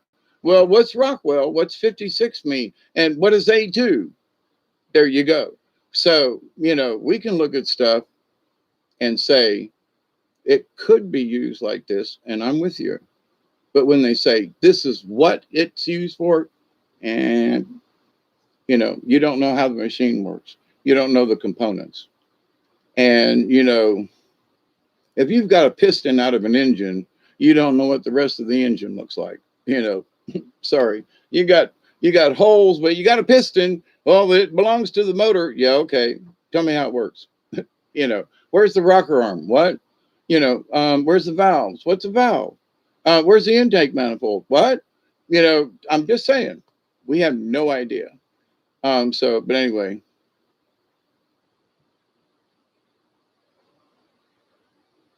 I'm I'm all for discussion. I'm not trying to belittle anyone about the pyramids. There are a lot of stuff and things, but some of these folks that talk about some of this stuff still need to grasp certain basic things that in their mind they're just leaving out. And it's like trying to build a puzzle without all the pieces. So you don't need to know how the engine works, just the fact that there is one, and that there are certain components on the engine that are vital for the thing to work. That's all. You don't need to know this and that and the tensile strength. You don't need to know the compression ratio. You don't need to know the horse. That's not it. But if you just look at parts of the engine and you've never put an engine together, now I've worked on a bunch of engines, so if I have amazed people sometimes. I go, oh, that's a rod to a sort of a short rod, kind of wore there, but that's piston rod. What's it to? Or yeah, you got that. That's a piston rod. Yeah, it's kind of rounded. It looks old. It's out of an old Chevy or a Ford. Yeah, it's out of an old Ford. But so but that's by experience and working around machines, and working around machinery and things, and so. But looking at the pyramids from all the people who've been there and have brought these things up, I want to know how they made it, because in knowing how they made it are secrets in why they did certain things within the pyramid, is my point about that. So anyway, I know I got way off on a tangent on that one. So, but I don't mean any disrespect to anyone. You can have your own opinions about it, and that's absolutely wonderful. But maybe I'm being snooty about this, but I'm like, come on, give me something here. Let's have a conversation. And for me, because it was a special favorite subject of mine, unless somebody gives me another angle, okay, And I'm not trying to be rude, just okay. Maybe I'm just getting old and cranky and set my ways. I just got to understand it. What? We are the pyramid in this clay. I shall build my pyramid. Clay info that is compared come together and form a structure. Gives proportion. Eventually, the structure gives you measurement. Eventually, it's cap from above. Yeah.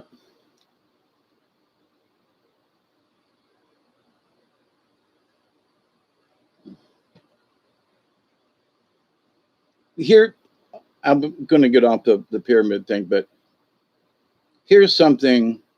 Now, I had to sort of calculated this out at one time, but I can't remember now. But they said that the capstone and the sides and that was on the pyramids was used in construction like of Cairo and other places around, stuff like that. And it's like, okay, so there was somebody years ago that went around trying to look for parts from the pyramid. And I was like, I would do that. You say, okay, here's a huge pyramid with all this really, shiny limestone or whatever it was on it, and all this and this. And so where is it? I mean, literally, there are thousands of square feet of this stuff. Where is it? So he went around and it's like he couldn't account for it all, was the point. Well, it's been 2,000 years, but it was like, he was only coming up with like 1.5 sides that were like used for floors and this and tiles, but so where are the rest of the sides of the pyramid? The capstone thingy, where are they at? Because back then the city was much smaller, and in the nearing temples and stuff. But to his point, he wears all the sides of the pyramid.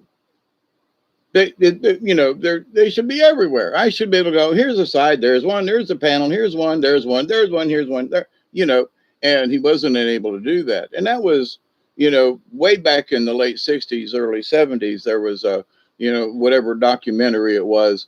And it was, he was walking around and his curiosity was, where did the, if the story is they took him down to use around, the towns and villages. Okay.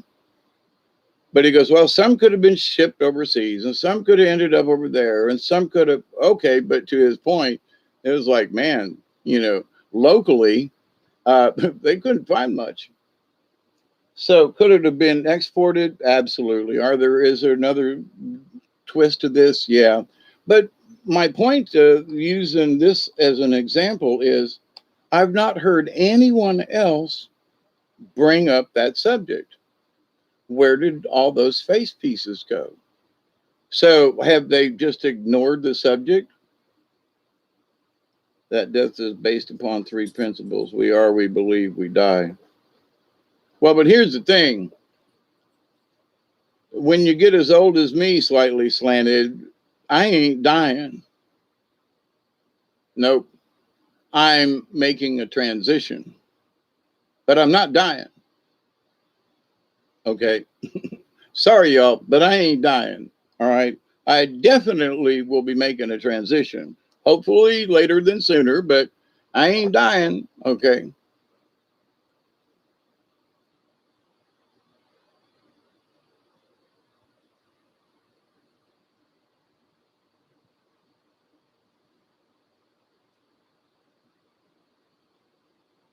There are lots of mystical numbers, but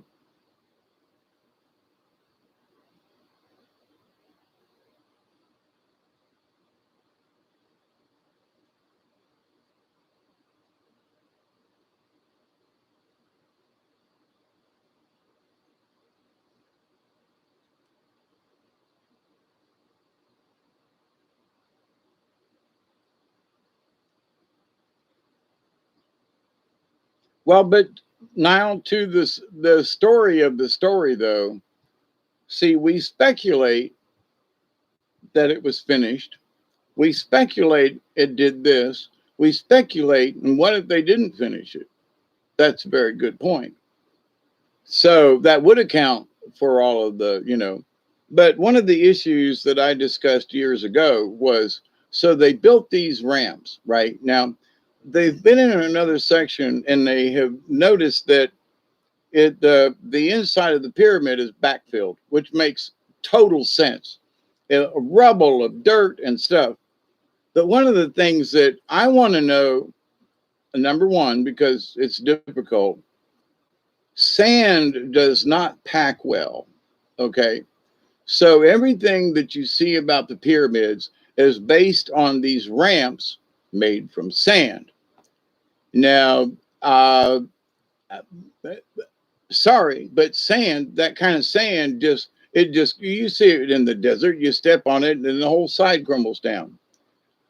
So number one, how did they get the sand to stabilize, to build these ramps, to drive these things around? Because that's the only way they can think of this.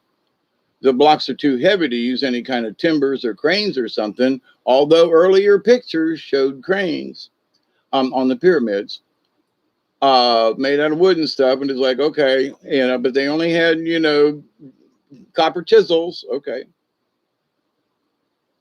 So all of this supposition over the years has changed, but some of the things that many of us have noticed is like, I still want to know how they made that inside cut. Well, the project was abandoned, and this, no offense, whoever said that, but my point to that is, okay, but I still want to know how they made that inside cut. I want to know what machine cut that inside cut with that precision in a piece of granite and not chipped it or whatever. I mean, it's really difficult to do. So how'd you do it? Yeah, but the pyramids were okay, fine. How'd you do it?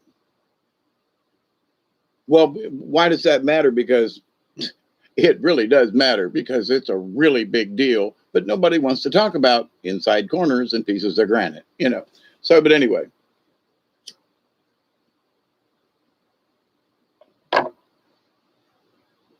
Why it was there, whatever, okay, but this idea is that somebody a whole lot more intelligence with some really sophisticated machinery did it. That's the bottom line. Who? I don't know. Aliens? Probably. But the thing is, it wasn't people with chisels and stuff. No. Answer's no. Period. Nope.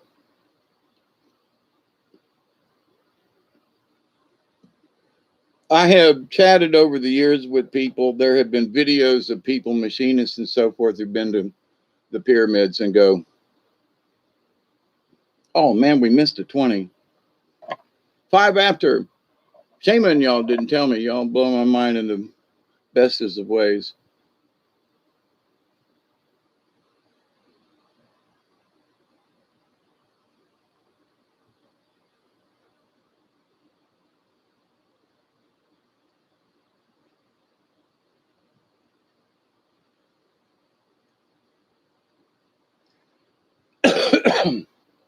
Because they would have had to live in the rock, Nile. Not to say that they couldn't have, don't get me wrong. But whatever the purpose is, that there there are some of us who have speculated that spaceships used to park over it to recharge their batteries, an earth battery to the ship in whatever way. So it would just come in and just sit over it. And the energy from the shape and where it was located and all that did have something to do, and it was using Earth's energy. All that's true, but that they don't want to talk about spaceships. So, but for me, it could be very easily some kind of refueling station kind of thing. So they hover anyway. They don't need to land. So all this stuff about the landing gear and all this stuff, come on, we're beyond that, I think. Hey, Travis. But the idea that it hovered over the triangle and the energy that comes out from it, yeah, like a USB connection. I mean, we've got stuff now where you just put your phone near the charger, right? You don't even have to plug it in. So that's not so far fetched, is it? I mean, come on. We sort of have that technology now. It's just not in the shape of a pyramid, so we think. But anyway,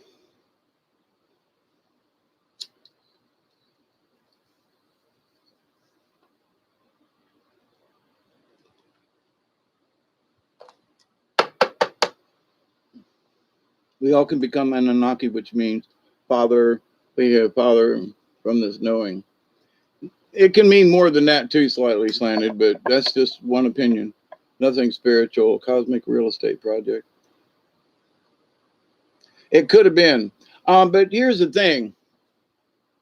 It's fun to speculate and to look at it and be amazed that they could move the rock, that they could do the brick, that they could do the thing, that they could stabilize. If they did use ramps and wheelbarrows to fill the pyramids with, and all these other things, I would still like to know how they stabilized the sand. Okay, And what they do with all the sand afterward? Did they have a bobcat? Did they have a front end loader? I mean, that's a crap load of sand. And to stabilize it and to keep it there, I mean, I'm just curious. We're talking about using local materials. So whether it was an abandoned project or not, I would still like to know how they did these certain things. You know what I mean? Just saying. From a mechanical engineering standpoint, I would like to see how y'all did this.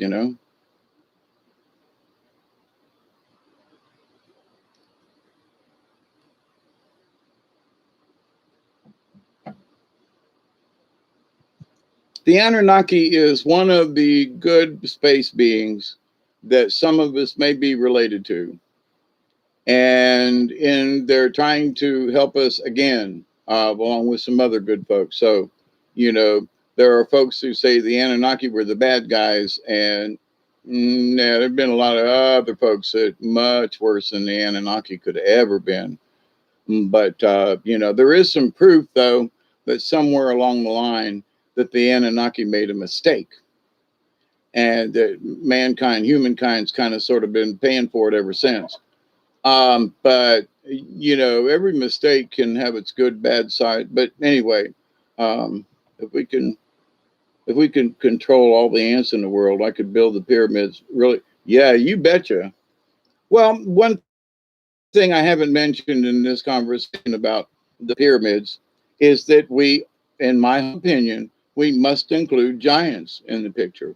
We must, because there were giants in those days. There's proof and all that. But you know, to me, as an engineer, and if you're not using really special equipment, but here's the thing: if you've got the equipment to cut an exact inside corner into a piece of granite and not chip it, okay? After all these thousands of years, it's still good, right? So you ought to be able to move the rock. You ought to be able to move the block. If you can make an inside cut, you've got a machine that's going to move these rocks, in my humble opinion. But now, if we want to stick with, but if you throw giants into this, these are great big fellas. Now, in some stories that I have heard over the years, that there were giants that came from like Jupiter and Neptune and out in that direction, and that there are some races of giants that came from uh, other solar systems within our galaxy. Okay, so but they were here as part of a project. Okay, Neil, that it could have been um, that the giants being able to move these rocks around like tinker toys, and that some of these giants were 75 feet tall. Okay, been real easy for them to come in on a project and put these things together in literally just no time, right? So, but none of this is included in a possibility, and even shorter giants, but to the point, it's just ignored as a possibility. But I look at all these other things, and well, they've made these ramps out of sand. The sand doesn't pack. It doesn't hold. It's not going to hold up on the. It's going to crumble. So how'd you make it work? Well, I'm just saying it could have still been sand, but how'd you do it?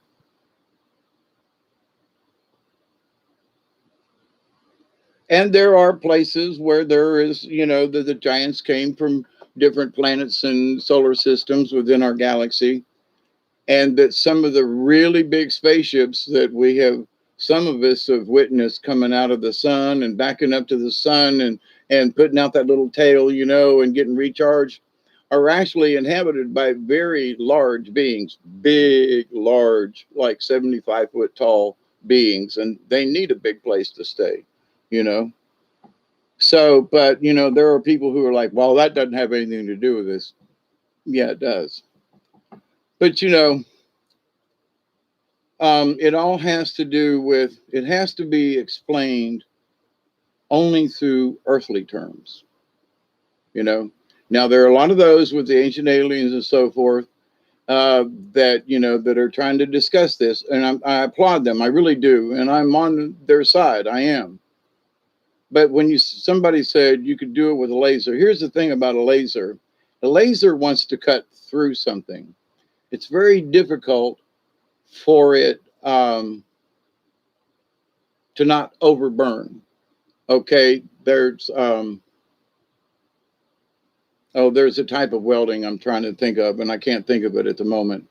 But it's when you can weld really hard pieces of steel or dissimilar kinds, and I can't remember the name of it. But anyway, it's very tricky. It's very hard to do. You have to do it underwater, and it's so. Um,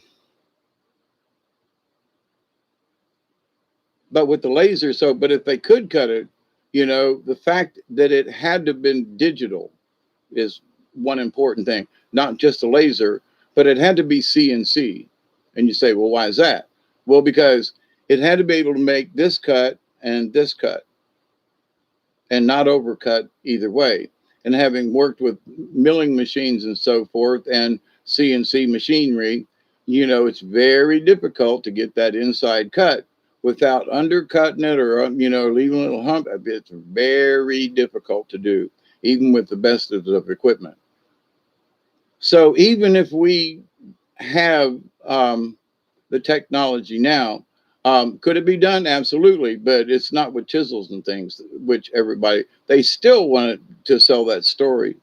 Maybe the past is actually the future in one of the big circles. So where we met, yeah, that's a possibility. There are a lot of different possibilities in that one. Humans have a major neurosis. They presume that there is something amazing going on, or because they think they are special, we are not. The monuments were created and then abandoned. Yep. And here's one other really big thing. What was here 15 or 20,000 years ago? Well, Hawkeye, what do you mean? Well, they have found remains under the ocean.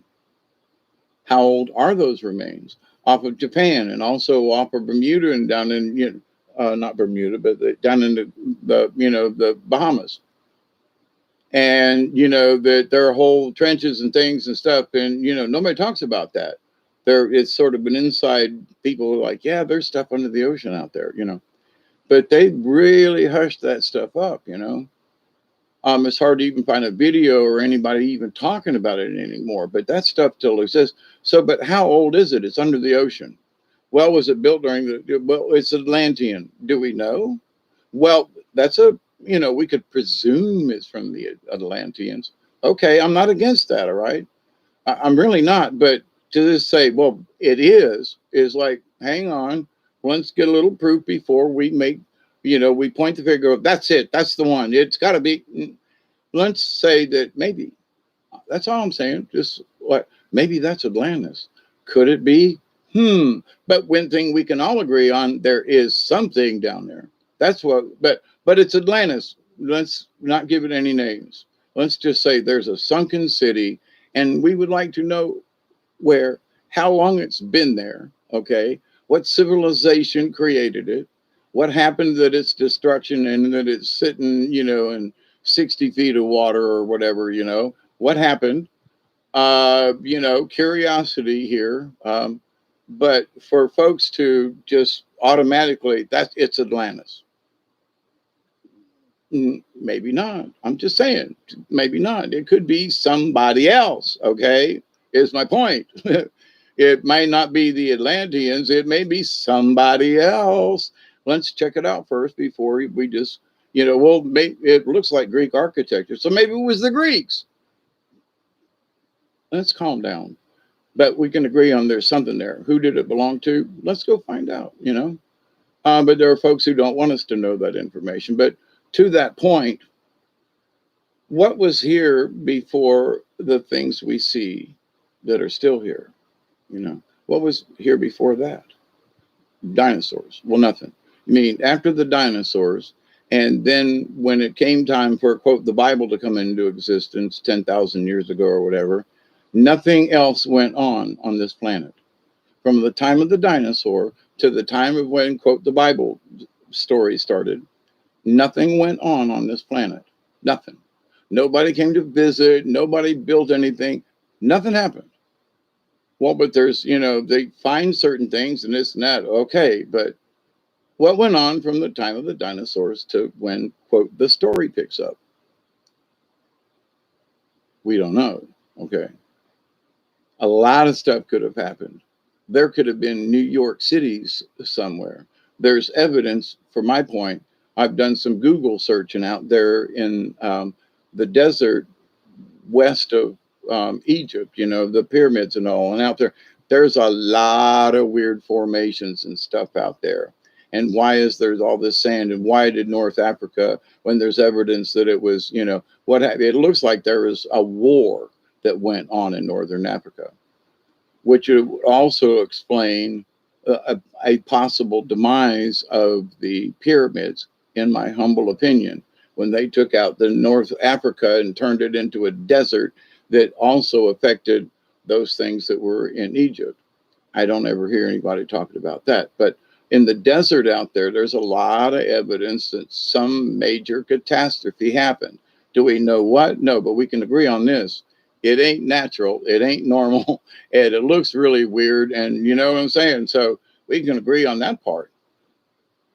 So, but if they wiped out whoever they were having wars back then, and if they could build the pyramids, and if they could use lasers, then they could blow up large sections of the planet. We have to take that into account. But you see, people want to just it has to be explained by earthly terms. And I learned a long time ago that there was something more, if you want to call it the divine, but in it, there was more divine energy or knowledge in what transpired than what we will allow ourselves to listen to or believe.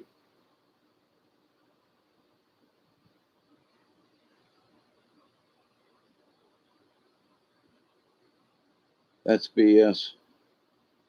How are there parts buried in the strata miles under? Okay, take care. Slightly slanted. Yeah, there are things within the earth that are very strange. Having been in a spelunker and in a bunch of caves, there are some amazing things in the earth that and in places that you don't think it belongs. There's stuff underneath the ground and holes and caverns, and there's all kinds of stuff. And there are caverns and holes and stuff that are way deep. After consideration and growing up and having listened to Admiral Byrd when he said, there's a hole at the top of and you can fly in. And then there was the project, not paperclip, but the one down after World War II, and we got our ass beat by flying saucers down in the Antarctic. Something's going on, okay? And it has been said and left at that, and nobody has ever said, well, was Admiral Byrd crazy as a loon being a bird? Or, they just kind of let that stay, and nobody tried to poo poo it or anything. He talked about it, they let him speak, and then it just stayed there. They didn't do anything with that information. So I have to scratch my head and go, was he really that loony? They came back crippled after having lost planes and men and ships and stuff down in the Antarctic. What the hell went on down there? Whether it was spaceships or not, or there's a hole to the middle of the earth or something. But there are so many legends that speak of the inner earth that go way back.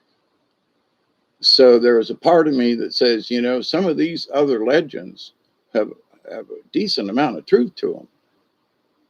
So, but this idea, though, that some of these legends also say that there are, I think it's the Hopi, if I got this wrong, please forgive me, that claim they came from inner earth, and came above.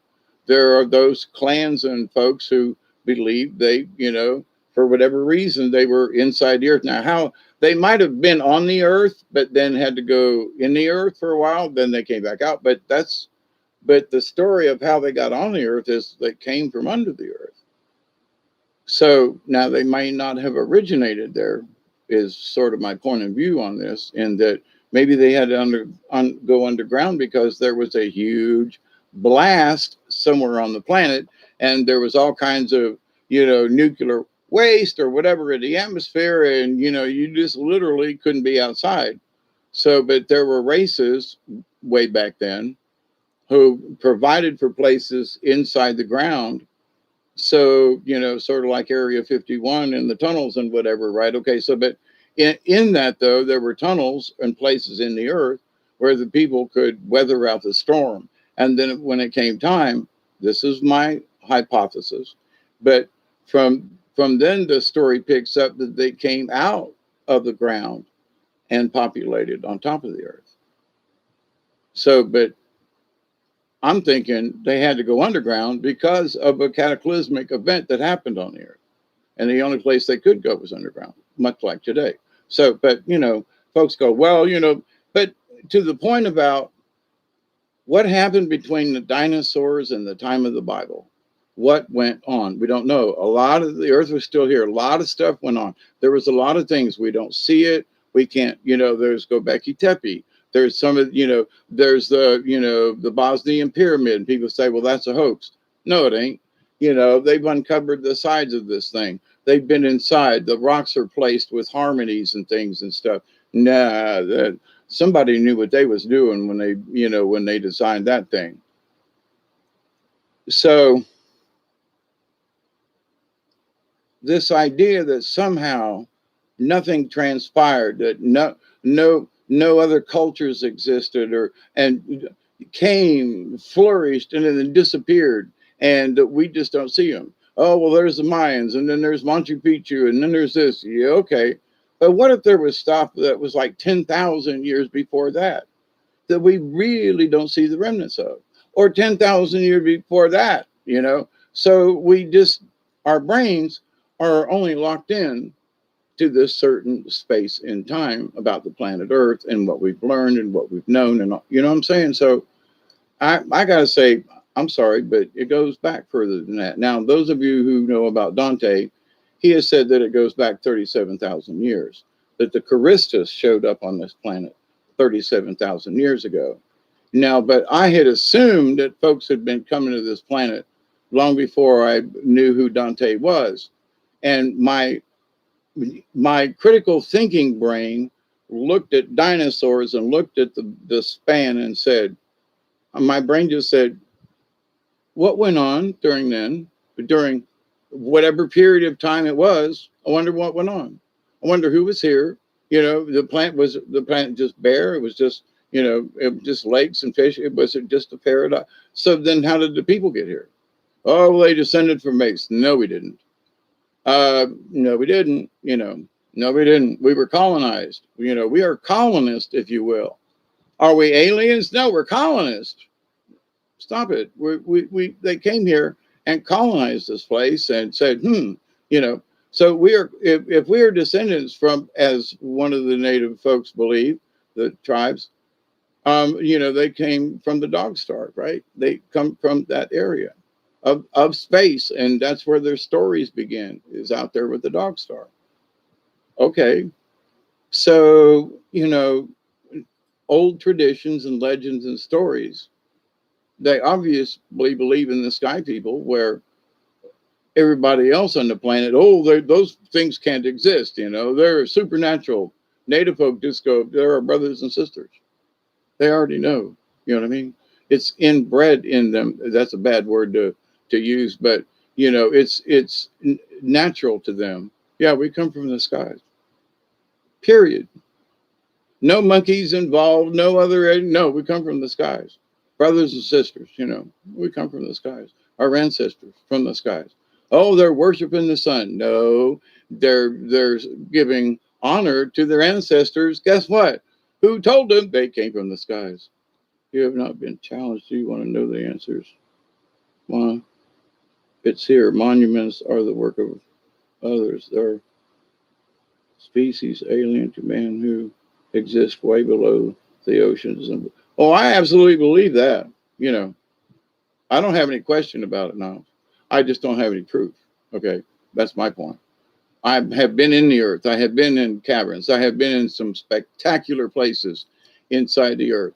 And for people to say that no, that it could not exist, I'd just say sorry. But I've not been challenged. You want to know the answers? It's here at Monuments. are the work of others.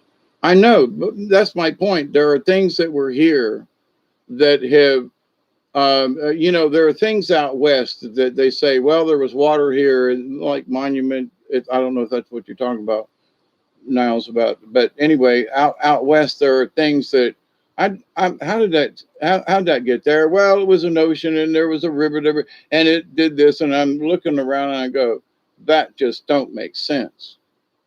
I'm sorry, but it just don't. Well, it took millions of years. Okay, but it still don't make sense.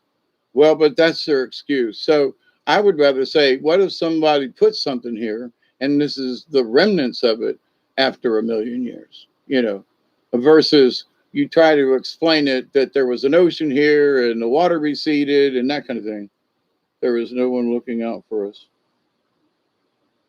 Yeah, there are.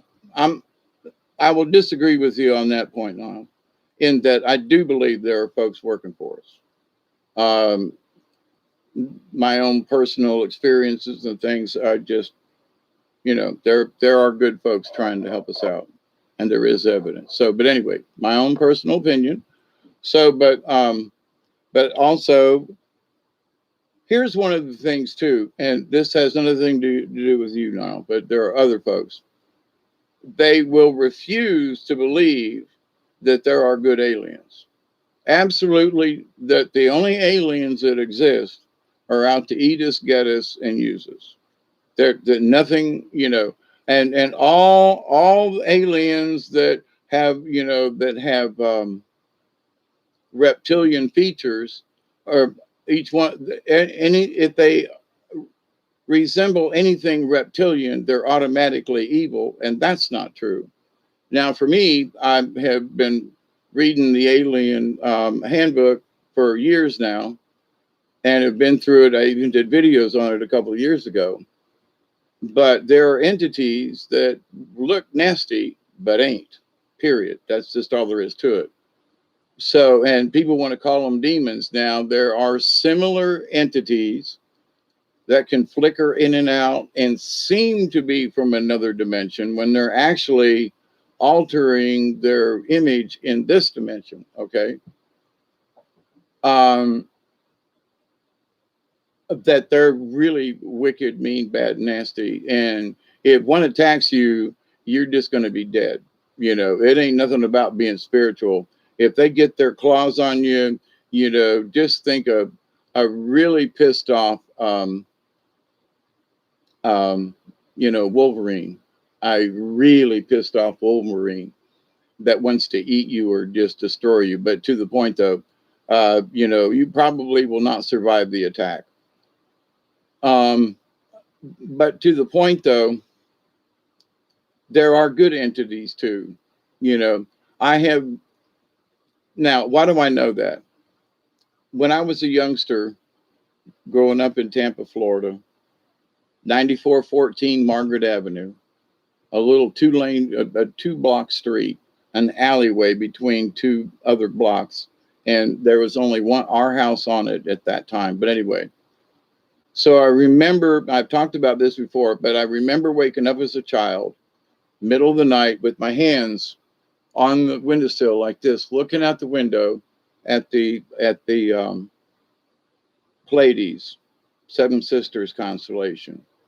And it'd be like 2, 3 o'clock in the morning. And I'd be just looking out the window, and I'm like 8, 9, 10 years old. Okay.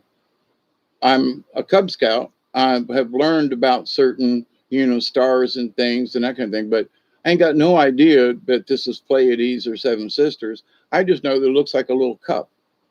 Okay. So as I grow up, and this has happened at different times as I grew up, I would always be looking. When I wake up, I'd be on my knees looking out the window, and there would be that constellation. So as I grew up, I kind of grew out of it, I think. I'm not quite sure. But I didn't wake up on my knees looking out the window, but it's always been a fascination to me, that constellation. So I took astronomy in college at Hillsborough Junior College, and I took astronomy courses, or was it, anyway, I took, in Tampa, I took a course in astronomy because I really wanted to be an astronomer. So it was, then I had some accidents and things, and I ended up in Georgia, didn't finish school, that kind of thing. You have not been challenged. Oh, wait. Oh, I'm sorry, I already read that. Um,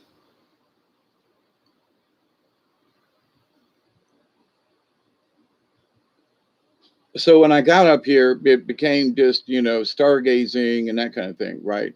But then I started reading books and things, and folks started talking about the Palladians, right? And I'm like, well, who are the Palladians? Well, they come from Pleiades. Well, what's Pleiades? And then in my research, at happened to go to a library. We didn't even have VCRs back then. Think about that one. So the idea, though, that you had to learn things through sketches and things and books and stuff, so I'm piecing this stuff together. And then I remember as a child, I used to wake up looking at that constellation. And there was somebody said something about, folks with blue eyes normally are, of Palladian ancestry. And I was like, well, I got blue eyes. That's for damn sure. So, but wait a minute. Is that why? What now? Did they take me someplace? Because I always woke up on my knees with my hands in the same place. It was creepy. When I look back on it and go, because as a little kid, I wake up and go, okay, what am I doing here? Why am I looking out the window? I'm a little kid. I don't know. I go back to sleep, right? So, but then later on, as I got older, then I backtrack and look at those things that have happened to me and go, I don't know. But here's the thing. In having conversations with my higher self and space people, it was suggested to me that it's quite possible I have some type of Palladian ancestry in me, blue eyes, however it is, but that and I was warned kindly to not go around and say that I was Palladian. And there are a lot of people who still, well, I'm Palladian, and I met with this guy, and I met with the master, and I met with this guy on the ship, and they came in and pulled in the backyard, and I was zoomed up to the thing. Okay. Oh, okay. But they asked me kindly because Pleiades is a star cluster. It's not a particular place. So if you ever look at it through a microscope, the seven sisters disappear because there's all these other stars and stuff going on and behind it and around it. So the idea that, and later on, I found out that there are some good guy Palladians and there are some not so good guy Palladians. We're here to help you when actually they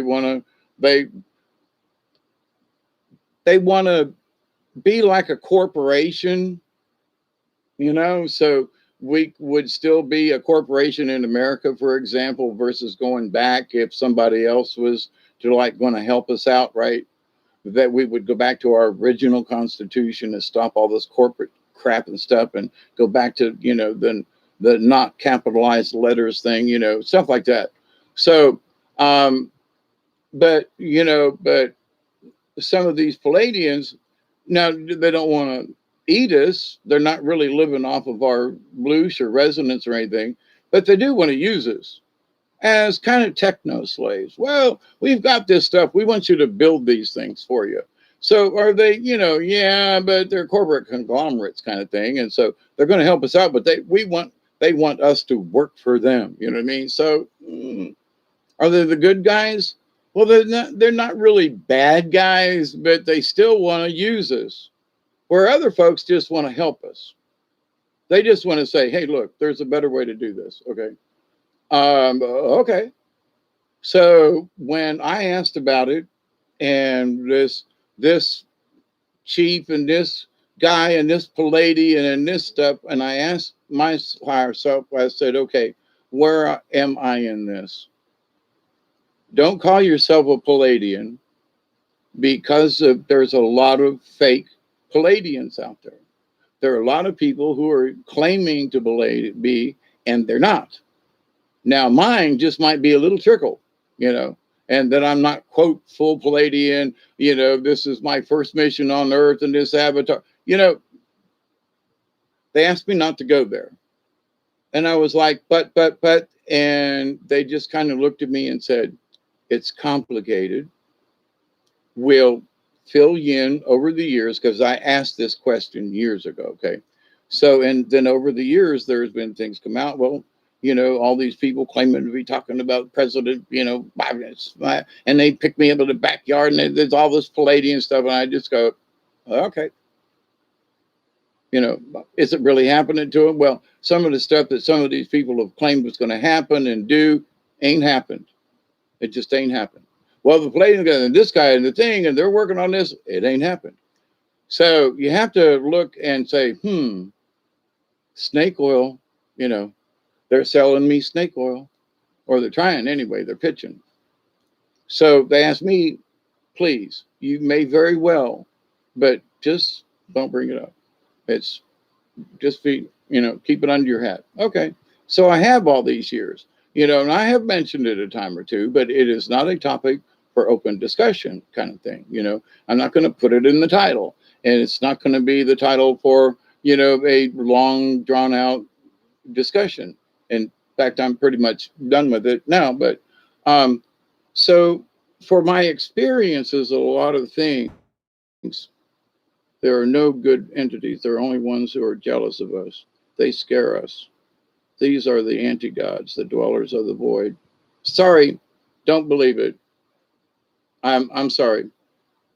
We very much disagree on that, because I've met some of these other folks, and that's just not true. No, it's just not true. It's our perception of it. That they're scared of us? No. If they were scared of us, the spirits that came and helped me would not have helped me. If they were scared of me, they would have destroyed me. There have been ample opportunities for some of these entities to have harmed me greatly, and they didn't. And I learned about respect. And then I learned that not everything that is shadow figured is evil, and had to learn that through the shaman ways and through ceremonies. So, Niles, that is your opinion. That's, you have absolute right to think that way. There were a lot of times I used to think that anything that was in the shadows was evil. That's just not true. There are shadow beings that, just because their nature is that's just who they are, kind of thing. That's how they show up to us. They are kind and gentle and will help you. So, and they're not demonic. I've never really, having been down in the woods and stranded and everything, they could have destroyed me. I don't know if you know my story of being 3 days on the river with no food or water, and having been crippled and stuck down on the river in the middle of summer at 100-degree temperature. Not feels like, but actual temp.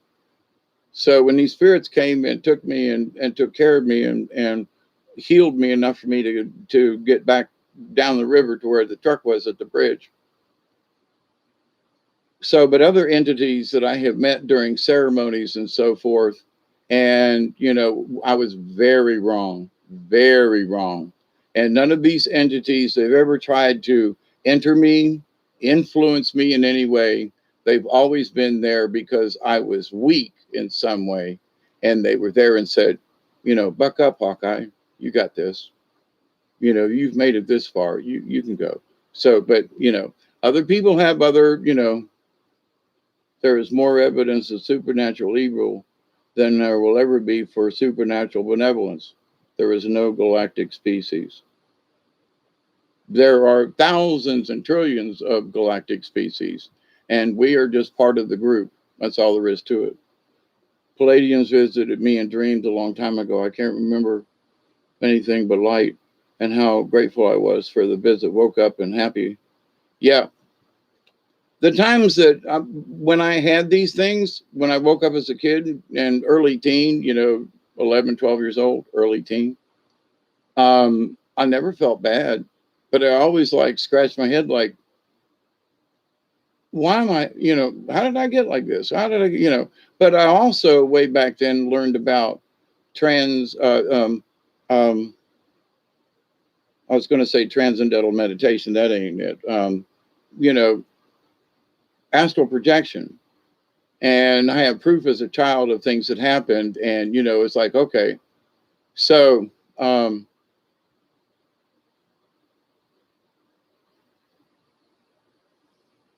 one of the things that's going to be very difficult, Niall, for maybe for you and for other people, is if the disclosure ever really does come out, is the disclosure about how many benevolent beings there actually are that have been mistaken as evil beings, because that's the way they look on their planet. You know, so, but the thing is that, you know, a lot of people know, and I'm not picking on you, Niles, promise, I'm not.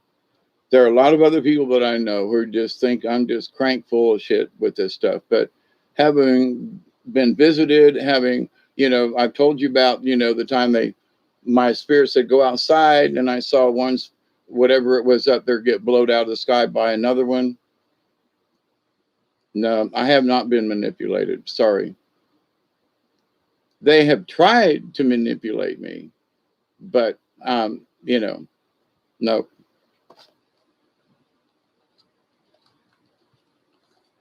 Because my point is I have met some evil spirits. Okay, I haven't talked about them because I don't like talking about them. But I have met evil spirits who have done their best to get me to do bad things. These other spirits, nope.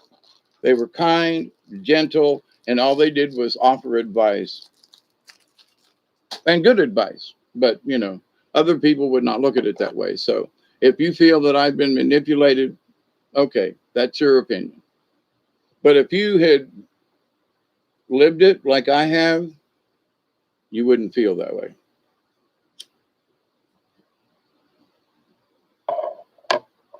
Because there are times that I know I had tried to, that they manipulated, were pulling strings and were doing things. Absolutely. But not now. Because I went through all the scary parts. And I revisited some places to make sure. And I went to a place that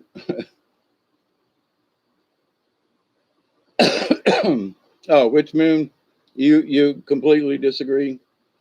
Yeah, I mean, you know, I know people, you know, who say, well, you know, if I didn't talk about abduction, I just always said that I woke up looking out the window. But there have been other times when I feel like I have been.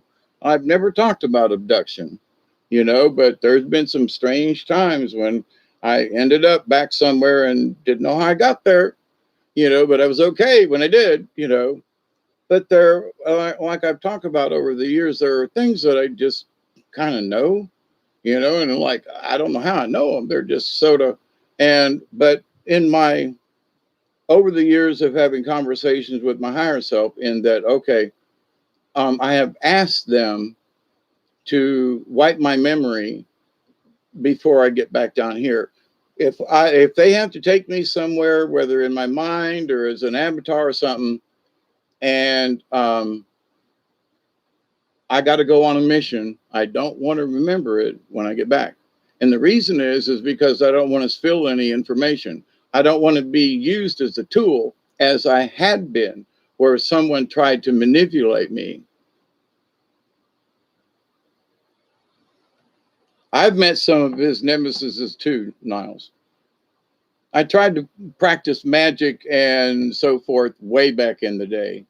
And I got a hold of some demons and shit. And I must apologize. I may have actually turned one loose on this plane.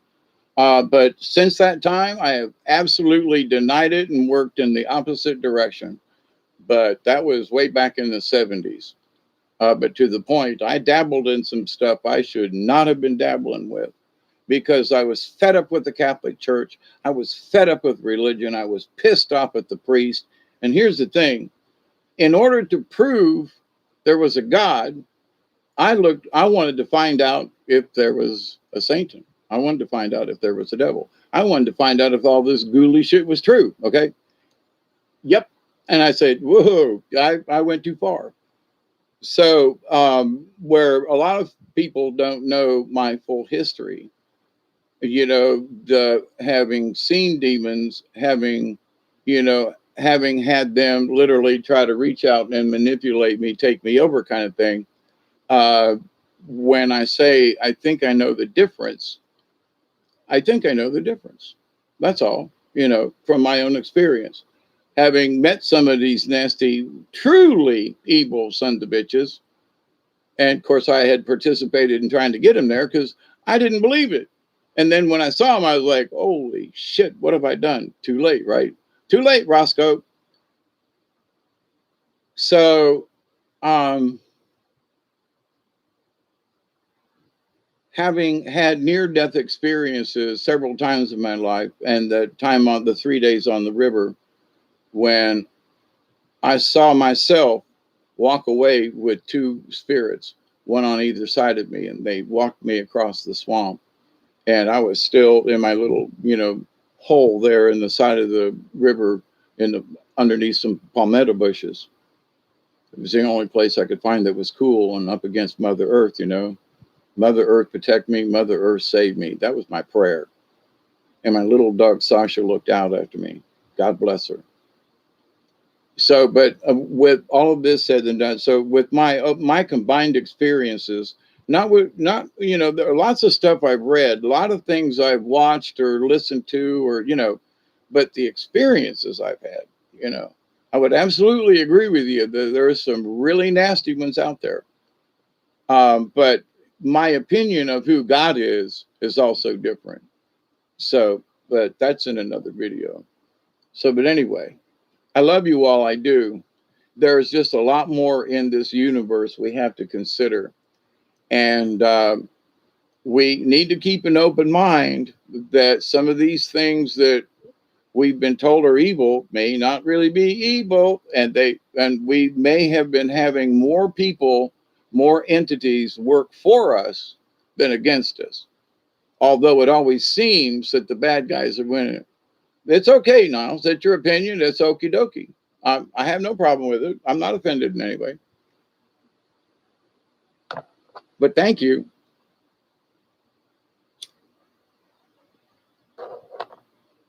But see, for me, years ago when they showed me this stuff, and then it's been coming true, and then things are happening, and so I don't know how long you've been around on my channel, but there are things that I've talked about, and then a couple days later or something, there's something that will come up in the news about it, and it's like weird timing, right? And it also corresponds with some of the stuff that the Christus and Dante talk about. And so there's been a lot of synchronicity there. And for myself, I have to believe it. That's all, because it is happening to me.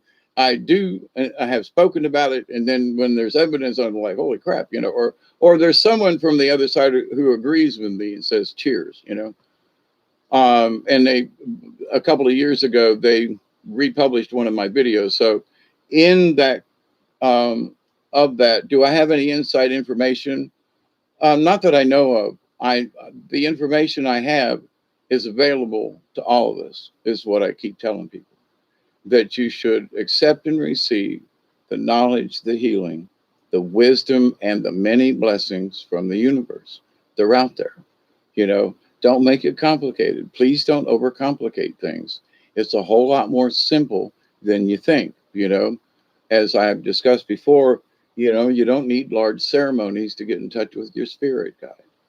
There are simple things that you can do, and that you can be confident that your spirit guide is there, and that the information you're getting is good and honest and as true as the information that we have available, right?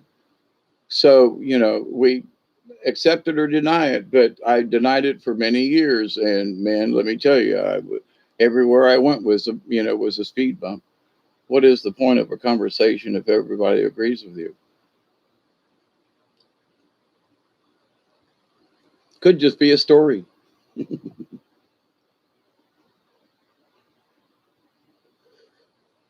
Niles, here's the thing. One of the things that Brian and I both kind of understood is that we're going to talk about stuff in ways that other people might not ever hear. So many of the people that are here and hang out and participate and so forth, whether they agree with me or not. But the thing is that a lot of people say, wow, I, I didn't know there was anybody that thought stuff like this, that had another opinion, that could, look at something from a totally different point of view. So it's like my job being here as a shaman in training and as part, quote, I'm going to use this word, but only as an example, but the burden of a shaman is to also share as much of the information as they have. Now, it has to fall within the people who hear it. It falls within those people in their own learnings and understandings for them to see it, hear it, experience it, whatever. So, but the shaman's job is not to convert anyone. The shaman's job is not to really teach anyone, but to tell the stories and to give the examples and say, this is what it, these are things, pay attention. And so, are they lesson? Is it a school? Well, depends on who wants to study, what becomes important. And the interesting thing is a lot of people, the older they get, they look to find God. Hey, Amanda, how are you?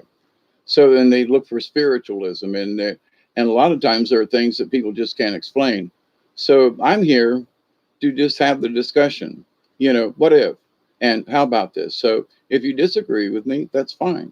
At least you're thinking, and that's the most important part, to think, you know.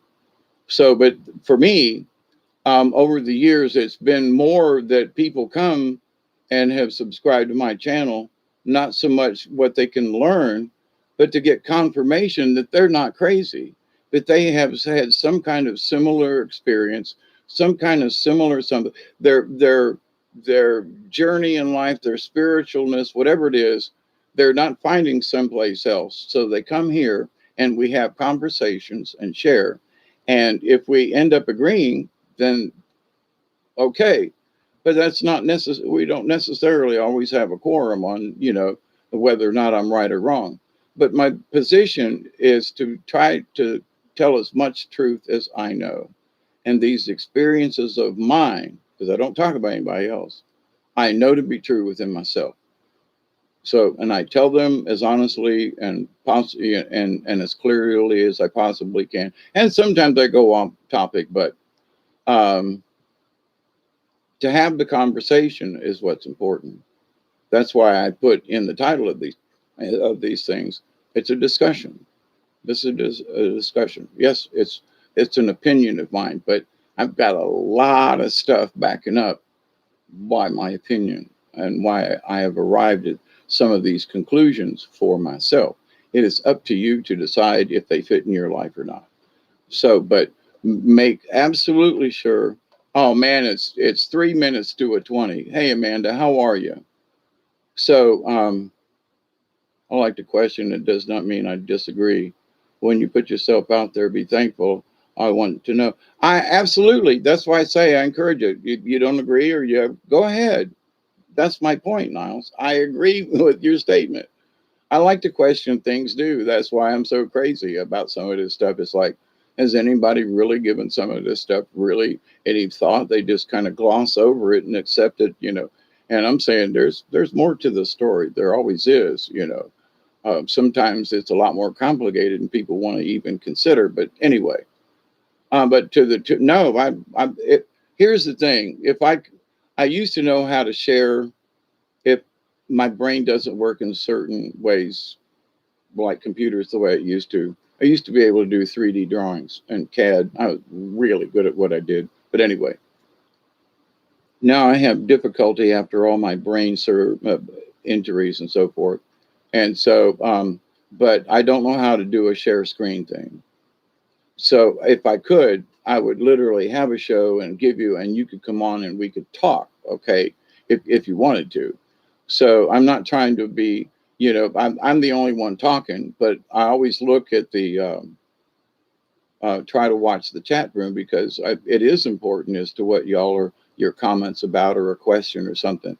And for those folks who are here, have been with me for a while, they know you got a question, ask me.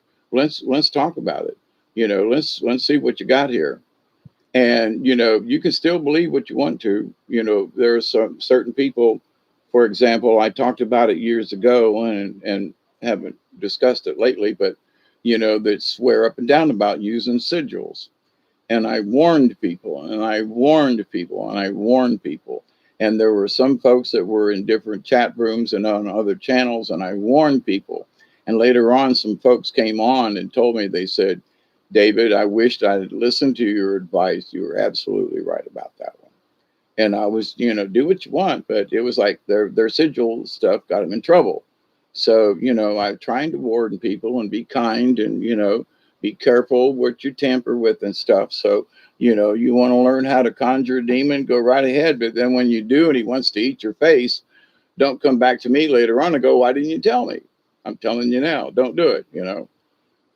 But you have a free will. You can go and explore what you want to. But there are folks who are looking for in my opinion, shortcuts to heaven or to the spirit realm or to the web, whatever. Now, I wear crystals. There are crystals and rocks all around my house. So I'm not against this. But there are people who, if this crystal connects me to the universe. No, you're always connected to the universe. The crystal just helps you. Do you know how to use it? Well, it's a crystal and it's very powerful. No, I'm asking you, trying to be kind about this. Do you know how to use the crystal? Have you asked the crystal? Well, what do you mean? Have you sat down and asked the crystal if you could use it? What do you mean? Did you get its permission? What are you talking about? Well, I got this crystal on it, but did you ask it? And they have not a clue what I mean. And so in this area of, spiritualness and crystals and all this kind of stuff, and they're going to use it for this or whatever. But in certain things that those folks who use crystals and things really know that they ask the crystals, they have a bond with the crystals, and you just don't use them. You don't hand them to somebody else, and they're specific. And so there are people, well, I got this big crystal, I'm going to use it. It's powerful, isn't it? Yeah, but you haven't, to me, you haven't demonstrated anything at all simply because of your actions that you even come close to knowing how to use this thing. Border is closed. What? I need my family. It hurts a lot, mate. I'm sorry. Not, oh man.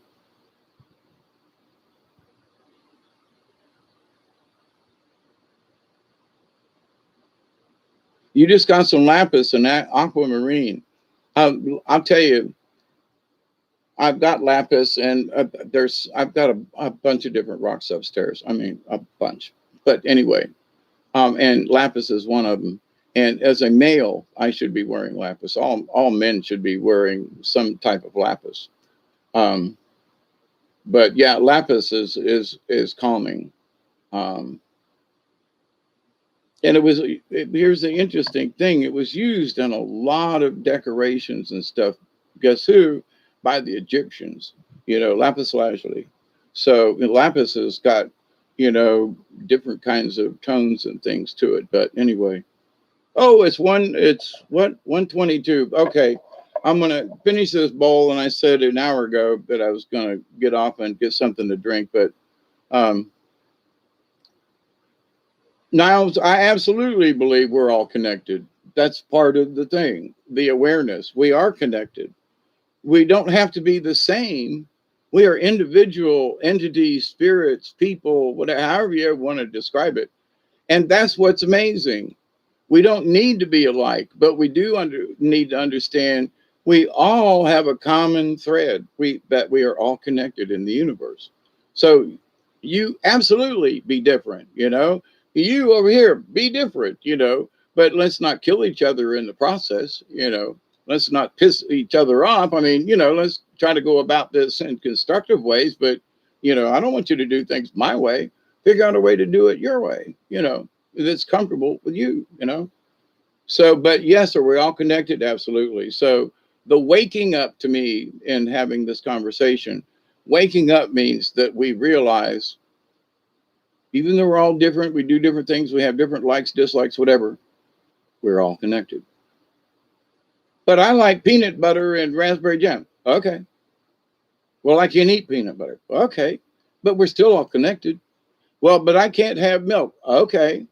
But I love milk and cookies. So, but, because you can't and I can, we're still connected. We don't have, sure, there are differences, but we're still all connected. So that's hard for some people to like grasp.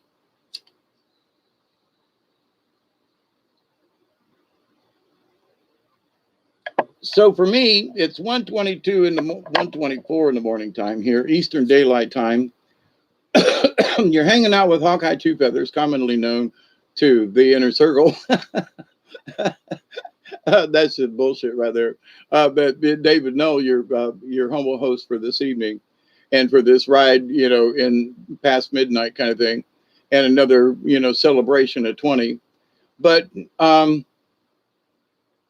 those who understand who Dante is, and for myself, why am I here? I'm here to get people to think.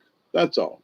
And I would like for you to agree that, like, for example, the other night I was talking about the 9/11 thing. Why I wouldn't watch anything is because I go back into this PTSD thing. I don't want to watch anything about 9/11 because it still affects me and I don't want to watch it.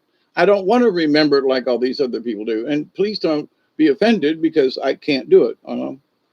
But so for example, those towers just turned to dust and disappeared. I'm sorry, there are things that are right in front of our eyes that we don't believe because the narrative has been to cover it up in certain ways. When engineering and architecturally, and I've worked in airplane factories and I've worked with these things, those towers did not fall because of two airplanes. That's just all there is to it. Whether you believe there were people in them or not the point. It did not happen. And the fact that New York City turned to dust and then Building 7 fell, we've been shystered. So you want to believe these people who still won't tell us the truth. But we all know the truth is that these assholes did this. And for whatever reason they did it. And then they covered it up. They wagged the dog. And here we are 20 years later. Oh, how sad it was, and all how this and that. Well, some of these muckety mucks did it. Oh, it was these guys on. No, they weren't. Have you ever been in an airplane? I have. Used to build them, right? Small aircraft, but there's all these styles. Now you get in a jet airplane. I've seen simulations and so forth. I've looked in the cockpits of other airplanes. I was at the Wright Air Force Museum with all the airplanes and looking in and stuff. Now to say that I had a couple hours of training that I could fly a jet airliner and crash it is stupid. That right there is like, no, sorry. Oh, but they had this. No, I don't care. That right there is stupid. And it's just stupid. So there are things, the knowledge is there, but people simply will not admit it. They just refuse to see it. It's right there. Do I know how they did it? No. Do I know they did something that was a shyster? Yep. We can agree on that. It ain't natural. So, but with that said, there's proof all around us that, there are these other things at work for whatever their notion. Now, for those who talked about the cabal for years, that they show us things in the movies, they have to warn us. Well, I'm a sci-fi fanatic from way back. comfortably if everybody is agreeing with you. It doesn't make me uncomfortable if somebody disagrees with me. It's their opinion. It really, it. I'm.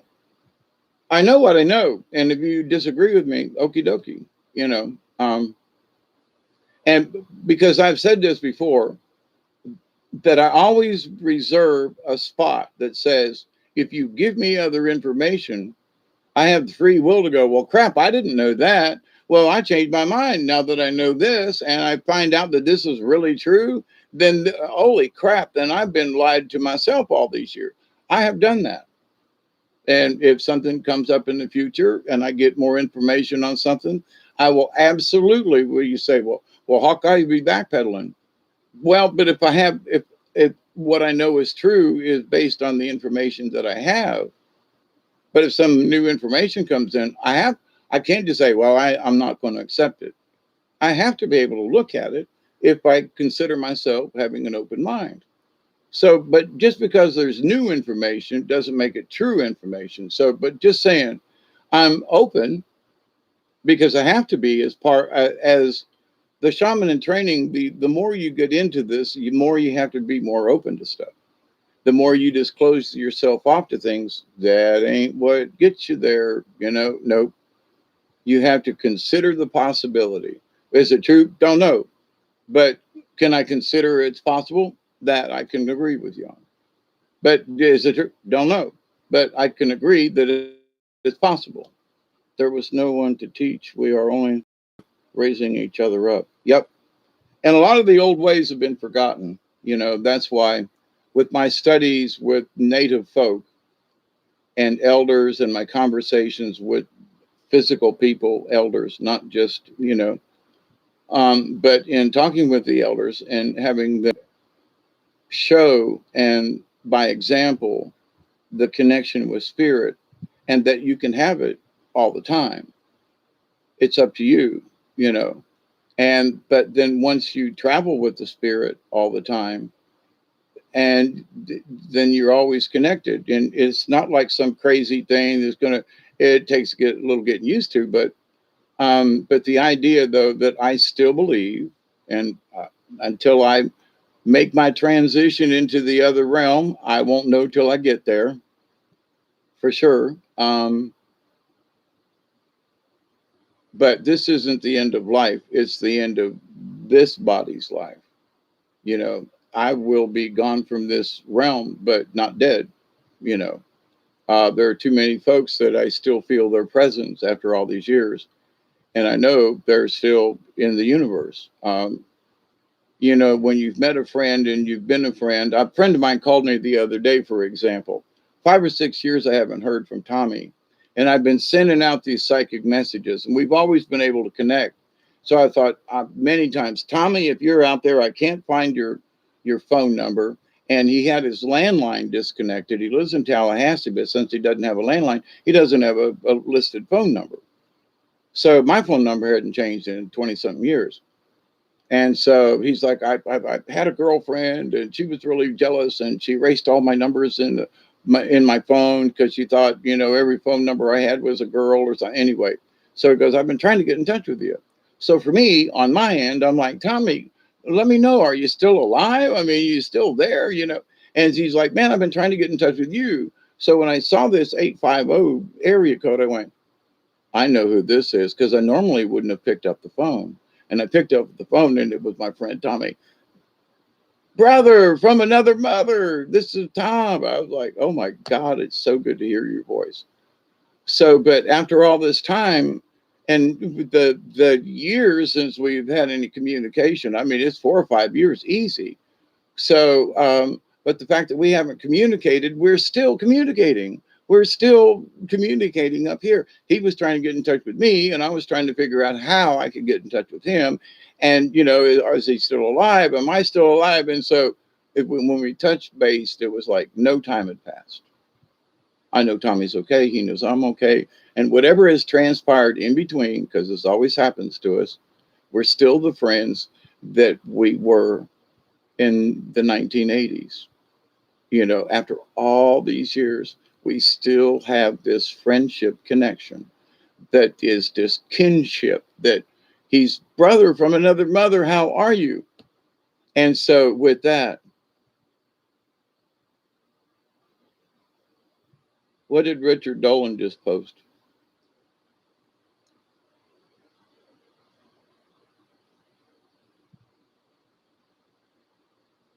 Well, thank you that way. I honestly, of all the things, there are certain criteria that I have to meet before I do a video. And I've told the beings, the universe, if you're going to give me bullshit, I don't want to tell it. It has to be the truth. There has to be some kind of glimmer of what if possibility.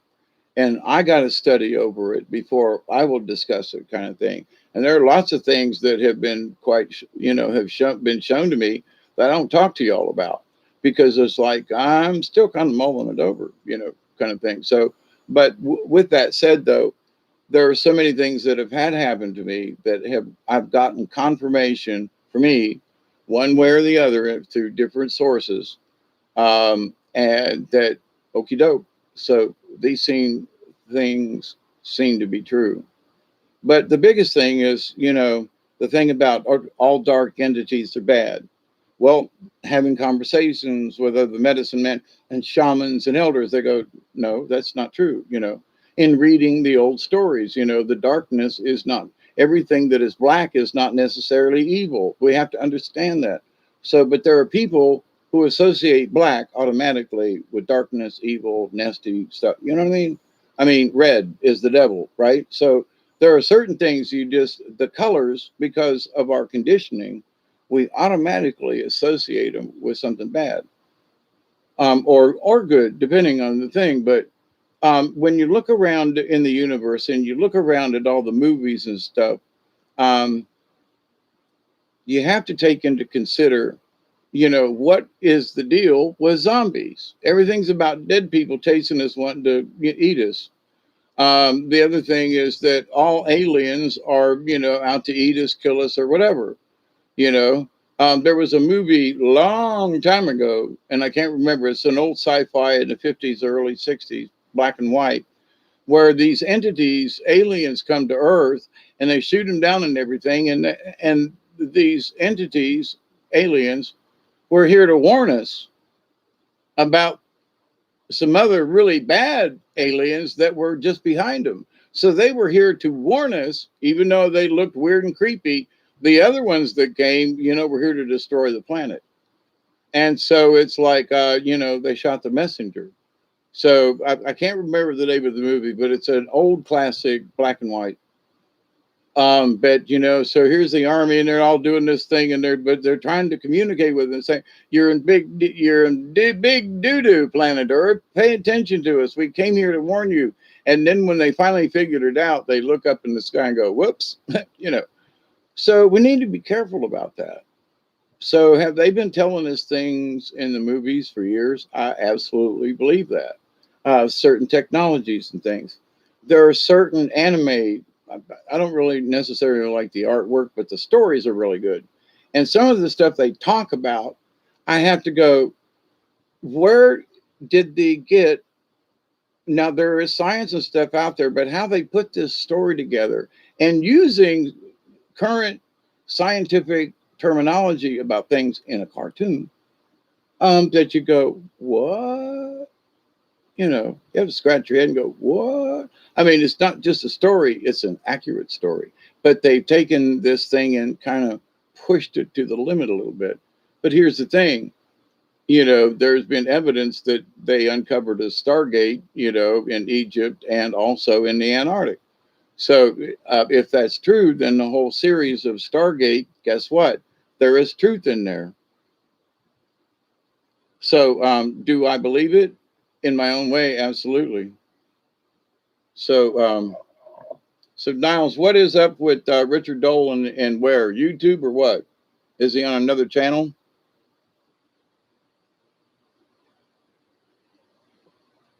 Richard Dolan has been proven to be one of those only slightly good information.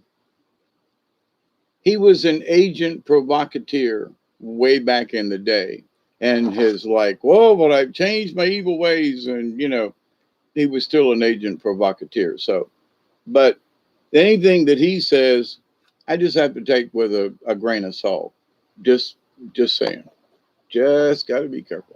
And I used to listen to him and like, woo, now it's like, because I've seen and learned other things on my own. And I go, that sounds like a crock of shit. But anyway, 5 hours and 20 minutes. I've been here with you. It's 11:38 a.m. And like I said, I'm always open to listen. I've listened to Carrie Cassidy and Richard Dolan and these folks for years. I was listening to David Wilcox long before some other people were listening to him. And then later on, they go, well, have you listened to David Wilcox? Yeah. Well, you're saying some of the same stuff he is. Well, I'm not repeating what he said. I'm through my own experience and my own. If I'm saying stuff that he's saying, maybe there's a synchronicity in that. I'm not trying to be him, not trying to emulate him. But if we share some very basic, simple information that is true on many levels, then maybe we are synchronized in that area. So, and that's why I say we are all connected. So, but anyway, I'm tired. I got to go take a walk. Want to go outside and look up at the sky. And I want to finish my din after 5 hours and 20 minutes. I honestly do love you all. So I close with this prayer. Please, everyone, be safe. Become that camp counselor. Become the conscious and compassionate observer within yourself.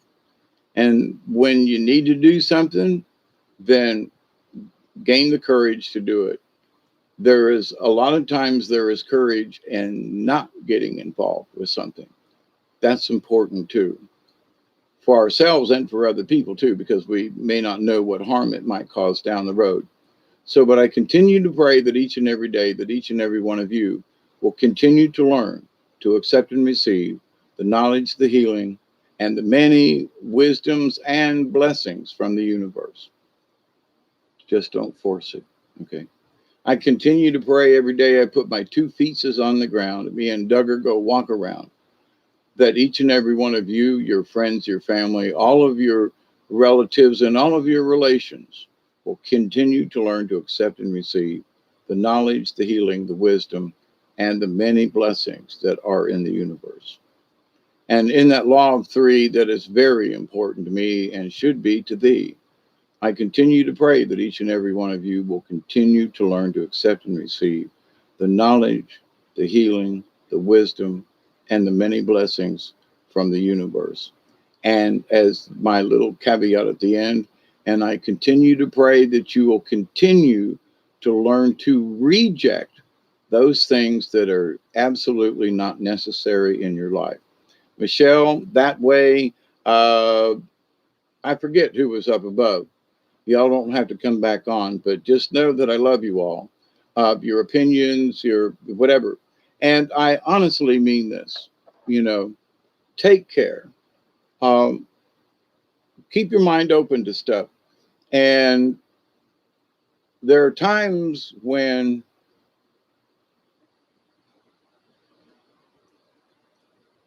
the null spot is the place to be.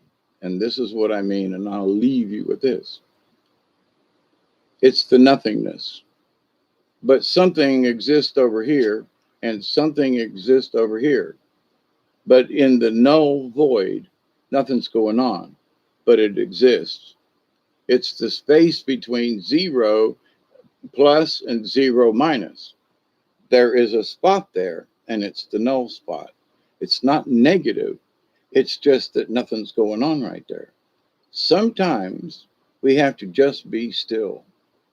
Well, I think I should do this. Maybe you should just be still a minute. But maybe this, and maybe, maybe you should just be still.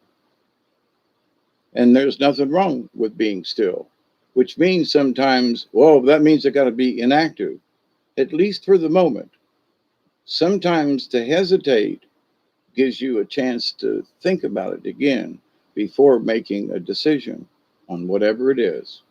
So always consider that, well, am I sure about this? Well, it sounds good. Well, then put it in your head and go, okay, that's possible, but don't commit to it.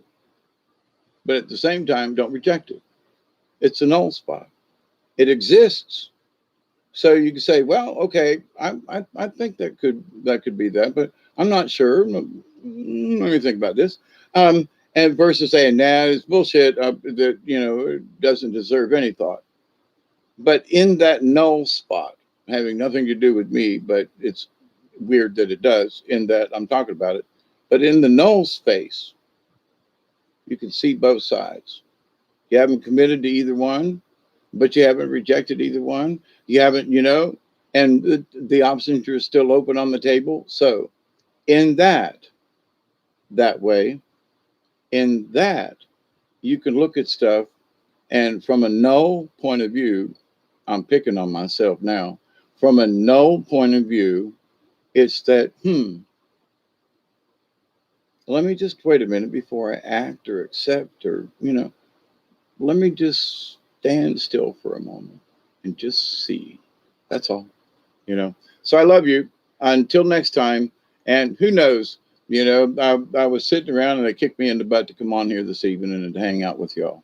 So Niles, that way, Michelle, as always, I love you, honey. Thank you for your pictures. I love looking into your eyes. There's just no other way about it. But anyway, but y'all be careful. Y'all be safe. Stay healthy. And, keep your eyes open. Keep your eyes open. I love you all so much. We do too. You, Witch Moon, I'm picking on you, but we love you all too.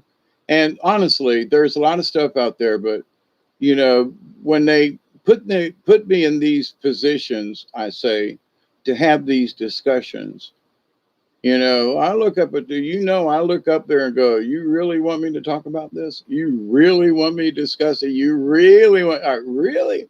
And they go, yep. So, but I'm going to be honest with you. I'm always honest, but I mean on a very personal note. Years ago, with the things that I had foreseen myself, futures that I've seen, things and certain things that have transpired that I've not talked about to anyone. Okay, but I know have happened. I've seen them, dreams, or however I experienced it. I experienced it. And now that these things have transpired very close to the way that I saw them many years ago, 25, 30 years ago, for myself, I have to take that wisdom that it took all these years for this to happen, for the foretelling or whatever that I saw, for these things to come about. But I've not talked about any of these things because they're personal and they don't kind of, so if I thought they related, I'd talk about them. And not to say that I won't, but I just haven't, it just hadn't come up. The relevancy somehow hasn't come up. But, and then it would be talking about family, and then people would know certain, so I will talk around certain things and say, well, I know people that means there's probably a family member or a friend or somebody at one time that we were close, and I know this behavior or whatever. So, but I don't want to tell anybody's name. And there's a little while back, somebody said, you were talking about me, weren't you? And I was like, honestly, no. Yes, you were, because you blah blah blah in an email. And I was like, please understand, I knew you were in the chat, but I did not know this story because I'm thinking it was, a family member, not you. And if it was so closely related and it resonated with you, but I swear to you, because how would I didn't know the things that I was talking about the person who was claiming I was talking about. You know what I mean? I was like, I don't know this about you. I don't know you that well. I've only seen you in a chat room and you sent me an email or two, but I don't know that this pertains to you. I don't have a clue. I haven't been talking to anybody. Nobody's giving me any inside dirt. But if I hit the nail on the head with the conversation, I was literally thinking about a cousin. It was somebody else, but it was still a family member. But to the point, I only lied a little bit about the cousin, but it was a family member, and I just didn't want to be any more specific than that. No offense, none of your business, none you, you know. But to the point, though, in that, um, so there are things that I have not discussed hardly with anyone, if I have discussed some of these things with anyone, that prove to me some of these things that I have talked to you about, that just reinforces in me, why do I believe the way I do? Well, I've had these other experiences that, you know, these other thingies and this other stuff, but I just haven't mentioned it. So the things I have mentioned, there's probably at least a third more of stuff that I could talk about to try to bring into, like, try to prove my position on why I feel this way, or how I see this, or where this came about, or whatever that is. But so, there are times when the conversation, I look up and go, I really don't want to talk about this. This is going to make a lot of people mad. This is going to pinch some toes. There are going to be people that, I'm going to put this out there to the universe. So maybe only 15 people watch it, listen, or pay any attention. That's okay. But the numbers have never been my thing. It's who needs to listen, who needs to hear, who needs to. So, um, but then later on, it comes back because as part of the burden of the shaman is that you have to discuss things that, it might be hard to discuss in public, to share intimate, feelings or relations or information or something like that. So, but because I have accepted to be a shaman in training, then that means I've also accepted the responsibility to be as truthful and honest as I possibly can. And if they give me wrong information, you'll hear about it. And you did last year, right? When I said, I've been getting some bad information. So we've been through this together, us all. But in the long and short of what's going on in the universe, we keep our compassion, we keep our love, we do our best to keep our sanity within the chaos. And, cosmic hugs to everybody. So we're coming up, in a couple of months on one of my favorite holidays that people don't like anymore, but Halloween. And I've been thinking, Ween, that Yura has not had a chance to talk about Ween lately. And also, TTFN and cheers, everybody. So please be safe. Please have a good rest of the week. And we'll see you next time. Thank you that way, Michelle, Witch Moon, and everybody who has been here and who has shared your experiences and energy with me. Thank you. Until next time, keep them good vibes up. Cheers, everybody. TTFN, ta for now from South Georgia. So love you all till next time. We'll have more chats about stuff.